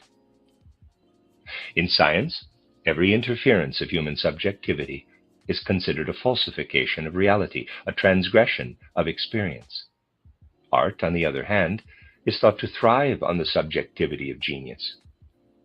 Its creations are products of the human imagination, not mirror images of the outer world. The origin of scientific laws lies outside us, in objective existence. The source of aesthetic laws lies within us, in our individuality. Therefore, the latter are not considered to have any cognitive value whatsoever. They only create illusions without the slightest element of reality. Those who view the matter in this way will never come to a clear understanding of the relationship between Goethean poetry and Goethean science. As a result, they will understand neither. Goethe's great historical significance lies in the fact that his art flows directly from the primal wellsprings of existence, that there is nothing illusory, nothing subjective about it, but that it appears rather as the herald of the lawfulness apprehended by the poet as he listens to the world spirit deep in nature's working. On this level, art becomes the interpretation of the world's secrets, just as science is in a different sense. Indeed, Goethe always thought of art in this way. Art was for him one revelation of the primal lawfulness of the world, science the other. For him, art and science spring from a single source. Whereas researchers delve into the depths of reality to formulate its driving forces in the form of thoughts, artists seek to imbue their medium with these same driving forces. Quote, I think one could call science the knowledge of the general, abstracted knowledge. Art, on the other hand, would be science applied in action. Science would be reason, art its mechanism. Wherefore one could also call it practical science. And finally, therefore, science would be the theorem and art the problem, from Verses in Prose, close quote. What science expresses as idea, theorem, is the same lawfulness with which art informs its medium. It becomes art's problem. Quote, in human works, as in those of nature, what is most worthy of note are the intentions, close quote from Verses in Prose. Goethe looks everywhere, not only for what is given to the senses in the outer world, but for the tendency through which it has come about. To grasp this tendency scientifically, to form it artistically, that was his mission. In forming her own works, nature gets herself, quote, into specifications, as if into a dead-end street, close quote. We must go back to what might have come about if her tendency had been able to realize itself without hindrance. Just as a mathematician never focuses only on this or that specific triangle, but is always mindful of the principles underlying all possible triangles. The essential question is not what nature has created, but according to what principle she has created it. The task then is to develop this principle as befits its own inner tendencies, and not as it has occurred in nature, where it was dependent upon 1,000 contingencies.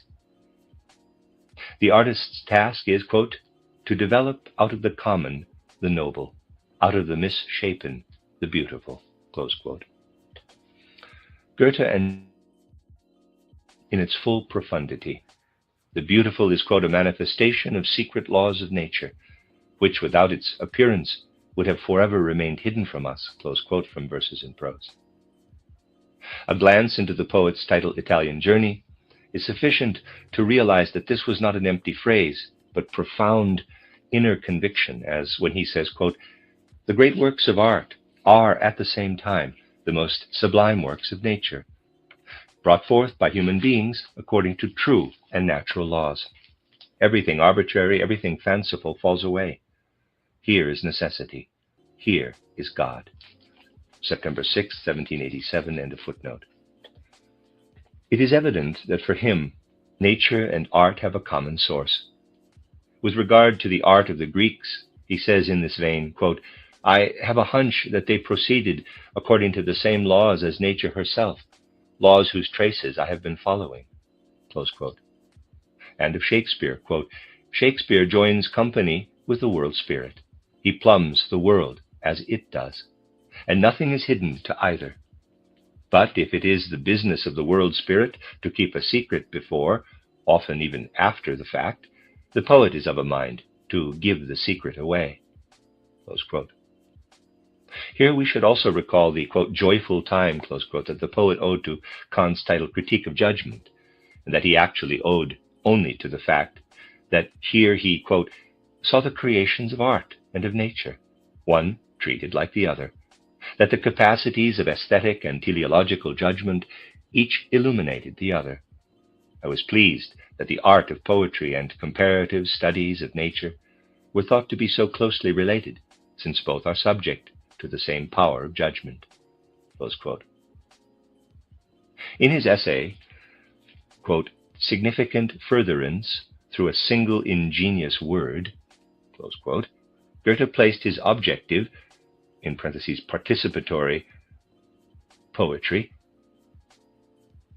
close parenthesis, alongside his objective, participatory thinking, with the very same intention. Let me read that again. I'm going to not worry about the parentheses. Goethe placed his objective participatory poetry alongside his objective participatory thinking with the very same intention. Footnote, the adjective used here in the German original to characterize Goethe's thinking as well as his poetry is gegenständlich. This word can be variously translated as concrete, object-oriented, representational, objective, and in the spirit meant here also participatory. See page 271 and editor, end of footnote. To Goethe, therefore, art and science appear to be equally objective, only their forms are different. Both appear as the expressions of one being, as necessary steps in a single development. Every view that relegates art or the beautiful to an isolated position, removed from the whole picture of human evolution, is repulsive to him. Thus he says, quote, in the aesthetic realm it is no good to speak of the idea of the beautiful. In so doing we isolate the beautiful, which cannot be conceived of as separate, from Verses in Prose. Continue the quote, style rests upon the deepest foundations of knowledge, on the essential nature of things, insofar as we are permitted to grasp it in visible and tangible forms. Parenthesis, quote, simple imitation of nature, mannerism, style, close quote, close parenthesis. I believe that's a a work by Goethe. End of quote. Art is therefore based on knowing. Science has the task of recreating, in thought, the order according to which the world is constituted. Art has the task of developing in individual detail the idea of this order. Artists incorporate into their works all of the world lawfulness available to them. Works of art, therefore, appear as miniature worlds. Herein lies the reason why the Goethean artistic tendency must be supplemented by science. Even as art, it is a form of knowing. What Goethe actually wanted was neither science nor art. He wanted the idea, and he either stated or portrayed it, depending on how it happened to present itself to him. Seeking to ally himself with the world spirit and to reveal its working, Goethe did whatever was required, working either through the medium of art or through that of science. Neither one-sided artistic nor one-sided scientific striving lay in Goethe's nature, but rather the never-resting urge to, quote, behold all seeds, all active power, close quote, from Faust, line 384. This does not make Goethe a philosophical poet, however, for his poetic productions do not make a detour through thought to their sense-perceptible formation. Rather, they flow directly from the well springs of all becoming, just as his scientific research is not permeated by poetic imagination, but rests directly upon the perception of ideas. Still, while Goethe is not a philosophical poet, to the philosophical observer, his fundamental tendency appears philosophical. Thus, the question of whether Goethe's scientific works have a philosophical value takes on an entirely new form. It becomes a question of deriving the fundamental principles underlying these works from what we have of them.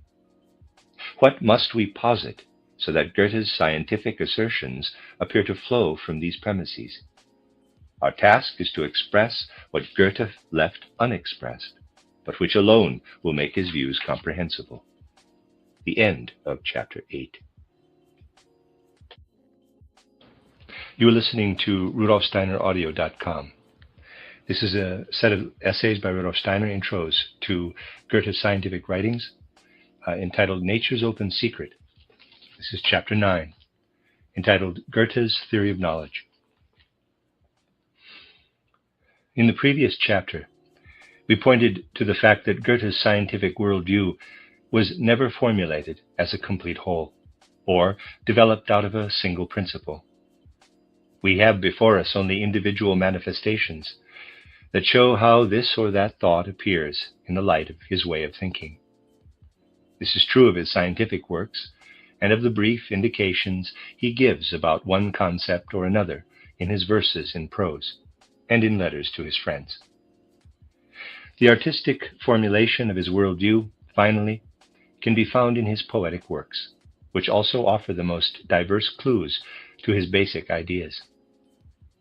But in admitting without reservation that Goethe never expressed his basic principles as a coherent whole, we in no way intend to validate the claim that his worldview fails to spring from an ideal center that can be formulated in a rigorously scientific way. Let us be clear about the matter before us. What worked in Goethe's spirit as the inner driving principle in all his creations, permeating and enlivening them, could not be manifested as such. Because it permeated all of his works, it could not, at the same time, appear in his consciousness as a separate entity. If this had been the case, then it would have had to appear before his mind as something complete and at rest, instead of being actively at work, as it actually always was. The task of Goethe's interpreter is to follow the diverse activities and manifestations of this principle in their constant flow, in order to then sketch its ideal contours as a coherent whole. We will only see Goethe's exoteric works in their true light when we succeed in a clear and precise formulation of the scientific meaning of this principle, and develop its various aspects with scientific consistency, because we will then be able to view them as they evolve out of a common center. Footnote: Steiner is applying Goethe's method to Goethe's own works. Compare my discussion of Goethe's genetic method in section 5. I won't be reading that article by the editor, John Barnes, so you'll need to buy this book, I'm afraid. Sorry, end of footnote. This chapter will deal with Goethe's theory of knowledge, his epistemology. Before we consider Goethe's relationship to this science, we must briefly touch on a certain confusion regarding its task that has unfortunately persisted since Kant. Kant believed that philosophy before him had strayed by seeking to know the essential nature of things without first asking how such knowledge is possible in the first place. He saw the fundamental malady of all philosophizing that preceded him in the fact that thinkers thought about the nature of an object before examining our human cognitive capacities. He therefore proceeded to examine this fundamental philosophical problem, thereby inaugurating a new trend in thought. Philosophy based on Kant has since focused untold cognitive power on this question, and in philosophical circles today, an approach to its solution is sought more than ever. As a result, however, epistemology, which has become the central scientific question of the day, is assumed to be no more than a comprehensive answer to the question, how is knowledge possible? Applied to Goethe, the question would then be, how did Goethe conceive of the possibility of knowledge? On closer examination, however, we find that the answer to this question cannot possibly be the starting point for a theory of knowledge. For if I ask how something is possible, then I must have already examined the nature of the thing itself.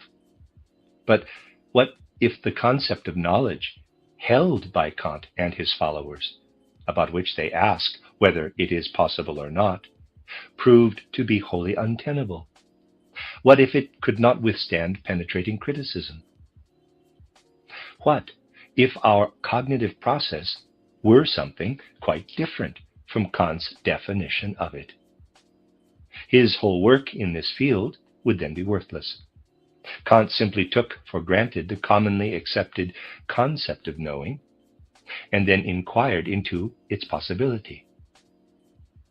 According to this concept, knowing is the depiction of a reality that exists in itself, outside our consciousness. We cannot, however, determine the possibility of knowing before we have found out what knowing is.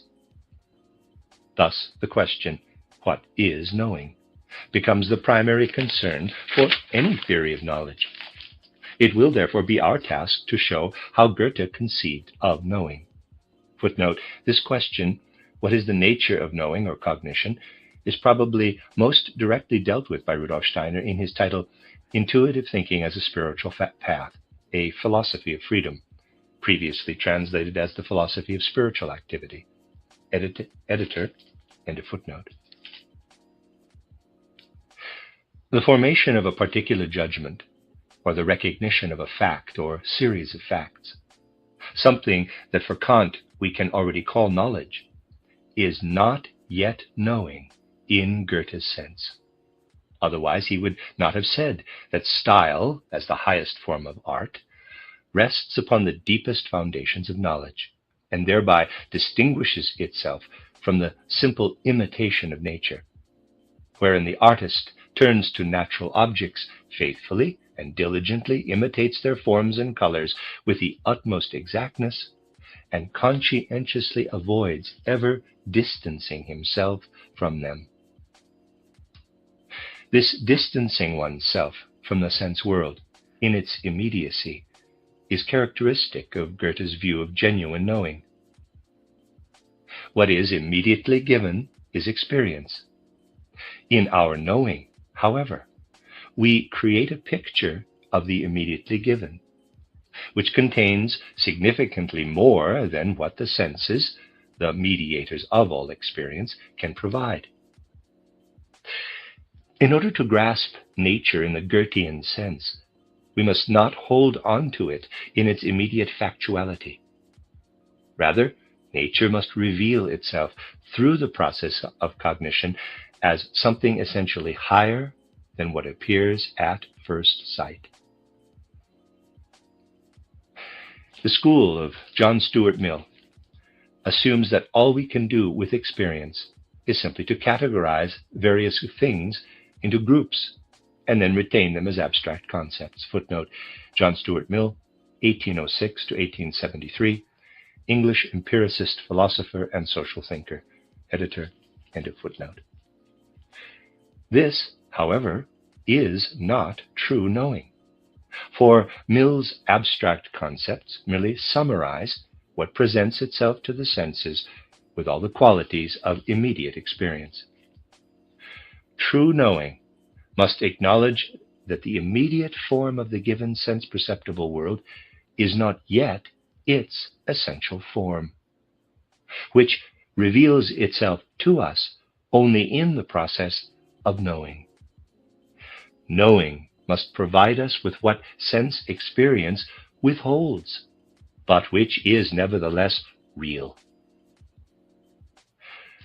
Mill's knowing is not true knowing, because it is only an elaborated experience of the senses that allows things to remain as our eyes and ears convey them to us. It is not that we should go beyond the realm of experience and lose ourselves in a world of fantasy, as the metaphysicians of earlier and more recent times loved to do. Rather, we should progress from experience as given to the senses to a form of experience that satisfies our reason. A new question now arises.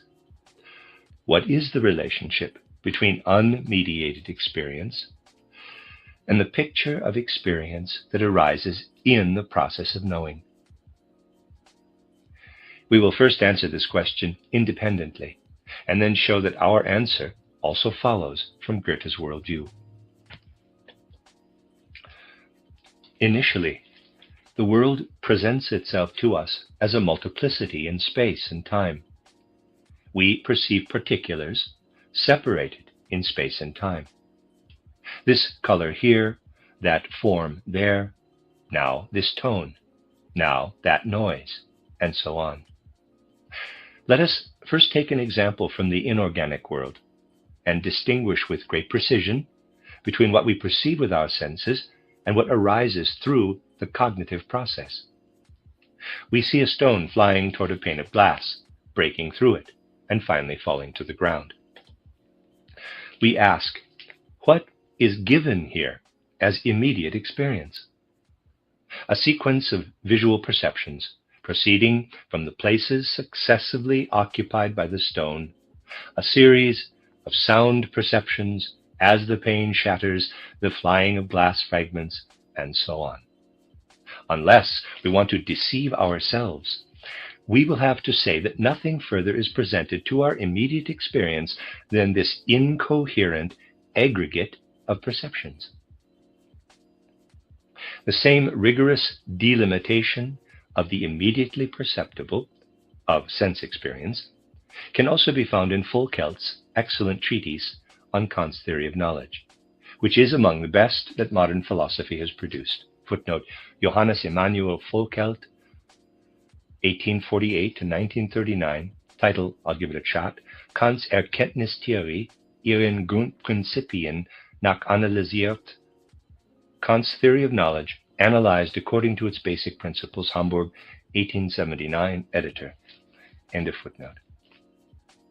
But it is impossible to see why Volkelt regards discrete perceptual images as mental pictures, and thereby precludes the possibility of objective knowledge from the very start.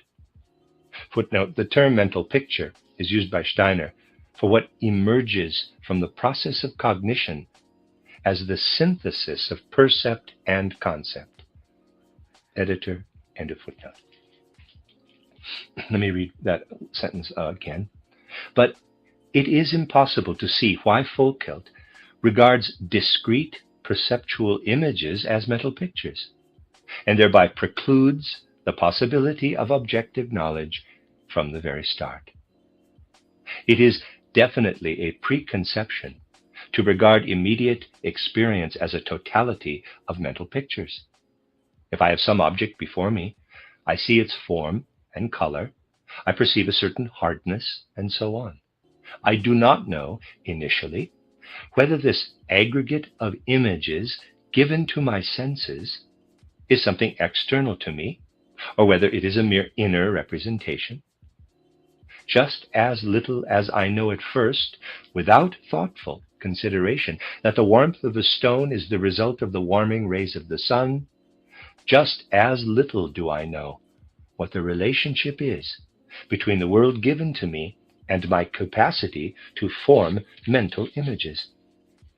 Folkelt places at the beginning of his epistemology the proposition, quote, that we have a multiplicity of mental pictures of various kinds, close quote. That a multiplicity is given to us is correct. But how do we know that this multiplicity consists of mental pictures? Indeed, Folkelt does something quite inadmissible when he first asserts that we must ascertain what is given to us by immediate experience, and then presupposes something that cannot be a given, that the world of experience is a world of mental pictures.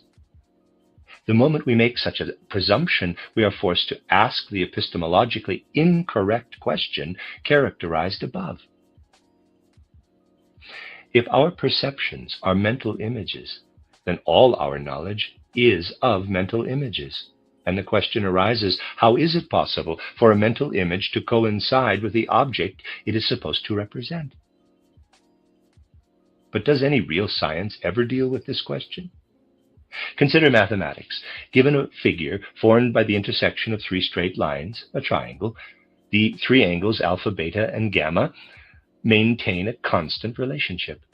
Together they make a straight angle or two right angles. This is a mathematical statement.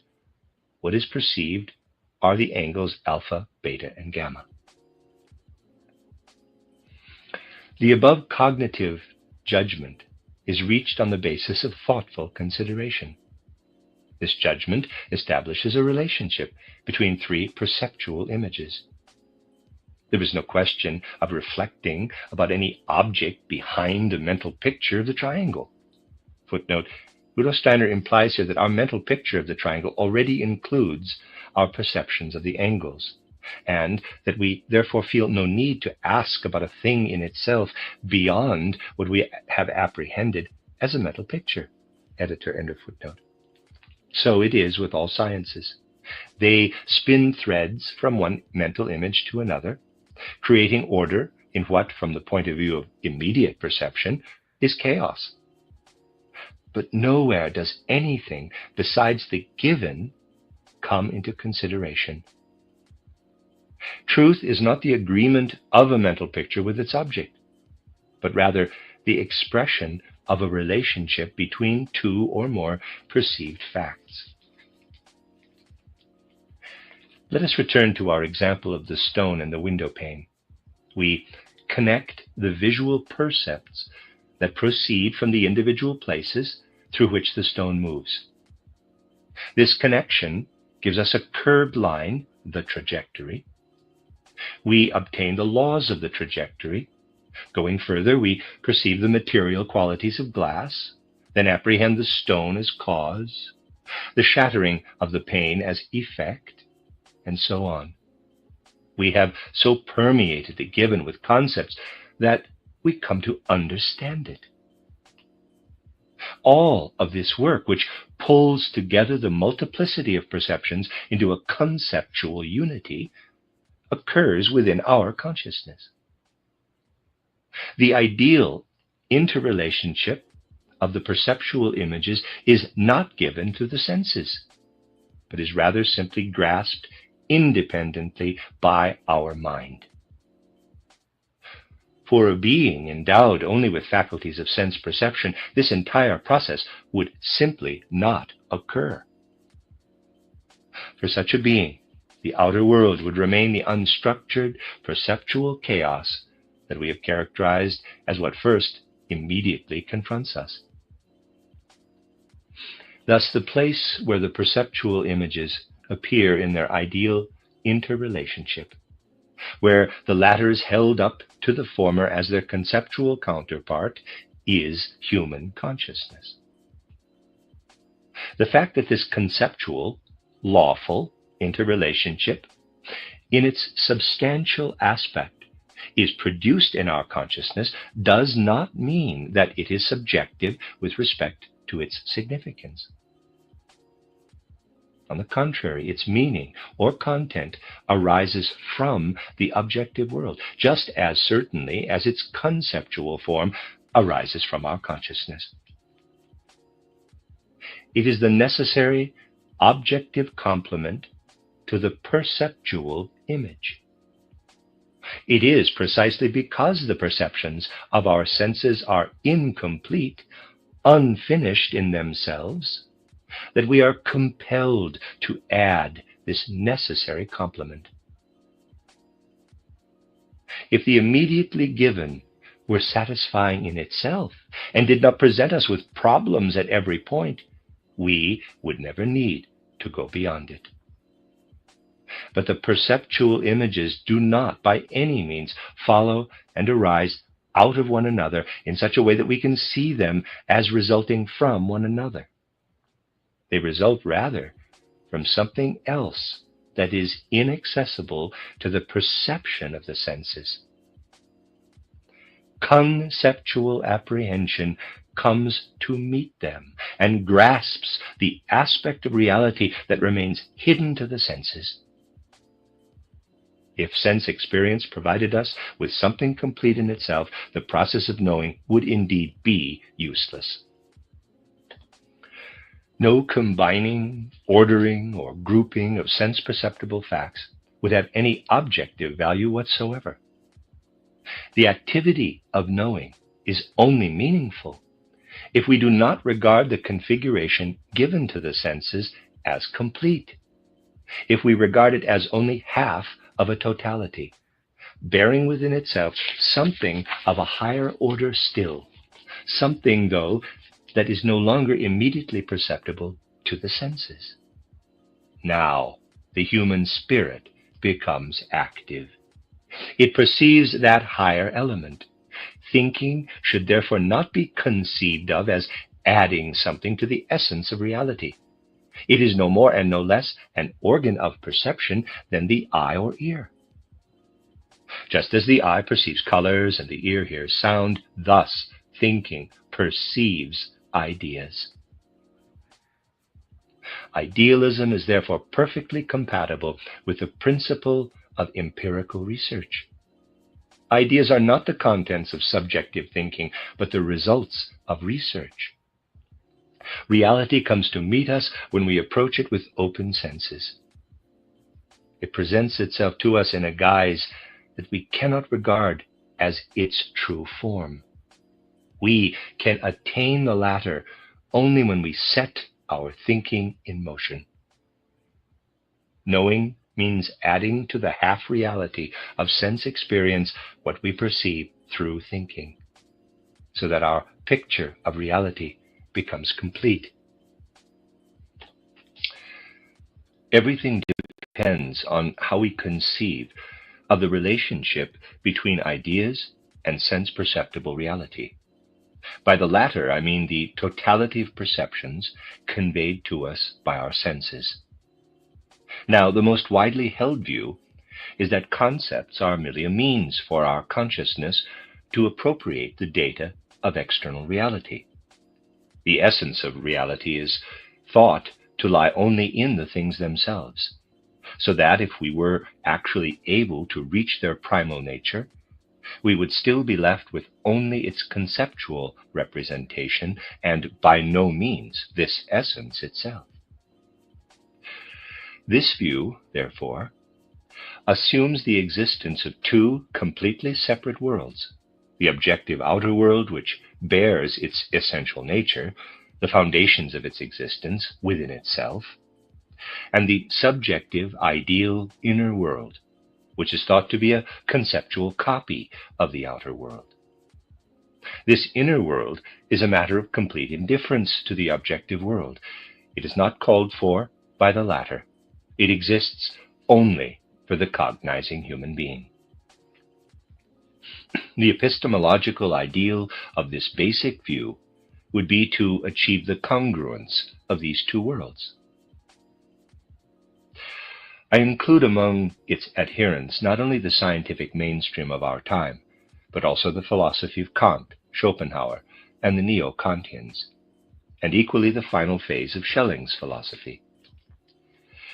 These schools of thought all agree in that they seek the essence of the world in a trans-subjective realm, and in that they have to admit from their perspective that the subjective ideal world, which for them is therefore a world of mere mental representations, has no meaning for reality itself, but only and exclusively for human consciousness. As I have already indicated, this view leads to the assumption of a perfect correspondence between concept, idea, and percept. What is found in the percept would have to be replicated in its conceptual counterpart only in ideal form. With respect to their essence, both worlds would have to coincide completely. The conditions of space-time reality would have to repeat themselves exactly in the idea, except that instead of the perceived spatial extension, shape, color, and so on, the corresponding mental pictures would have to be present. If, for example, I saw a triangle, I would have to follow its contours, size, the inclination of its sides, and so on, in my thoughts, and create a conceptual photograph of it for myself. When confronted with a second triangle, I would have to do exactly the same thing. And so, likewise, with every object of the external and internal sense world. Thus, in my ideal picture of the world, each object would be found again with its exact location and characteristics. We now ask, do the consequences of this widely held view correspond with the facts? Not at all. My single concept of the triangle encompasses all individual perceived triangles. No matter how often I bring it to consciousness, it always remains the same. My various mental pictures of the triangle are all identical. Footnote: the careful reader will not be able to accept this statement. Steiner himself clearly contradicts it in his reference to Berkeley in the second following paragraph. Our mental picture, Vorstellung, of an equilateral triangle is not identical with that of a right triangle, for example. Steiner does not distinguish here between concepts and mental pictures. In his title, Intuitive Thinking as a Spiritual Path, where he deals more thoroughly with the theory of knowledge, he makes this distinction clear. In Chapter 6, Human Individuality, he writes, quote, "A mental picture is nothing but an intuition related to a specific percept. It is a concept once linked to a percept, for which the relation to that percept has remained. Thus, a mental picture stands between a percept and a concept. A mental picture is the specific concept that points to a percept." Close quote from pages 99 to 100. Editor, end of footnote. I have only one concept of the triangle. In reality, every single thing presents itself as a particular, fully defined, in quotes, this, in contrast to equally well-defined and thoroughly real, quote, in quotes, those. The concept, which is strictly a unity, comes to meet this multiplicity. In it, there are no particulars, no parts. It does not proliferate. No matter how often it is pictured, it is always the same. The question now arises, what is the actual source of the identity of the concept? It certainly cannot be its manifestation as mental picture, for Berkeley was completely justified in maintaining that my present mental picture of a tree has nothing whatsoever to do with the mental picture I will have of it a minute later, if I close my eyes in the meantime, and that, if several individuals form mental pictures of the same object, these will have just as little to do with one another. The identity can therefore lie only in the meaning of the mental images. It is their meaning or essential content, the conceptual aspect, that attests to their identity. Thus, the view that denies all independent meaning to the concept or idea collapses. This view contends specifically that the conceptual unity, as such, is altogether without its own content, that it arises only through the omission of certain particulars in the objects of experience. The common elements, however, are emphasized and incorporated into our intellect so as to achieve a convenient grasp of the multiplicity of objective reality by embracing it with the fewest possible general terms, that is, according to the principle of the least expenditure of energy. Schopenhauer shares this point of view with the philosophy of modern science. It is represented in its most crass and therefore most one-sided consequences in Richard Avenarius's little pamphlet titled Philosophy as Thinking About the World According to the Principle of the Least Expenditure of Energy, an introduction to a critique of pure experience. Footnote, the German of that is the title Die Philosophie als Denken der Welt gemäß dem Prinzip des kleinsten Kraftmaßes, Prolegomena zu einer Kritik der reinen Erfahrung, Leipzig, 1876, editor and a footnote. This view, however, rests entirely upon a total misconstruing, not only of the content of the concept, but also of the percept. To clarify this matter, let us go back to the fundamental insight that places the percept in its particularity over and against the concept in its universality. We must ask ourselves, what actually distinguishes the particular? Can we define it conceptually? Can we say that a conceptual unity can be broken down into such and such particular perceptual multiplicities? Certainly not. The concept itself has nothing to do with the particularity. This particularity, therefore, must consist of elements that are inaccessible to the concept as such. Since we know of no intermediary between percept and concept, these elements of the particular must belong to the percept itself, unless we wish to introduce something like Kant's fantastic mystical schemata, which can hardly be taken seriously today. Footnote, Rudolf Steiner does not introduce the mental picture here as an intermediary between concept and percept as he does in his later work, editor and a footnote. The reason for their particularity cannot be derived from the concept, but must be sought in the percept itself. What constitutes the particularity of an object cannot be grasped conceptually, but only perceived. Therein lies the reason for the inevitable shipwreck of every philosophy that attempts to derive the whole of perceived reality from the concept itself.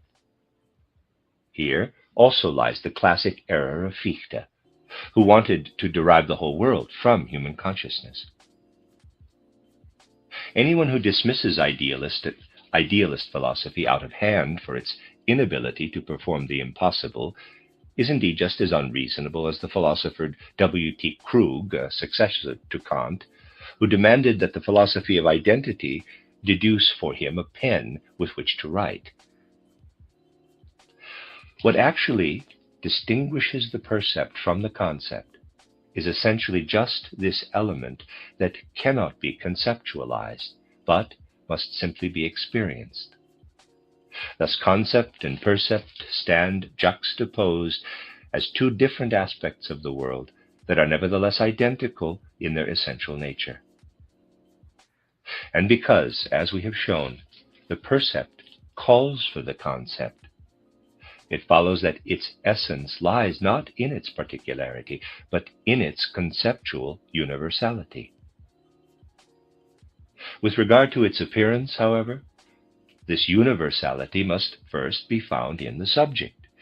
For while it cannot be derived from the object, it can indeed be found by the subject as the latter investigates the object. The concept cannot draw its content from sense experience, for it does not take up into itself precisely what is characteristic of experience, its particularity. Everything particular is foreign to the concept. The concept must, therefore, provide its own content. It is commonly said that the object of experience is individual, vivid perception, whereas the concept is abstract and, compared to the content-filled percept, poor, paltry, empty. The richness of these differentiated sensory particulars is sought in their number, which, because of the infinitude of space, can be infinitely great. But the concept is not therefore less fully defined, for here number is replaced by qualities. And just as quantities are not to be found in the concept, the percept lacks dynamic qualitative character. Footnote: the dynamic qualitative aspect of the concept arises through our inner participation. When this occurs, the concept loses its abstractness and is permeated with life and character. End of footnote. The concept is just as individual as the percept, its content just as rich. The only difference is that to grasp the essence of the percept, nothing is required but open senses, a purely passive relationship to the external world.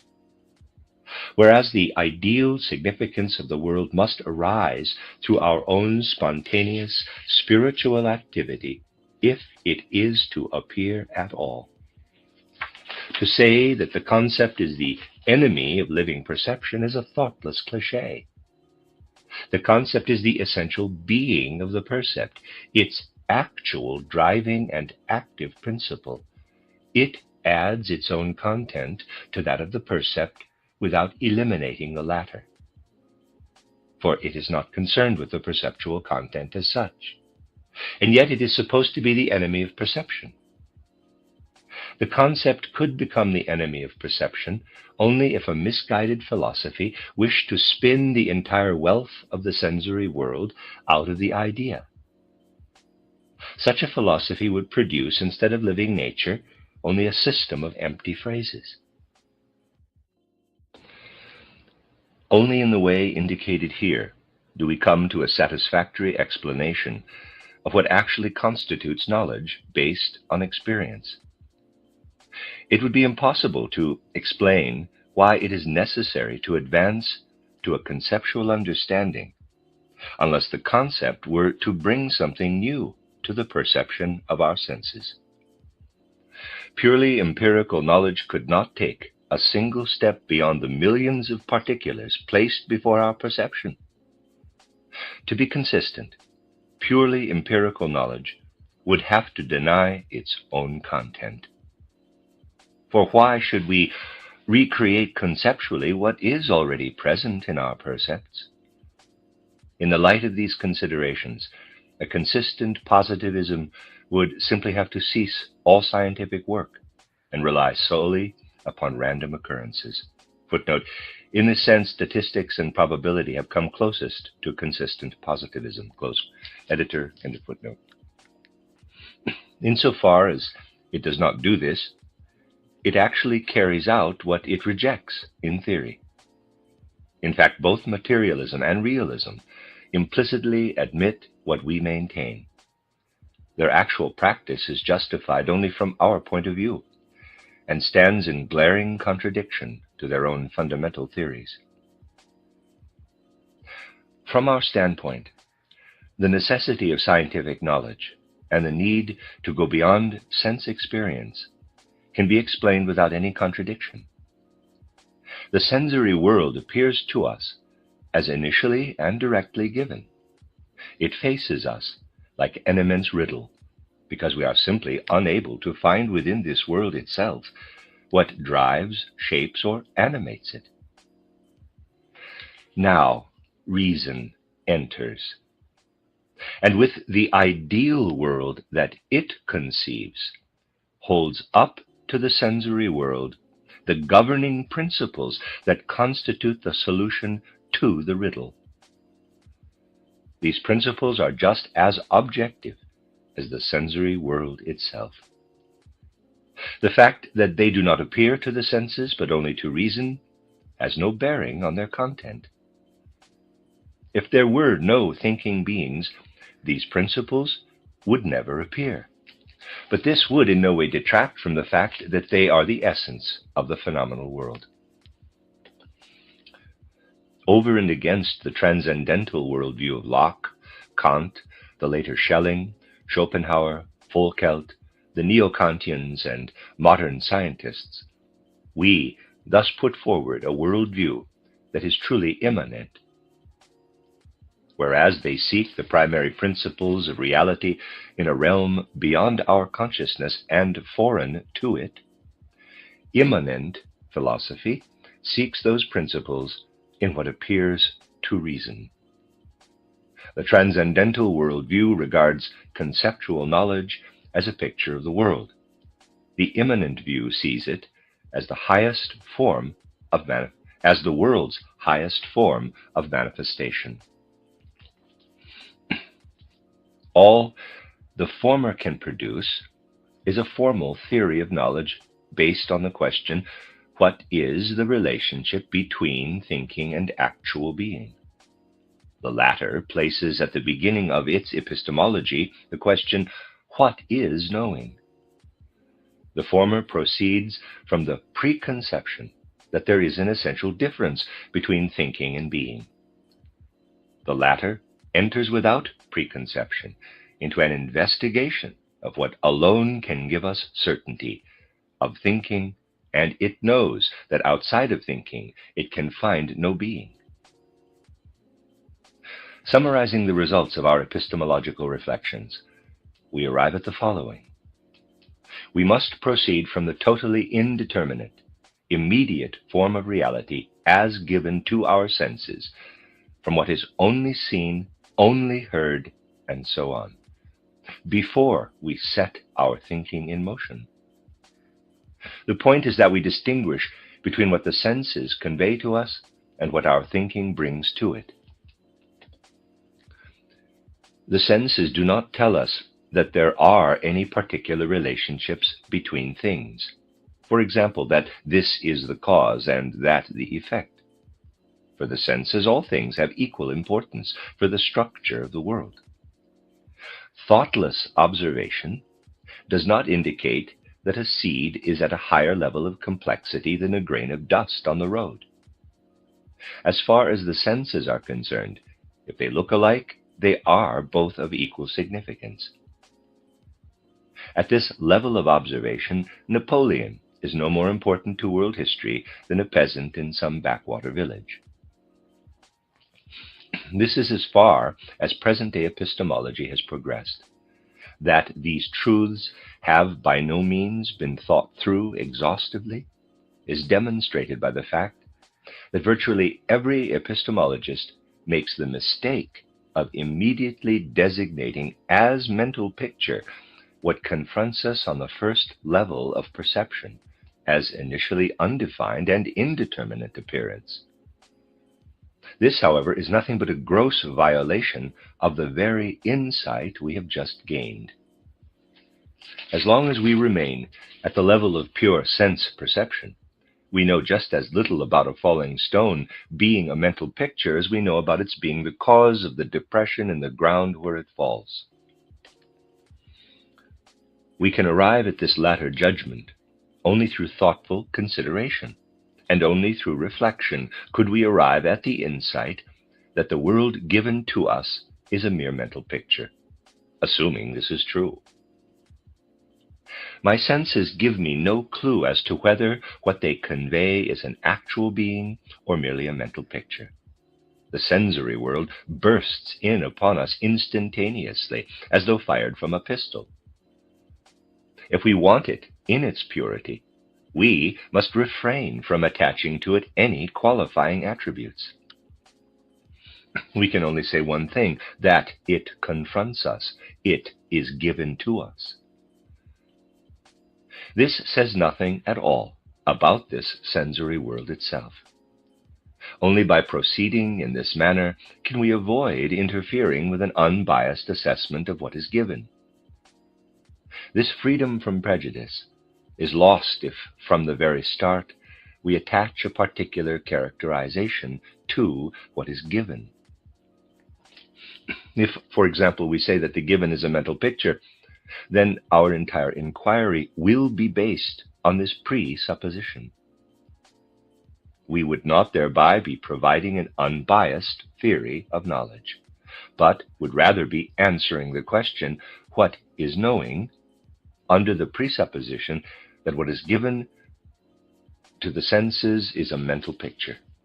This is the fundamental error of Foucault's epistemology. At the beginning, he establishes the rigorous requirement that all theory of knowledge be free from presupposition. But he then goes on to assert that we have a multiplicity of mental pictures. Thus, his theory of knowledge is only an answer to the question, how is knowing possible, if we assume that the given is a multiplicity of mental pictures? Our approach is quite different. We take the given as is, as a multiplicity of something or other, which will reveal itself to us if we allow ourselves to be carried along by it. By allowing the object itself to speak, we thus have the prospect of gaining objective knowledge. We can hope that the phenomenon that presents itself to us will reveal everything we need, providing we do not allow some obstructive prejudice to block the free access of its proclamations to our power of judgment. For even if reality should forever remain a riddle to us, knowing such a truth would have value only if it were gained by reference to actual things. It would be totally meaningless, on the other hand, to maintain that our consciousness is constituted in such a way that we are unable to reach any clarity regarding the things of the world. Whether our spiritual capacities are adequate to grasp the nature of things, this we must test ourselves in connection with these things themselves. I may possess the most perfect mental capacities, but if things reveal nothing about themselves, my gifts are useless. And conversely, even if I know that my powers are slight, this in itself does not yet tell me that they are not, nevertheless, sufficient to know things.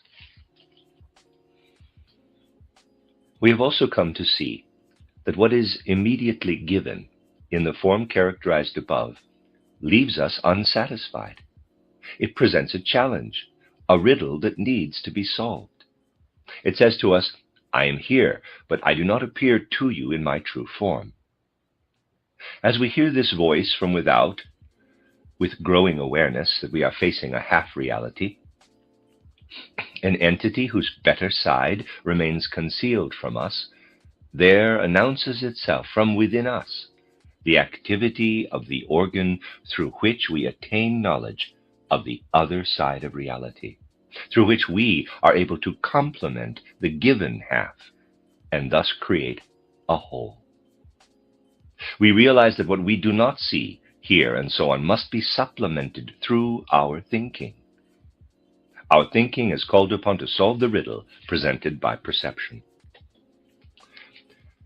We will only understand this relationship when we investigate why we are dissatisfied with perceptible reality, yet satisfied with the reality attainable through thinking.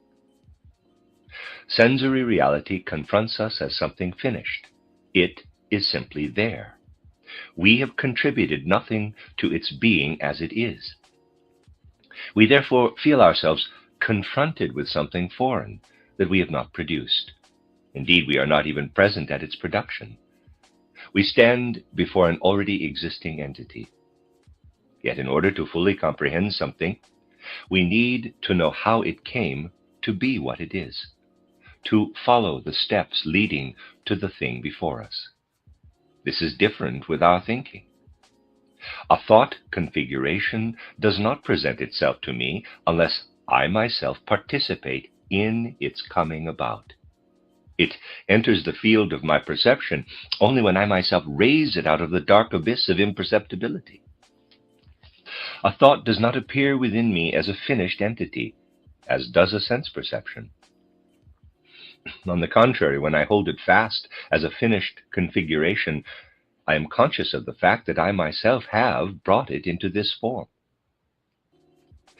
What lies before me appears to me not as a foreign entity, but as the completion of a process so intimately bound up with me that I have always stood inside it. This is precisely what I must accomplish with whatever appears on the horizon of my perception, if I am to understand it. Nothing should remain obscure to me. Nothing should confront me as already finished. I myself must follow it to its completion. This is why the immediate form of reality we usually call experience induces us to work it through scientifically. When we bring our thinking into movement, we uncover the initially hidden factors that determine the given. We raise ourselves from the product to its production. We arrive at the stage where the sense perceptible becomes transparent to us in the same way that thought is transparent. Thus our inner need for knowledge is satisfied. Our scientific understanding of something is complete only when our thinking has fully and thoroughly penetrated the sense perceptible. A world process appears completely penetrated by us only when this process is our own activity. A thought appears as the conclusion of a process within which we stand. The only process into which we can fully place ourselves, completely immerse ourselves, is thinking. For scientific observation, experienced reality must appear as arising out of a developing thought process, in the same way that a pure thought itself does. To explore a thing's essential nature means to proceed from the center of our thought world and to work our way outward until there arises before our soul a thought configuration that appears to be identical with our outer experience.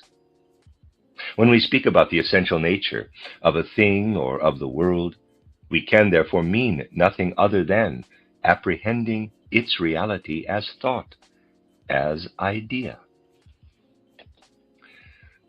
In the idea, we come to know that from which we must derive everything else, the principle of things.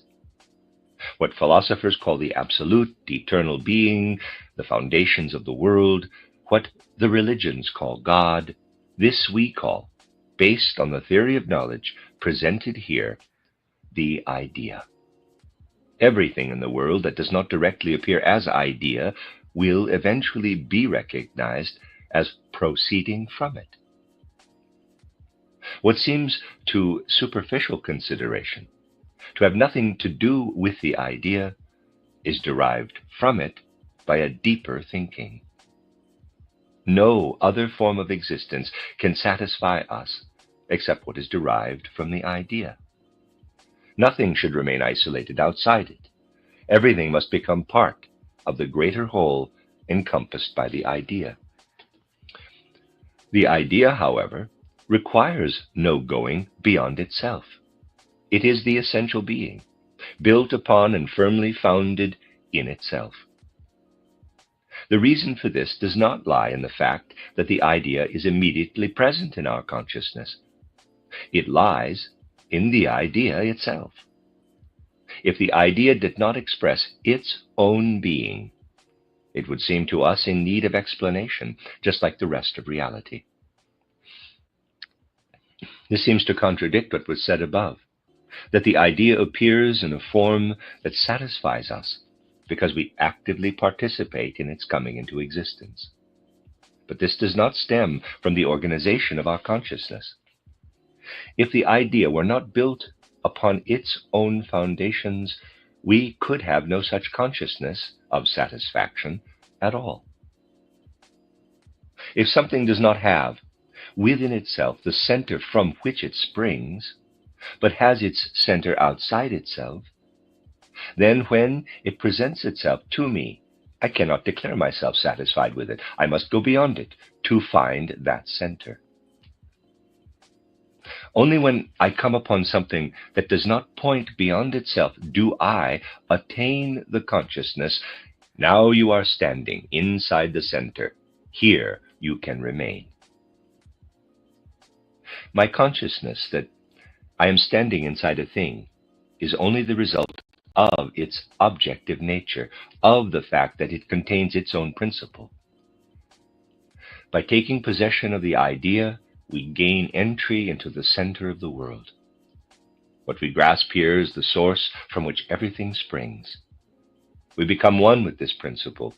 Therefore, the idea, what is most objective, appears to us at the same time as most subjective. Sense-perceptible reality is in fact such a riddle to us for the very reason that we do not find its center within it. It ceases to be so enigmatic when we realize that it has the same center as the thought world which comes to manifestation within us. Such a center must be a unified one. Indeed, it must be of such a kind that all other things point to it as to their source of explanation. If there were several centers to the world, several principles through which it could be known, and if one area of reality pointed to this world principle, another area to that one, then as soon as we found ourselves in one such area, we would be directed to its center only. It would not occur to us to inquire about still other centers. One area would know nothing about the other. They would simply not exist for one another. Therefore, it makes no sense at all to speak of more than one world. The fact that there are different kinds of consciousness and that each has its own image of the idea does not at all change the fact that the idea is one and the same anywhere in the world and in any type of consciousness. The idea content of the world is based on its own foundations. It is complete and perfect within itself. We do not create it. We only seek to comprehend it. Our thinking does not create it. It perceives it. Thinking is not a producer, but an organ of apprehension. Just as various eyes all see the same object, various kinds of consciousness think the same thought content. They think the same thing, but they approach it from different sides. It therefore appears to them in various modifications. These modifications, however, do not stem from a difference in objects, but rather from different angles of vision. Differences in human views are just as explicable as the differences in the way a landscape presents itself to two observers standing in different places. If we are at all capable of penetrating to the world of ideas, we can be sure that in the end, this world is common to everyone. It can, of course, still be the case that we see it in a very one-sided way. For example, from our point of view, it may appear in a most unfavorable light, and so on. We are probably never faced with a sensory world completely devoid of thought content. We perhaps come closest to pure sense perception in earliest childhood, when there is as yet no trace of thinking. Our ordinary life experience is halfway permeated by thinking. It already appears more or less lifted out of the obscurity of perception into the clear light of spiritual comprehension. The sciences work toward the goal of fully overcoming this obscurity and leaving nothing in experience that has not been permeated with thought. Now, what has the theory of knowledge achieved for the other sciences? It has clarified the purpose and task of all science. It has shown us the significance of every particular science. Our theory of knowledge is the science that determines the nature and task of all the other sciences. It has made it clear that what the individual sciences attain is the objective foundation of world existence. The sciences arrive at certain concepts. Epistemology throws light on the actual task of these concepts. Through this characteristic result, our theory of knowledge, formulated in accordance with Goethe's way of thinking, diverges from all other epistemologies of the present. It does not wish merely to establish a formal relationship between thinking and being. It does not wish to solve the epistemological problem through logic only. It wants to come to a positive result. It shows that the content of our thinking it shows what the content of our thinking is, and it finds that it is at the same time the objective world content. This makes epistemology the most significant science for the human being. It clarifies our role as human beings and shows us how we stand in relation to the world. It thus becomes for us a source of satisfaction. It shows us our true calling. When in possession of its truths, we feel ourselves uplifted. Our scientific research appears in a new light. Only now do we know that we are connected with the innermost core of world existence in the most immediate way, that this core, which remains concealed to all of the beings, is uncovered by us, that the world spirit manifests in us, that it dwells in us. We see that the world process is brought to completion within us. We see that we are called upon to accomplish what the other powers of the world are incapable of achieving, and that this achievement is the crowning of creation. If religion teaches that God created human beings in his own image, our theory of knowledge teaches us that God took creation only to a certain point. It was at this point that he brought the human being into existence. And as we come to know ourselves and to look about us, we set ourselves the task of carrying the work forward, of bringing to completion what the primal power began. We immerse ourselves in the world and realize what can be built upon the foundations that have been laid. We learn to see the intentions of the primal spirit and carry them out. In this way, the theory of knowledge is also the science of the significance and vocation of humanity. And it resolves this question, parenthesis, of the, quote, vocation of humanity, close quote, close parenthesis, in a much more definite way than Fichte did at the turn of the 18th into the 19th century. In no way can we gain from the book of that powerful mind the same full satisfaction that can be derived from a genuine theory of knowledge. It is our task to work upon individual existence so that it appears to proceed from the idea, so that its particularity is fully sublimated and merges with the idea into whose element we feel ourselves transported. Our spirit has the task of forming itself in such a way that it acquires the ability to see through all given external reality so that this reality appears to proceed from the idea. We must endeavor to become tireless workers in transforming every object of our experience until it presents itself as a part of our ideal world picture. We have now arrived at the point where Goethe's way of viewing the world takes its start. Let us apply what has been said in such a way that we can imagine the relationship between idea and external reality presented here as actual deed in Goethe's research.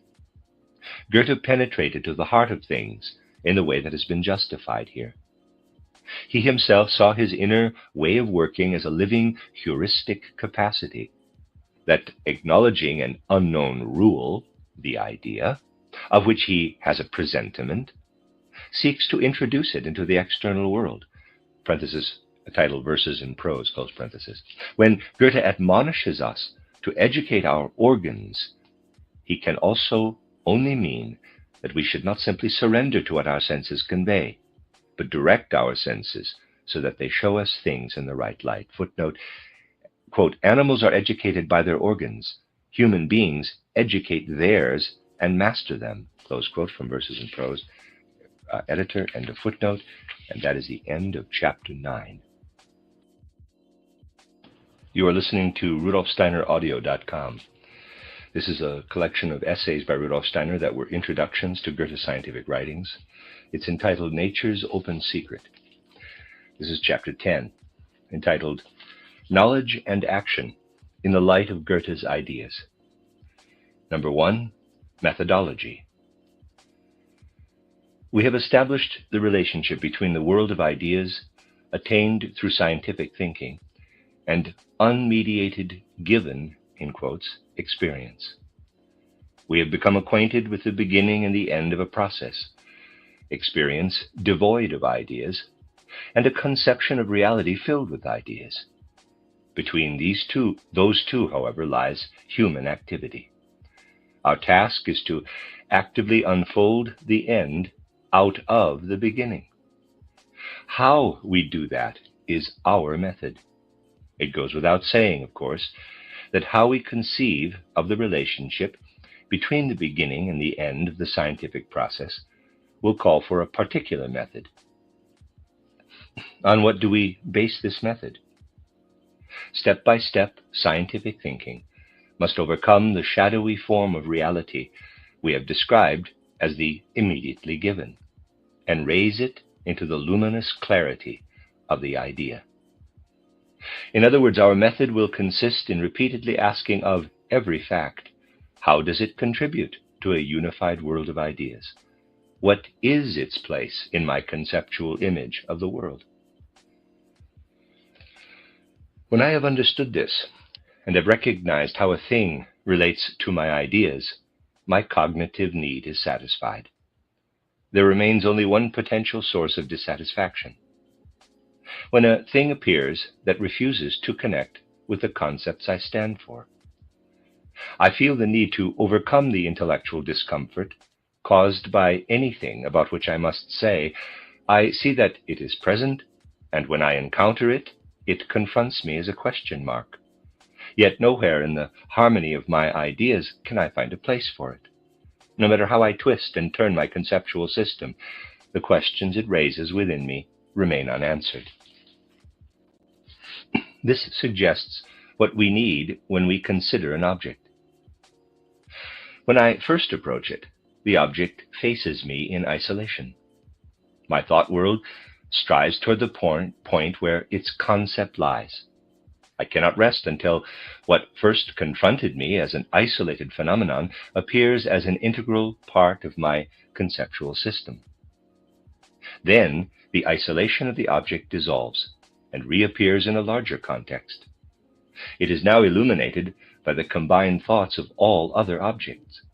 It now contributes to the whole, and I fully understand its meaning within this larger harmony. All this takes place within us whenever we thoughtfully approach an object of experience. All scientific progress depends on this becoming aware of the point where a phenomenon can be integrated into the harmony of the world of ideas. Let us not misunderstand this. It does not mean that every phenomenon should be explainable in terms of pre-existing concepts, as if the world of ideas were closed and everything new had to be understood in terms of an old concept already in our possession. As our world of ideas expands, we may come to a point that has never been thought by anyone. Indeed, the historical progress of science depends precisely on new ideas. Every one of them is connected by 1,000 threads to all other possible thoughts. Each of these connections assumes its own form. In each case, the connection is different. And it is precisely this that is the scientific method, that we show the concept of a particular phenomenon in its connections with the rest of the world of ideas. We call this process the deduction or proof of the concept. Scientific thinking of any kind consists only in finding links between concepts, in allowing one concept to arise from another. The scientific method involves this shuttling back and forth between concepts. The reader may wonder whether I am describing just another version of the old story of the correspondence between the intelligible world and the sensory world. According to its tenets, if we are to believe that this shuttling back and forth between concepts can lead us to an accurate image of reality, we must assume that a correspondence exists between the objective world and our concepts. This, however, is an erroneous view of the relationship between individual objects and concepts. When I am first confronted by a particular object or phenomenon in the world of experience, I have no idea at all what it is. Only after I have penetrated it and its concept has become clear to me do I know what I am looking at. This does not imply that the particular object and the concept are two different things. No, they are the same thing. What presents itself to me in the particular object is nothing but the concept itself. The reason I see this object as separate and cut off from the rest of reality is that I have not yet perceived it in its essence, that it has not yet presented itself to me as it is. This consideration allows us to specify further the nature of the scientific method. Each individual object represents a particular content in the system of thought. It is rooted in the totality of the world of ideas and can be understood only in relation to this totality.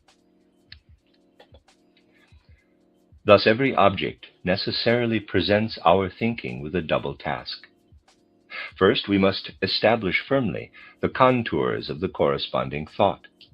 And second, we must establish all the threads that lead from this thought to the whole idea world. Reality demands clarity in the individual details and depth in the whole. One is the task of the intellect, the other the task of reason. The intellect creates thought forms for individual aspects of reality. The more precisely it delineates them, the more sharply it draws the contours, the more faithfully it does its work. Reason, then, assigns these thoughts their places in the harmony of the world of ideas. This assumes, of course, that this unity already resides in the content of the thoughts created by the intellect, that one life pervades the content of all our thoughts, while the intellect artificially keeps them separated. Reason overcomes the separation without losing the clarity. The intellect leads us away from reality, and reason brings us back to it. This can be represented graphically and as a picture. All parts are connected in the overall composition. The same principle is at work in all the parts. The intellect separates the individual forms because in the given outer world we encounter them separately, and he says, and indicated by the solid lines, and reason connects their unity, indicated by the dotted lines. If we assume two experiences, one, the sun shining down, and two, a warm stone, our intellect holds the two apart because they present themselves as two phenomena. One is thought of as the cause, the other as the effect.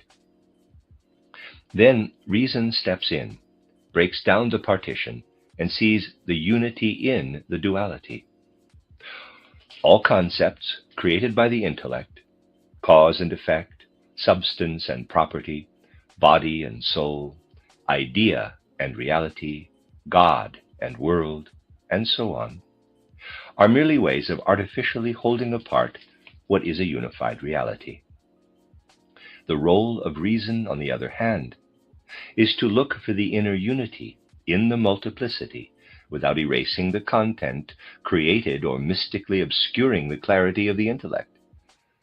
In this way, we are returned to the unitary reality from which the intellect had distanced us. A more precise nomenclature would term concepts products of the intellect and ideas the creations of reason. Now we can see that the path of science leads to ideas through concepts. This consideration offers a clear distinction between the subjective and the objective elements of knowing. It is clear that our division of reality is purely subjective and created by our intellect. I can divide the same objective unity into individual thoughts that are different from those of others. Through its connections, however, reason can restore the objective unity from which we departed. The unified image of reality, and there's some figures drawn, can be broken down for the sake of understanding it. I may divide it one way and someone else another way. Our reason pulls it together, and we return to the same unified image. This helps us understand why human beings have so many different concepts and diverse views of reality, even though reality must remain the same. The differences reside in the differences between our intellectual approaches. This sheds light on the development of various scientific points of view and helps us understand the origin of the multiplicity of philosophical worldviews, none of which need to be certified as the truth. In considering the multiplicity of human concepts, the question is not merely whether the concepts are true or false. We will always try to understand how a particular thinker's intellectual world arises from the world's harmony. We will try to understand rather than denounce as error those opinions that happen to disagree with our own. This difference in scientific viewpoints is related to the fact that each person has a different realm of experience. Each of us encounters only a small part of the whole reality. Each person's intellect processes this part, and it is this example that mediates the way to ideas. Thus, even though we may all be cognizant of the same idea, it is always in different realms. Only the final result can be the same. The paths leading to it may be different. The individual judgments and concepts that constitute our knowledge do not have to agree. It is important, however, that those judgments and concepts eventually lead us to swim in the flowing stream of ideas. When all is said and done, all human beings meet in this stream, when active thinking takes them beyond their separate points of view. Limited experience or an unproductive mind may, of course, lead to one-sided, incomplete views. But even the most limited experience must finally lead us to the realm of ideas. For we rise to this realm not through the breadth of our experience, but through our inherent capacities as human beings. Limited experience merely results in a one-sided expression of the realm of ideas. It limits our means to bring forth the light shining within us, but it cannot prevent us completely from letting this light arise within us. Whether our scientific or general views are exhaustive is not at all a matter of their spiritual depth. Returning to Goethe, many of his statements will be seen as following from the thoughts described in this chapter. And I might add that I find this the only right relationship between author and commentator. Thus Goethe writes, quote, "If I know my relationship to myself and to the outer world, I call it truth. And thus each person can have his or her own truth, and still it is always the same." Close quote from Verses in Prose. This can be understood only on the basis of the foregoing considerations.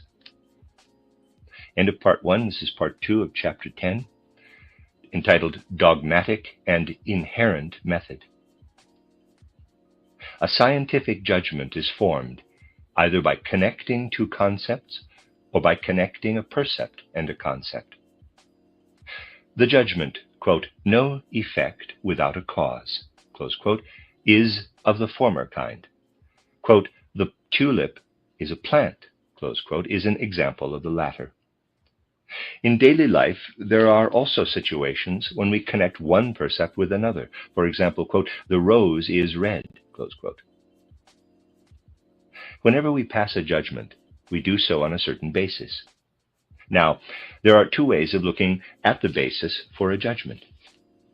According to the first school of thought, we assume that the objective basis for the truth of a judgment lies beyond the evidence provided by the concepts and percepts that contributed to the judgment.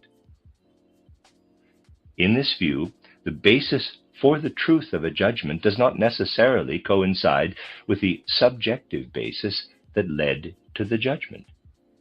The logical basis, in this view, should not be confused with the objective basis. Whereas this school of thought may suggest a way to reach the objective foundations of our insights, the means attributed to our cognizing mind are insufficient for the purpose. The objective reality underlying my claims lies within a world unknown to me. The claim itself, altogether with its formal basis, parenthesis, inner consistency, the support of various axioms, and so on, close parenthesis, is the only aspect within my knowledge. Any kind of science based on this kind of view is dogmatic. Theological philosophy based on revelation is an example of dogmatic science, as is contemporary science. Just as there is a dogma of revelation, there is also a dogma of experience. The dogma of revelation transmits truths about matters completely removed from the human perspective. The human being does not know the world about which ready-made articles of faith are prescribed. We can never find the grounds upon which our beliefs rest. It is impossible to ever know why something is true. What can be attained is a belief, not knowledge. But the claims of experimental science are mere dogmas as well, insofar as it asserts that we should limit ourselves to pure experience, merely observing, describing, and systematizing its changes, never rising to the conditions which are not yet given in the immediate experience. In this case also, truth is not attained through insight into the object, but is imposed upon us from outside. I see what happens and what is there, and I register it. The reason why this is the way it is considered to lie within the object. I see the consequences, never the cause. At one time, science was dominated by the dogma of revelation. Now, it is dominated by the dogma of experience. In the past, thinking about the causes of revealed truth was considered presumptuous. Today, it is considered impossible to know anything other than what the facts express. The question of why the facts speak in this way and not in another is considered beyond the purview of experience and therefore unanswerable. Footnote: higher organizational principles, the metamorphosis of plants and animals, or the essential nature of a particular species, cannot be grasped through an intellectual analysis of sensory experience. We apprehend such principles only through what Goethe calls reason. Compare Steiner's distinction of intellect and reason, pages 110 forward, editor, end of footnote. We have shown that beyond recognizing the truth of a judgment, it makes no sense to presume why the statement is true. When we push through to the point where the essence of a thing arises in us as idea, we come to see the idea as entirely self-contained, self-supporting, and self-sustaining, requiring no further external explanation. We can come to rest in it. Given the necessary capacities, we can recognize that the idea contains in itself all its constituent parts, that we have in it all we could ever ask for. The whole ground of being has emerged in the idea, has poured itself into it without any reservation, and we need not look any further. We do not find in the idea an image of what we are looking for in things. Rather, we find what we are looking for itself. To the extent that the parts of our idea world flow together in our judgments, this result is achieved by their own content and not through any external reasons.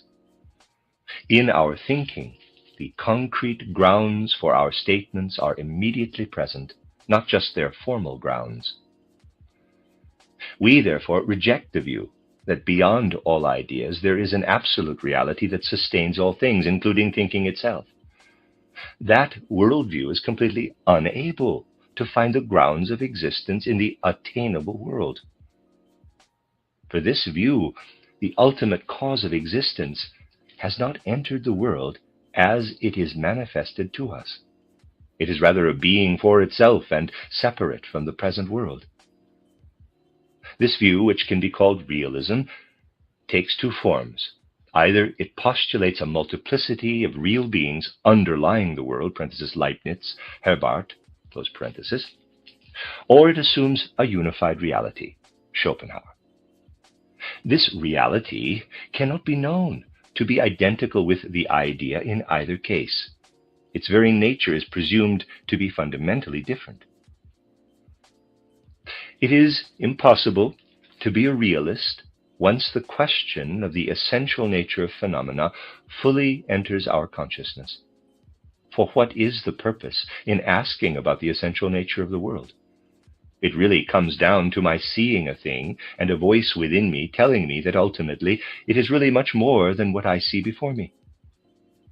In fact, however, even as I look at the thing, this greater reality is already actively trying to manifest within me. If I look for explanations, it is only because the world of ideas, active within me, demands my explanation of the surrounding world. A being in whom ideas do not arise would not be motivated to explain things more deeply. Such a being would be fully satisfied with sensory appearances. There are many types of VIPs in this world. The drive to explain the world arises when our thinking urges us to unite the idea content available to it with the world of appearances, and to penetrate all things in a conceptual way, to make what we see, hear, and so on into things we understand. If we give these matters our most serious consideration, it is impossible to be an adherent of realism as we have described it. Any attempt to explain the world through some reality that is not an idea is a self-contradiction, and it is difficult to understand how that notion gained any followers at all. We cannot have a need, nor is it even possible, to explain perceptible reality through something not found in thinking itself, let alone something fundamentally different from thinking. For one thing, what would motivate us to explain the world in terms of something completely alien to us, even hidden from us? Assuming we were to encounter this hidden agent, we would have to ask, in what form and where? It cannot be found in thinking. If not in thinking, should we expect to find it in some outer or inner perception? But what purpose can it possibly serve to explain the world of sensations through something of the same nature? We are left with a third possibility, the assumption that we are able to reach an unthinkable yet very real world by means other than thinking or perception. This assumption leads us directly to mysticism.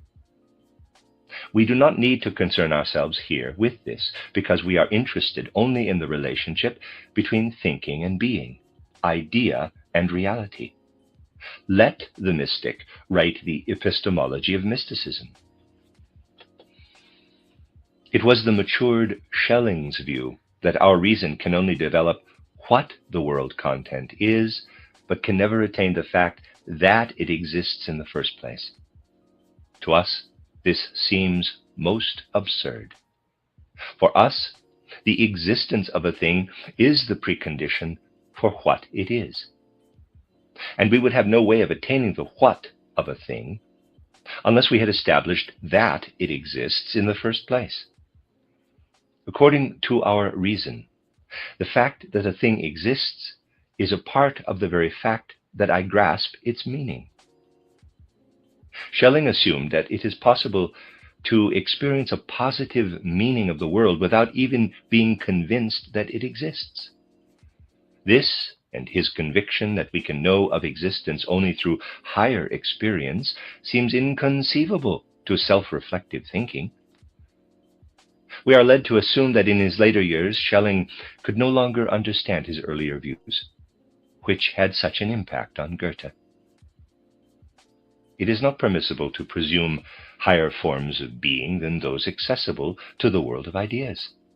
People look for yet another reality only because they are often unable to grasp that the being of an idea is much nobler and fuller than is perceived reality.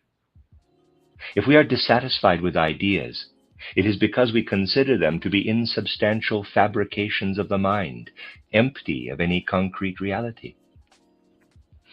It is because we are, in fact, unable to grasp the positive nature of ideas. We think of them as mere abstractions and have no experience of their fullness, perfection, and soundness. We need to lift ourselves through culture and self-development to a higher perspective, from which we can apprehend the concrete reality of a being that is invisible to the eye and unavailable to the hand's touch, and which only reason can encompass. In other words, we are establishing an idealism that is at the same time realism. By this we mean that thinking yearns to understand reality through ideas. This yearning is hidden in the question, what is the essence of reality? The answer to this question emerges only at the end of the scientific process. We do not proceed as do the realists who postulate a true reality from which they derive the world of their experience. We distinguish ourselves from the realists through our full awareness of the fact that ideas are the only means we have to explain the world. Realists also have only this means, but they do not realize it. Realists derive their world from ideas, while convinced they are deriving it from another reality. Leibniz's world of monads is nothing but a world of ideas. But Leibniz believes he has gotten hold of a reality more fundamental than the world of ideas. All realists make the same mistake. They contrive realities, never realizing that they remain in the realm of ideas. We reject this realism because it deceives itself about the fact that ideas are actually the foundation of its world conception. We reject with equal firmness the false idealism that believes we cannot transcend our consciousness because we never escape the world of ideas, and thus all our conceptions and the whole world itself are a subjective illusion, a dream of our consciousness, Fichte. Such idealists fail to understand that while we cannot get beyond the world of ideas, they are themselves an objective reality, whose foundation lies in itself and not in the subject. They forget that although we cannot escape the universal nature of thinking, rational thinking takes us right into the heart of objectivity. Realists fail to understand that the objective is the idea. Idealists fail to understand that the idea is objective. We still need to consider the empiricists, who maintain that all attempts to explain reality through ideas are indefensible philosophical deductions. They assert that we should limit ourselves to what is immediately accessible through our senses. Our response to this viewpoint is simply that its requirements can only be methodological and formal in nature. If we must stop with the given, it can mean only one thing, that we must appropriate the things that come to meet us. What comes to meet us, however, cannot be predetermined by this viewpoint, because that what would first have to be found in the given itself.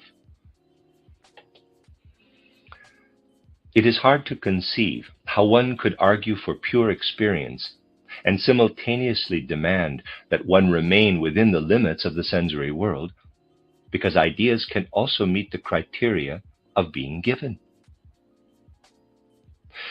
Positivism is forced to leave unanswered the question of what is given, and is thus easily compatible with idealistic results of research. In this case, the demands of empiricism coincide with our own. We unite all points of view in ours inasmuch as they are justified. Our viewpoint is idealism, because it finds the foundations of the world in ideas. It is realism, because it treats the idea as concrete reality. And it is positivism or empiricism to the extent that it works toward the content of ideas as given, rather than by means of a priori constructs. Ours is an empirical method that penetrates to the real and ultimately finds satisfaction in ideal results. It is inadmissible, in our view, to conclude on the basis of what is given or known the existence of something not given that underlies and determines it. We reject any conclusion in which one of the elements is not given. Drawing a conclusion is no more than moving logically from given elements to other equally given ones. In the end, we link A to B by way of C, but each of these must be given. When Folkelt says that thinking forces us to assume realities other than the given and to transcend it, we say that what we wish to add to the immediately given is already active in our thinking. We reject all metaphysics, which consists in explaining the given through a non-given or something postulated, parenthesis, Wolf, Herbart, close parenthesis. To us, a conclusion is merely a formal act. It leads not to something new, but makes connections among elements that are actually present. The end of section 2. This is section 3 of chapter 10, entitled The System of Science. What form does a fully developed science take in the light of Goethe's way of thinking? First of all, we must be clear about the fact that the entire content of science is a given, partly given externally from the sensory world, partly from within, from the world of ideas. All our scientific activity involves overcoming the particular form in which this entire content of the given presents itself and giving it a satisfying form. This is necessary because the inner unity of the given is hidden from us when we first encounter it, and only its surface appears to us. The method that will establish these unifying relationships differs according to the phenomenal field in which we are active. Let us first consider a realm in which we are dealing with a multitude of sensory elements, related in varying ways. As we begin to contemplate these elements with our thinking, their interrelationships become clear to us. One element or another may appear conditioned to some degree by the others in a particular way. The conditions determining one become clear as we consider the others. We derive one manifestation from another. The manifestation of the warm stone, for example, can be derived as the effect of the warming sun rays, which are consequently seen as the cause. What we perceive in one thing is explained when we derive it from another perceptible thing. We see how ideal laws appear in this realm. They encompass the sensory events and stand above them. They determine the lawful response of one thing insofar as it is determined by another. Our task here is to assemble a series of phenomena in such a way that their necessary connections become evident, so that we can see them function as a thoroughly lawful whole. The realm that can be explained in this way is in organic nature. But in our experience, things do not appear to us in such a way that the nearest in time or space is always the nearest in terms of its inner nature. We must progress from what is nearest in time and space to what is nearest conceptually. We must look for phenomena that are immediately adjacent in the conceptual realm. We must endeavor to assemble a series of facts that complement and mutually support one another. In this way, we arrive at a group of interacting, sense-perceptible elements. The phenomenon unfolding before our eyes follows, in a transparent way, from the factors involved. Following Goethe, we will call such a phenomenon an archetypal phenomenon, or fundamental fact. This archetypal phenomenon is identical with objective natural law. On the one hand, the connections we are describing can be established mentally, as when I think, for example, of factors that affect a stone when thrown horizontally. First, the kinetic force. Second, the Earth's gravitational force. Third, air resistance. I can then derive the trajectory of the stone from these factors. Alternately, I can physically bring together the individual factors and wait for the resulting phenomena. This is what we do when we make an experiment, whereas a natural phenomenon may be baffling to us because we know the effects or manifestations, but not the causes or necessary conditions. The phenomenon produced by an experiment is clear because we assembled the causal factors ourselves. This is the path of scientific research. We begin with experience to see what is actually involved. We then continue through observation to determine why it actually is so. And then we proceed to the culminating experiment to see how the lawful relationships involved actually express themselves. Unfortunately, we seem to have lost the essay from Goethe that best supports these views. It came after his essay titled The Experiment of Mediator Between Subject and Object. Beginning with this essay, we will attempt to reconstruct the presumed content of the lost essay from the only source available to us, the correspondence between Goethe and Schiller. The essay, titled Experiment as Mediator Between Subject and Object, arose from the studies that Goethe conducted to justify his research on optics. The essay then was left lying until, in 1798, the poet resumed the study with renewed vigor and, together with Schiller, began a thorough and scientifically serious investigation of the fundamental principles of the natural scientific method. On January 10, 1798, Goethe sent Schiller the essay mentioned for comments, and on January 13th he wrote to his friend that he was willing to expand on the views presented in it in a new essay. He went to work on it, and on January 17, a short essay was sent to Schiller, outlining one of the characteristics of the scientific method. This essay is not included in the catalogue of his works. It would certainly be invaluable for a full appreciation of Goethe's basic views on scientific methodology. We can, however, find the thoughts presented there in Schiller's detailed letter of January 19, 1798. What this letter indicates is confirmed and complemented by Goethe's title, Verses in Prose. Footnote. Parenthesis later, Steiner added this footnote, close parenthesis. In my introduction on page 38 of volume 34 of Goethe's complete works, I say that unfortunately we seem to have lost the essay from Goethe that best supports his thoughts on experience, experiments, and scientific knowledge. It has not been lost, however, but found its way into the Goethe archive in the form mentioned here. The essay is dated January 15th, 1798, and was sent to Schiller on the 17th. It is the continuation of the essay titled The Experiment as Mediator Between Subject and Object.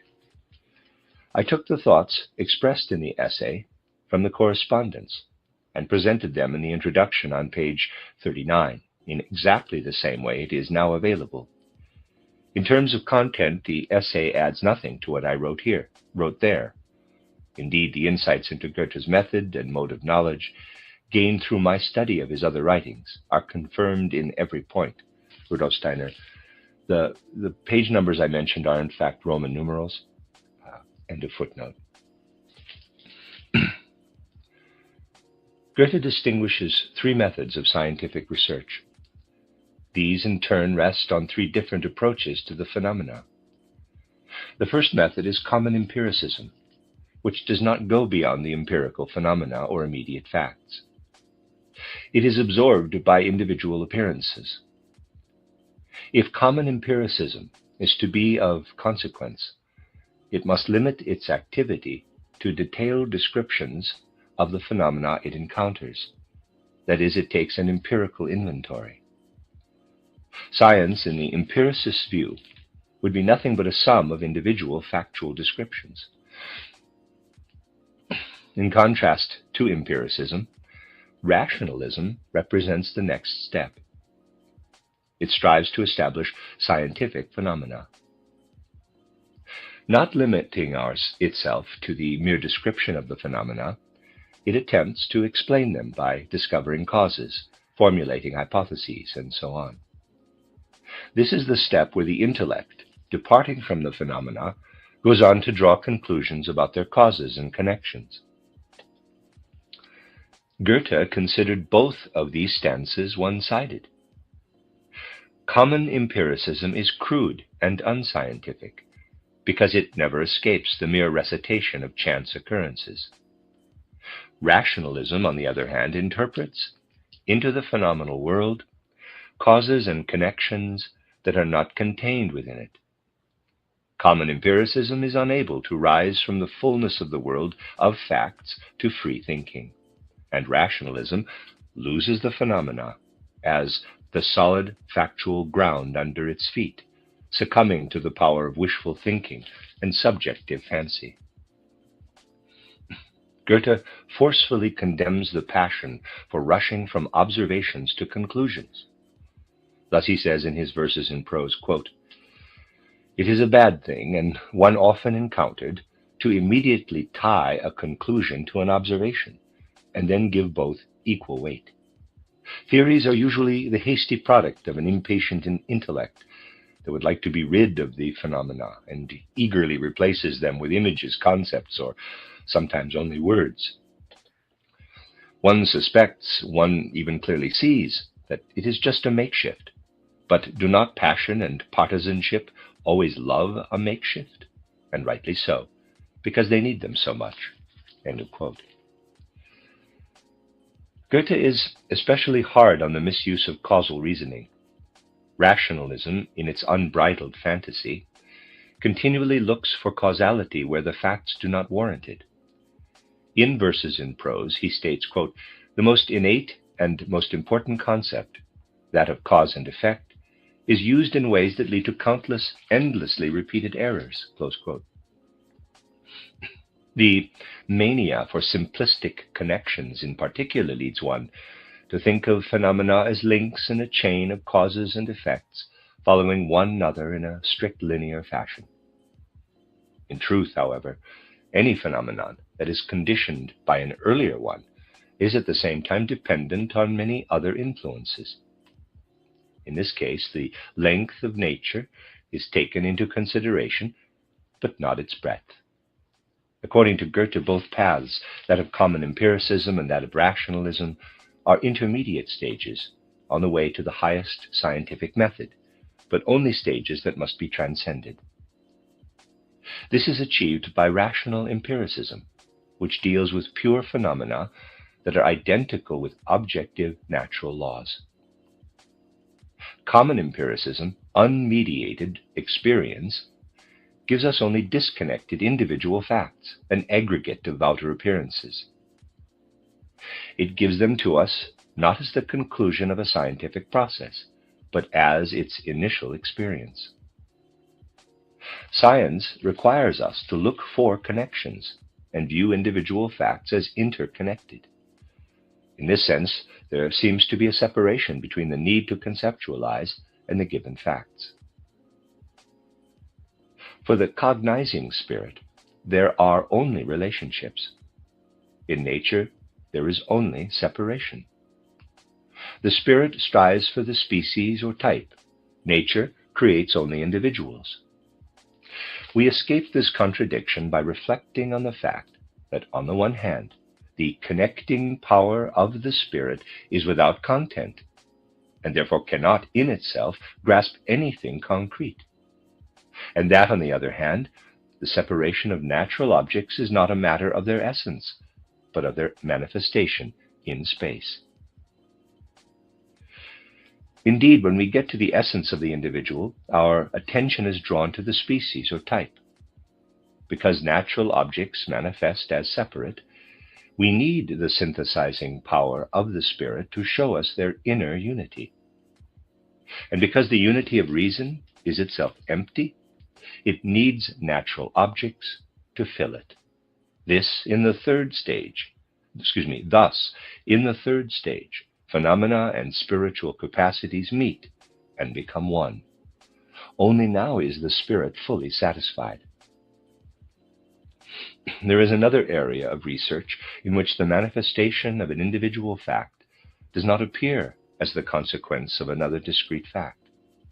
Thus, we cannot understand it by calling on the aid of another similar fact. Here, a series of sense-perceptible elements appear as a direct expression of a unifying principle. If we wish to understand the individual fact at all, we need to penetrate to this principle. We cannot explain the phenomenon as the result of outer effects, but must develop it from the inside outward. What had played a determining role is now merely an influence or stimulus. In the inorganic realm discussed earlier, beginning on page 118, I could understand everything if I could see a fact as the effect of other facts, that is, deduce it from external conditions. But now I am being forced to ask different questions. If I know the external influences, I still have no certainty as to exactly how the phenomenon will respond. I must derive the response from the central principle of the phenomenon affected by the external influence. I cannot say what effect this external influence will have, but only that the inner principle of the phenomenon responds in a certain way to a particular external influence. Anything that happens is the consequence of an inner lawfulness. What I need to comprehend, therefore, is this inner lawfulness. My research must discover what shapes itself from the inside out. The type is the self-structuring principle at the foundation of every phenomenon in this realm, and I must look for it in each one. We are now in the realm of organic nature. What we term archetypal phenomena in relation to inorganic nature is the type in organic nature. The type is a general image or idea of the organism, the animality in the animal. Because of their significant relevance to our consideration of the type, we have reiterated the main points discussed earlier in chapter 4. In the ethical and historical sciences, however, we are concerned with ideas in a narrower sense. As sciences, ethics and history are driven by ideas, which are the reality they investigate. The task of each science is to work through the given material far enough to reach the archetype, the type, or in the case of history, the guiding idea. Quote, once Physicists have come to understand what we have called the archetypal phenomenon. They are safe, and philosophers with them. They become convinced that they have arrived at the frontier of their science and have come to an empirical high point from which they can look back down and survey all the stages of experience, and from which they can also look forward into, if not enter, the realm of theory. The philosophers are also safe because they take the physicists' results and make it the starting point of their own work, from Theory of Color by Goethe, end of quote. This is where the work of philosophers truly begins. They take the archetypal phenomena and bring them into a satisfying inner relationship. We see now, from Goethe's point of view, what must replace metaphysics: observation guided by ideas, the combination and derivation of the archetypal phenomena. Goethe speaks repeatedly in this way about the relationship between empirical science and philosophy, and with particular clarity in his letters to Hegel. In the title Annals, he speaks again and again of a schema of natural science. If this were to be found, we would be able to see how he conceived of the relationships among individual archetypal phenomena and how he assembled them in a lawful sequence. We can get an idea of this for ourselves by looking at his list of the various kinds of effects.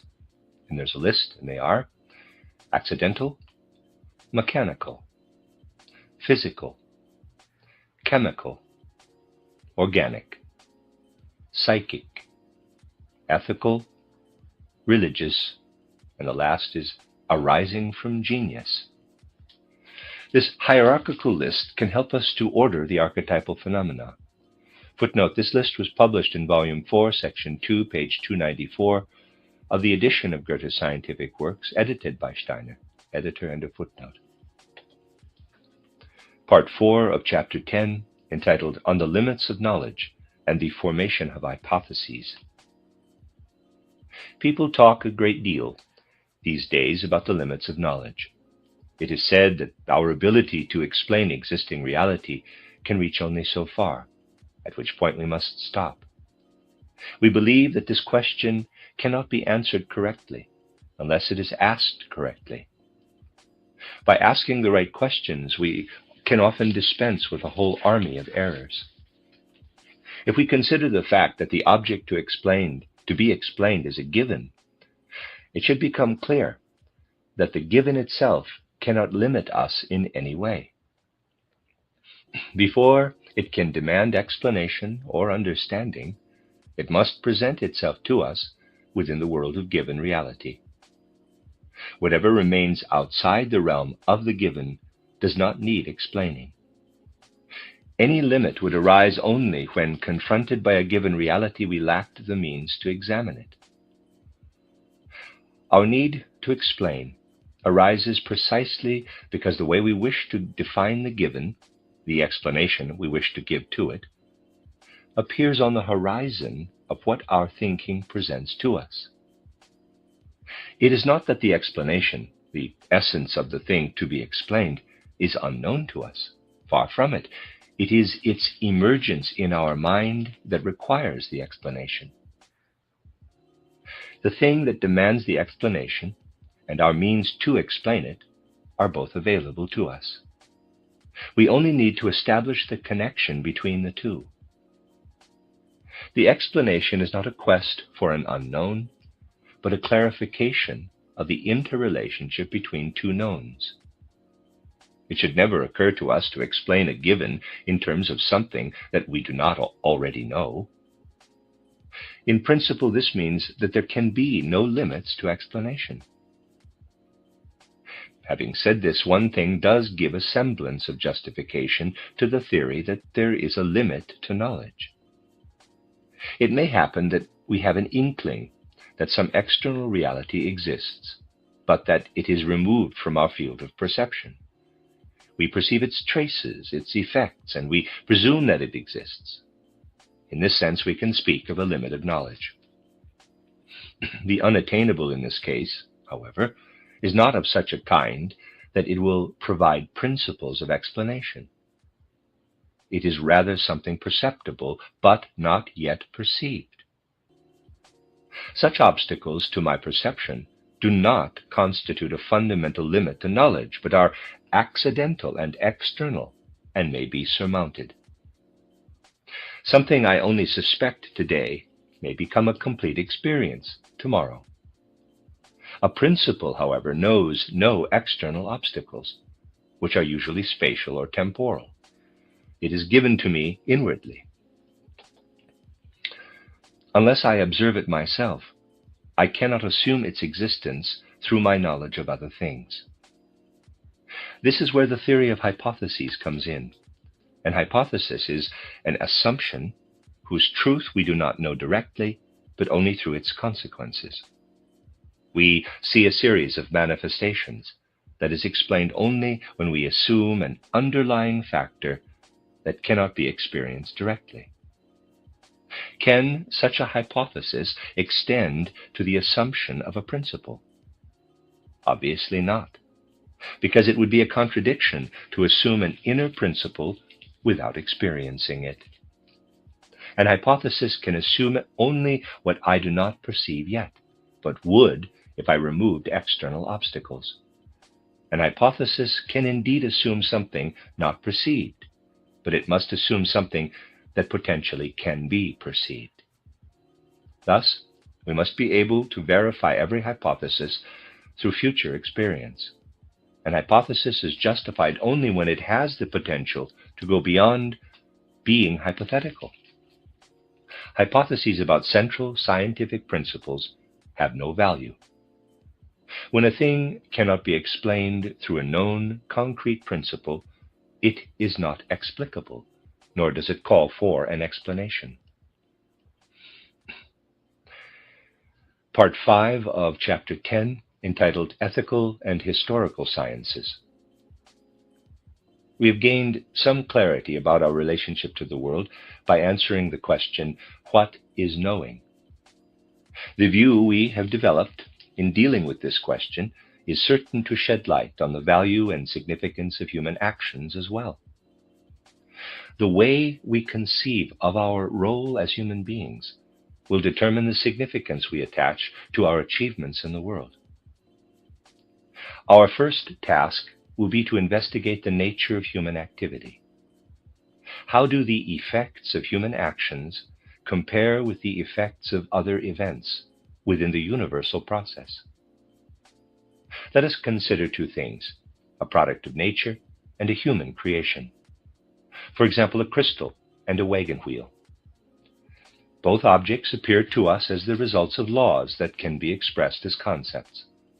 The only difference is that the crystal must be considered to be the immediate product of the natural laws that determine it. Whereas in the case of the wagon wheel, the human being intervenes between the concept, laws, and the object. What we think of as underlying the reality of the natural object is introduced into reality through human activity. Through the act of knowing, we experience the principles that determine sensory experience. Our thoughts reveal the world of ideas that already lie within reality. We complete the world process by invoking the agent who continually generates products, yet would remain forever hidden within them, if not for our thinking. Through our activities, however, we complement this process by introducing the unrealized world of ideas into reality. We have come to realize that ideas are the foundation of all existence, its determining condition, and nature's intention. Our knowing leads us to the point where we can apprehend the tendency of the world process, the intention of creation, in the indications contained in our natural environment.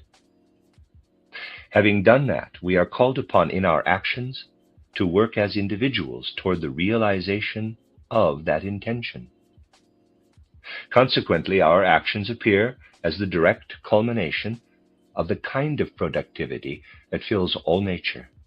They flow directly from the world's foundations. And yet how different our actions are from that other natural activity. The products of nature do not by any means carry within themselves the ideal lawfulness that seems to govern them.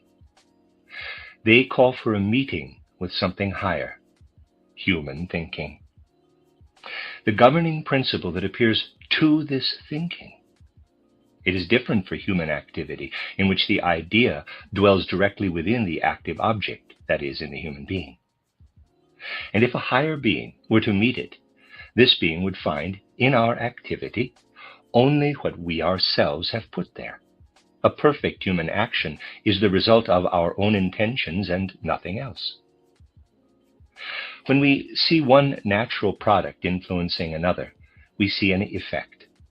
That effect is determined by laws that can be expressed as concepts. But to understand the effect, it is not enough to connect it with one law or another. We must have a second perceptible thing, which we must also be able to resolve completely into concepts. If we observe a depression in the ground, we look for the object that made it. This leads us to the concept of an agent that is active when the cause of a phenomenon appears as another external perception, that is, to the concept of a force. We encounter force only when an idea first appears in an object of perception and in that form affects another object. In contrast to this, there are instances when such mediation falls away and the idea approaches the sensory world directly. In these situations, the idea itself appears as the causal agent. It is here that we speak of will. Will is the idea itself, apprehended as force. It is completely inadmissible to speak of will as an independent agency. When a human being performs an action, we cannot say that will is added to the idea. Whoever speaks in this way has not come to a clear understanding of the concepts involved. After all, what is the human personality if we regard the world of ideas that fills it? It is active existence, of course. To conceive of it otherwise, as a dead, inert product of nature, would be to place it on the level of a lifeless stone.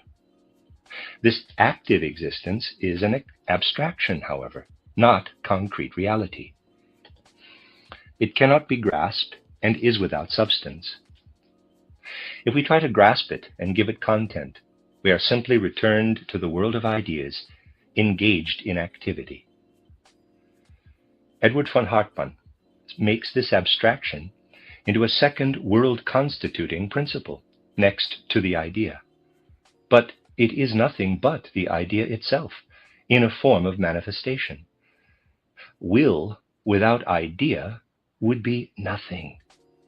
This cannot be said of the idea, because activity is one of its elements, whereas the idea is its own self-sustaining being. Now let us consider another characteristic of human activity that follows with necessity from what has been said. When we explain a natural event, we trace it back to its conditions. We try to discover the, in quotes, producer of the given product. When I observe an effect, it is not enough to look for its cause. These two perceptions alone do not satisfy my need for an explanation.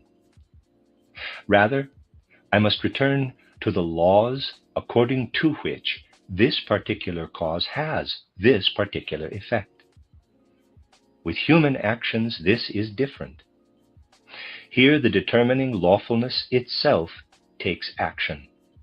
The causal agent that forms the product appears on the scene. In the case of this manifesting entity, we do not need to look any further for underlying determining factors. When we know the idea that is embodied in a work of art, we understand the work. We do not need to look for any further lawful connections between the idea, cause, and work, effect. We understand the actions of a political leader if we know the intentions, ideas, behind them. We need not inquire any further. We may, therefore, distinguish between natural processes and human actions. In natural processes, the law is the underlying determining factor behind what comes into manifest existence, whereas in human actions, existence itself becomes the law and is determined solely by itself. Consequently, in every natural process, we can distinguish between what determines and what is determined. What is determined follows with necessity from the determining factor. But human actions are determined only by themselves. This is freedom of action. When the intentions of nature, which exist behind appearances and determine them, enter the human being, they themselves manifest. But as appearances, they are not determined by hidden causes. If all the processes of nature are manifestations of the idea, then human activity is the idea itself in action. In our theory of knowledge, we concluded that our consciousness is not merely a means to form an image of the world foundation, but that this fundamental lawfulness itself manifests in its most primal form in our thinking. Consequently, we will see the unconditioned activity of this primal lawfulness in human actions as well. We do not need a world guide to give our actions purpose and direction. The world guide has renounced his power and handed everything over to human beings. He has relinquished separate existence and assigned us the task of continuing the work. We find ourselves in the world. We observe nature, and we recognize in it the indications of something deeper, of hidden laws and intentions. Our thinking allows us to recognize those intentions which become our spiritual possessions. Having penetrated to the world's foundation, we now take action toward realizing its intentions. Thus, the philosophy presented here is a true philosophy of freedom. In the realm of human activity, it acknowledges neither natural necessity nor the influence of an external creator or world guide, because in either case the human being would not be free. If natural necessity were functioning in ourselves as it does in other things, we would act under compulsion. To understand such actions, we would have to look for external factors that determine them, and freedom would be out of the question. Of course, we are not excluding the fact that there are innumerable human activities that fall into this category, but here we are not considering those. Human beings, to the extent that they are beings of nature, may also be understood in terms of natural laws that govern natural processes.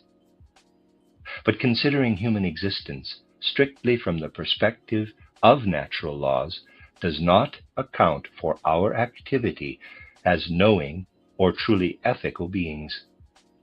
That is the point where we actually step beyond the realm of natural events. What has been established here holds true for our highest potential, which is more an ideal than a reality. The course of human life involves our evolution from a being of nature to one such as we have described. It is our task to liberate ourselves from all natural laws and to give ourselves our own laws. We must also reject the influence of an otherworldly guide of human destinies. Once we assume the existence of such a guide, we can no longer speak of true freedom. Such a power determines and directs the activities of human beings, who must then do as directed. Thus, we no longer experience the motivation of our actions as the ideal we have set for ourselves, but as a commandment of that power. Again, our actions are determined rather than free.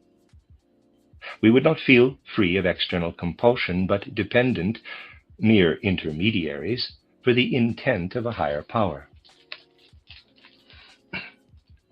Dogmatism, as we have seen, involves trying to discover why something is true by looking for an agent outside our subjective consciousness and inaccessible to it. Our view, on the other hand, confirms the truth of a judgment because its reasons lie in the concepts that are contained in our consciousness and that flow into the judgment. Those who conceive of a world foundation beyond the compass of our ideas must believe that the reason we recognize something as true is different from the objective reason for its truth. Truth is thus conceived as dogma. A commandment in the realm of ethics is the same as dogma in the realm of science. Those who base their actions on commandments act according to laws that they have not formulated. They look for externally prescribed norms for their actions and act out of duty. This is the only context in which it makes sense to speak of duty. When we experience the motive as external, we bow to necessity and follow it, acting out of duty. Our theory of knowledge cannot accept the validity of this kind of action, where human nature has reached moral maturity. We recognize the infinite perfection of the world of ideas. We know that the impulses for our actions emanate from this world within us, and that consequently, the only ethical actions are those that emanate directly from their corresponding ideas within us. According to this viewpoint, we perform an action only because we feel an inner need for its realization. We act because our own volition motivates us, not an external power. Once we have formed a concept of it, the object of our action fills us inwardly so that we actively strive to carry it out. The only motive for our actions should be the urge to realize an idea, the drive to achieve a purpose. Whatever impels us to act should first unfold its life within us as idea. We then act not out of duty or blind instinct, but out of love for the object toward which our action is directed.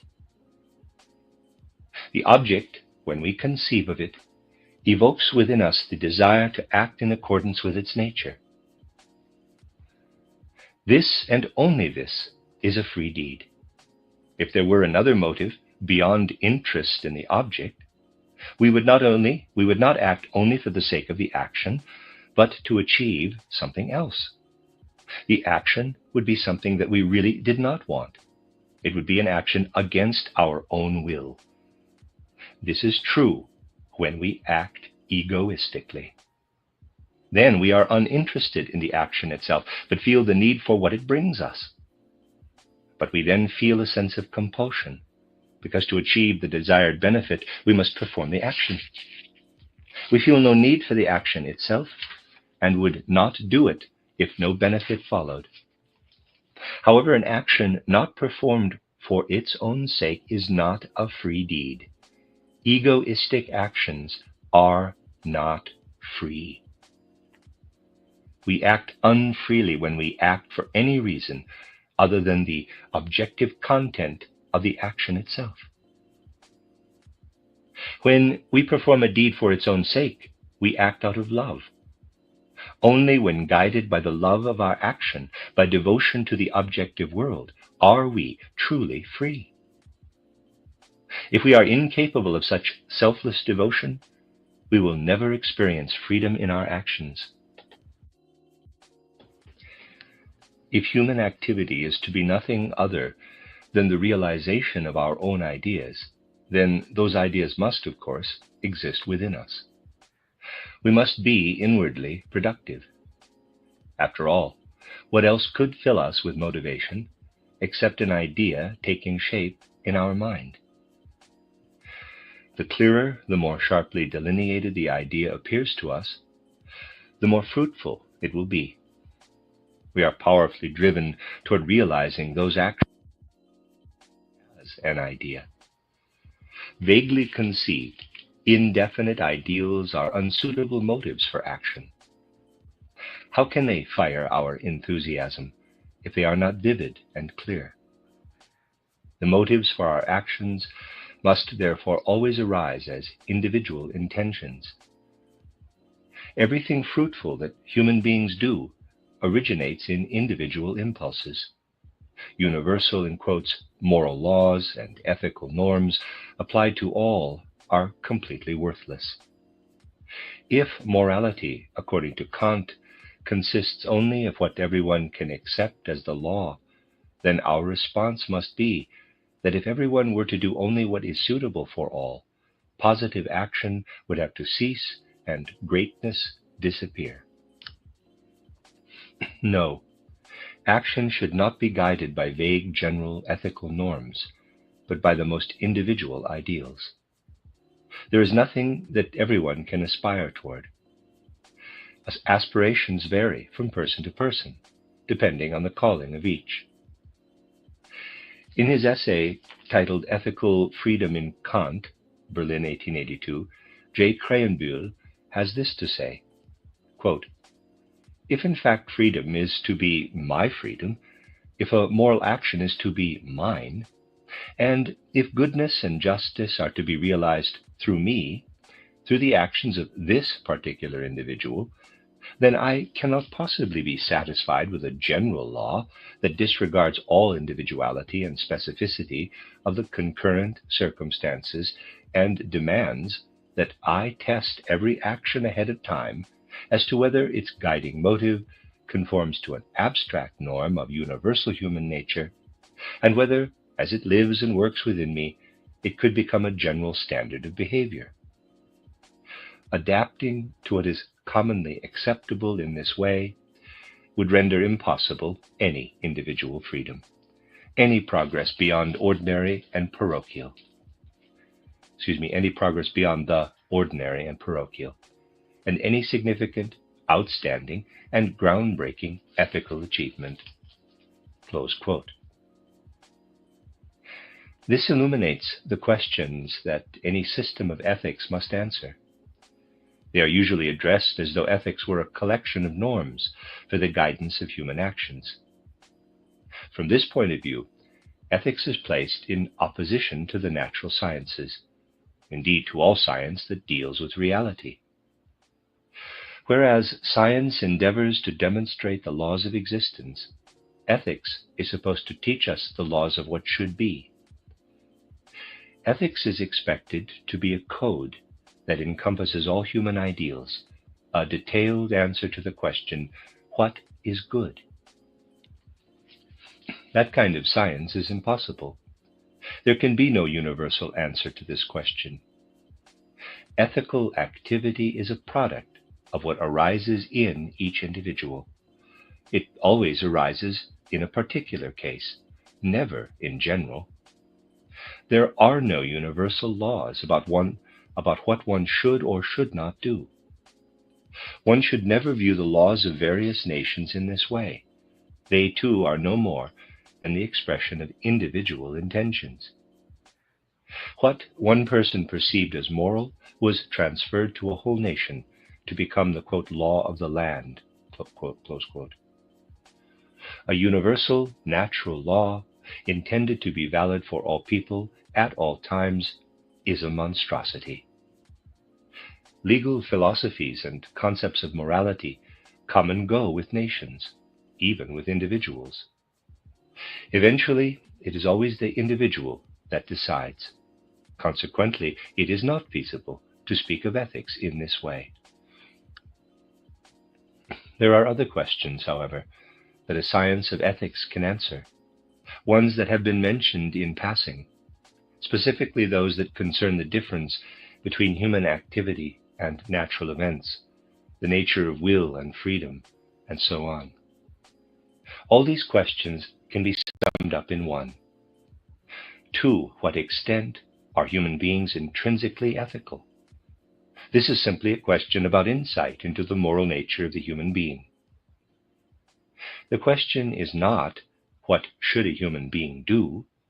It is rather, what is it that human beings do when they follow their inner nature? The wall is thus removed that separates all science into two separate spheres: a science of all that is and a science of what should be. Like all sciences, ethics is a science of what is. In this sense, there is something that is, but also to two greater wholes. First, as members of a nation, individuals are united by social mores and have in common a culture, a language, and shared views. But as individuals, we are also citizens of history and participate in the great process of human evolution. This dual allegiance to greater wholes seems to restrict our free human activity. Our actions do not seem to be only the product of an individual, but seem conditioned by what we have in common with our nation. Our individuality seems to be annihilated by the national character. Am I free, then, if it is possible to explain my actions, not only as an expression of my individual nature, but also largely as an expression of my nationality? Do I act a certain way because nature happened to make me a member of this particular national community? The same is true of my place in human history. As a child of my time, I am dependent on the cultural era into which I was born. But if we view ourselves as beings of both knowledge and action, the contradiction resolves itself. The capacity for knowledge allows us to penetrate the character of our national identity and see where our fellow citizens are headed. The very factors that seem to determine us are those we must transcend and take into ourselves with full awareness. Thus they become individual in us and acquire the personal character of free actions. The same is true of the historical evolution within which I take my place. I gain insight into the governing ideas and moral forces of my time, and once I do so, they no longer determine me, but become individual motives. We need to actively penetrate our time and culture, so that we will not be led, but lead ourselves. We must not allow ourselves to be led blindly by our national character. We must instead come to understand it so that we can work consciously in the spirit of our nation. We cannot allow ourselves to be carried along by cultural progress. Rather, we must appropriate the ideas of our time. This requires us, first of all, to understand the culture in which we live. Then, in freedom, we will assume the tasks of our time and apply our efforts in the appropriate context. This is where we need the humanities, parenthesis, history, cultural and literary history, and so on, close parenthesis. In the humanities, we look at human achievements, the accomplishments of culture, literature, the arts, and so on. Here, the spirit takes hold of spiritual matters. The purpose of the humanities must be to allow us to recognize where chance placed us as individuals. We must recognize what has been achieved and what we need to accomplish. The humanities help us to find the right place to participate in the world's work. We must know the cultural world and determine our contribution accordingly. In the first volume of his title, Images of the German Past, Leipzig, 1859, Gustav Freytag says, quote, "All great creations of national powers, traditional religions, mores, laws, and government, can no longer be seen as the achievement of individual human beings. They are organic creations of a higher life, which at any given time can become visible only through individuals, and which at any given time unifies individual spirits into a powerful whole. Thus, without being mystical about it, one can speak of a folk soul. Unlike the will of an individual, however, The life of a nation does not work consciously. What is free and rational in history is represented by individuals. The national force works untiringly with the dark compulsion of a primal force. Close quote. If Freitag had investigated the life of nations, he might have found that it resolves itself into the sum of the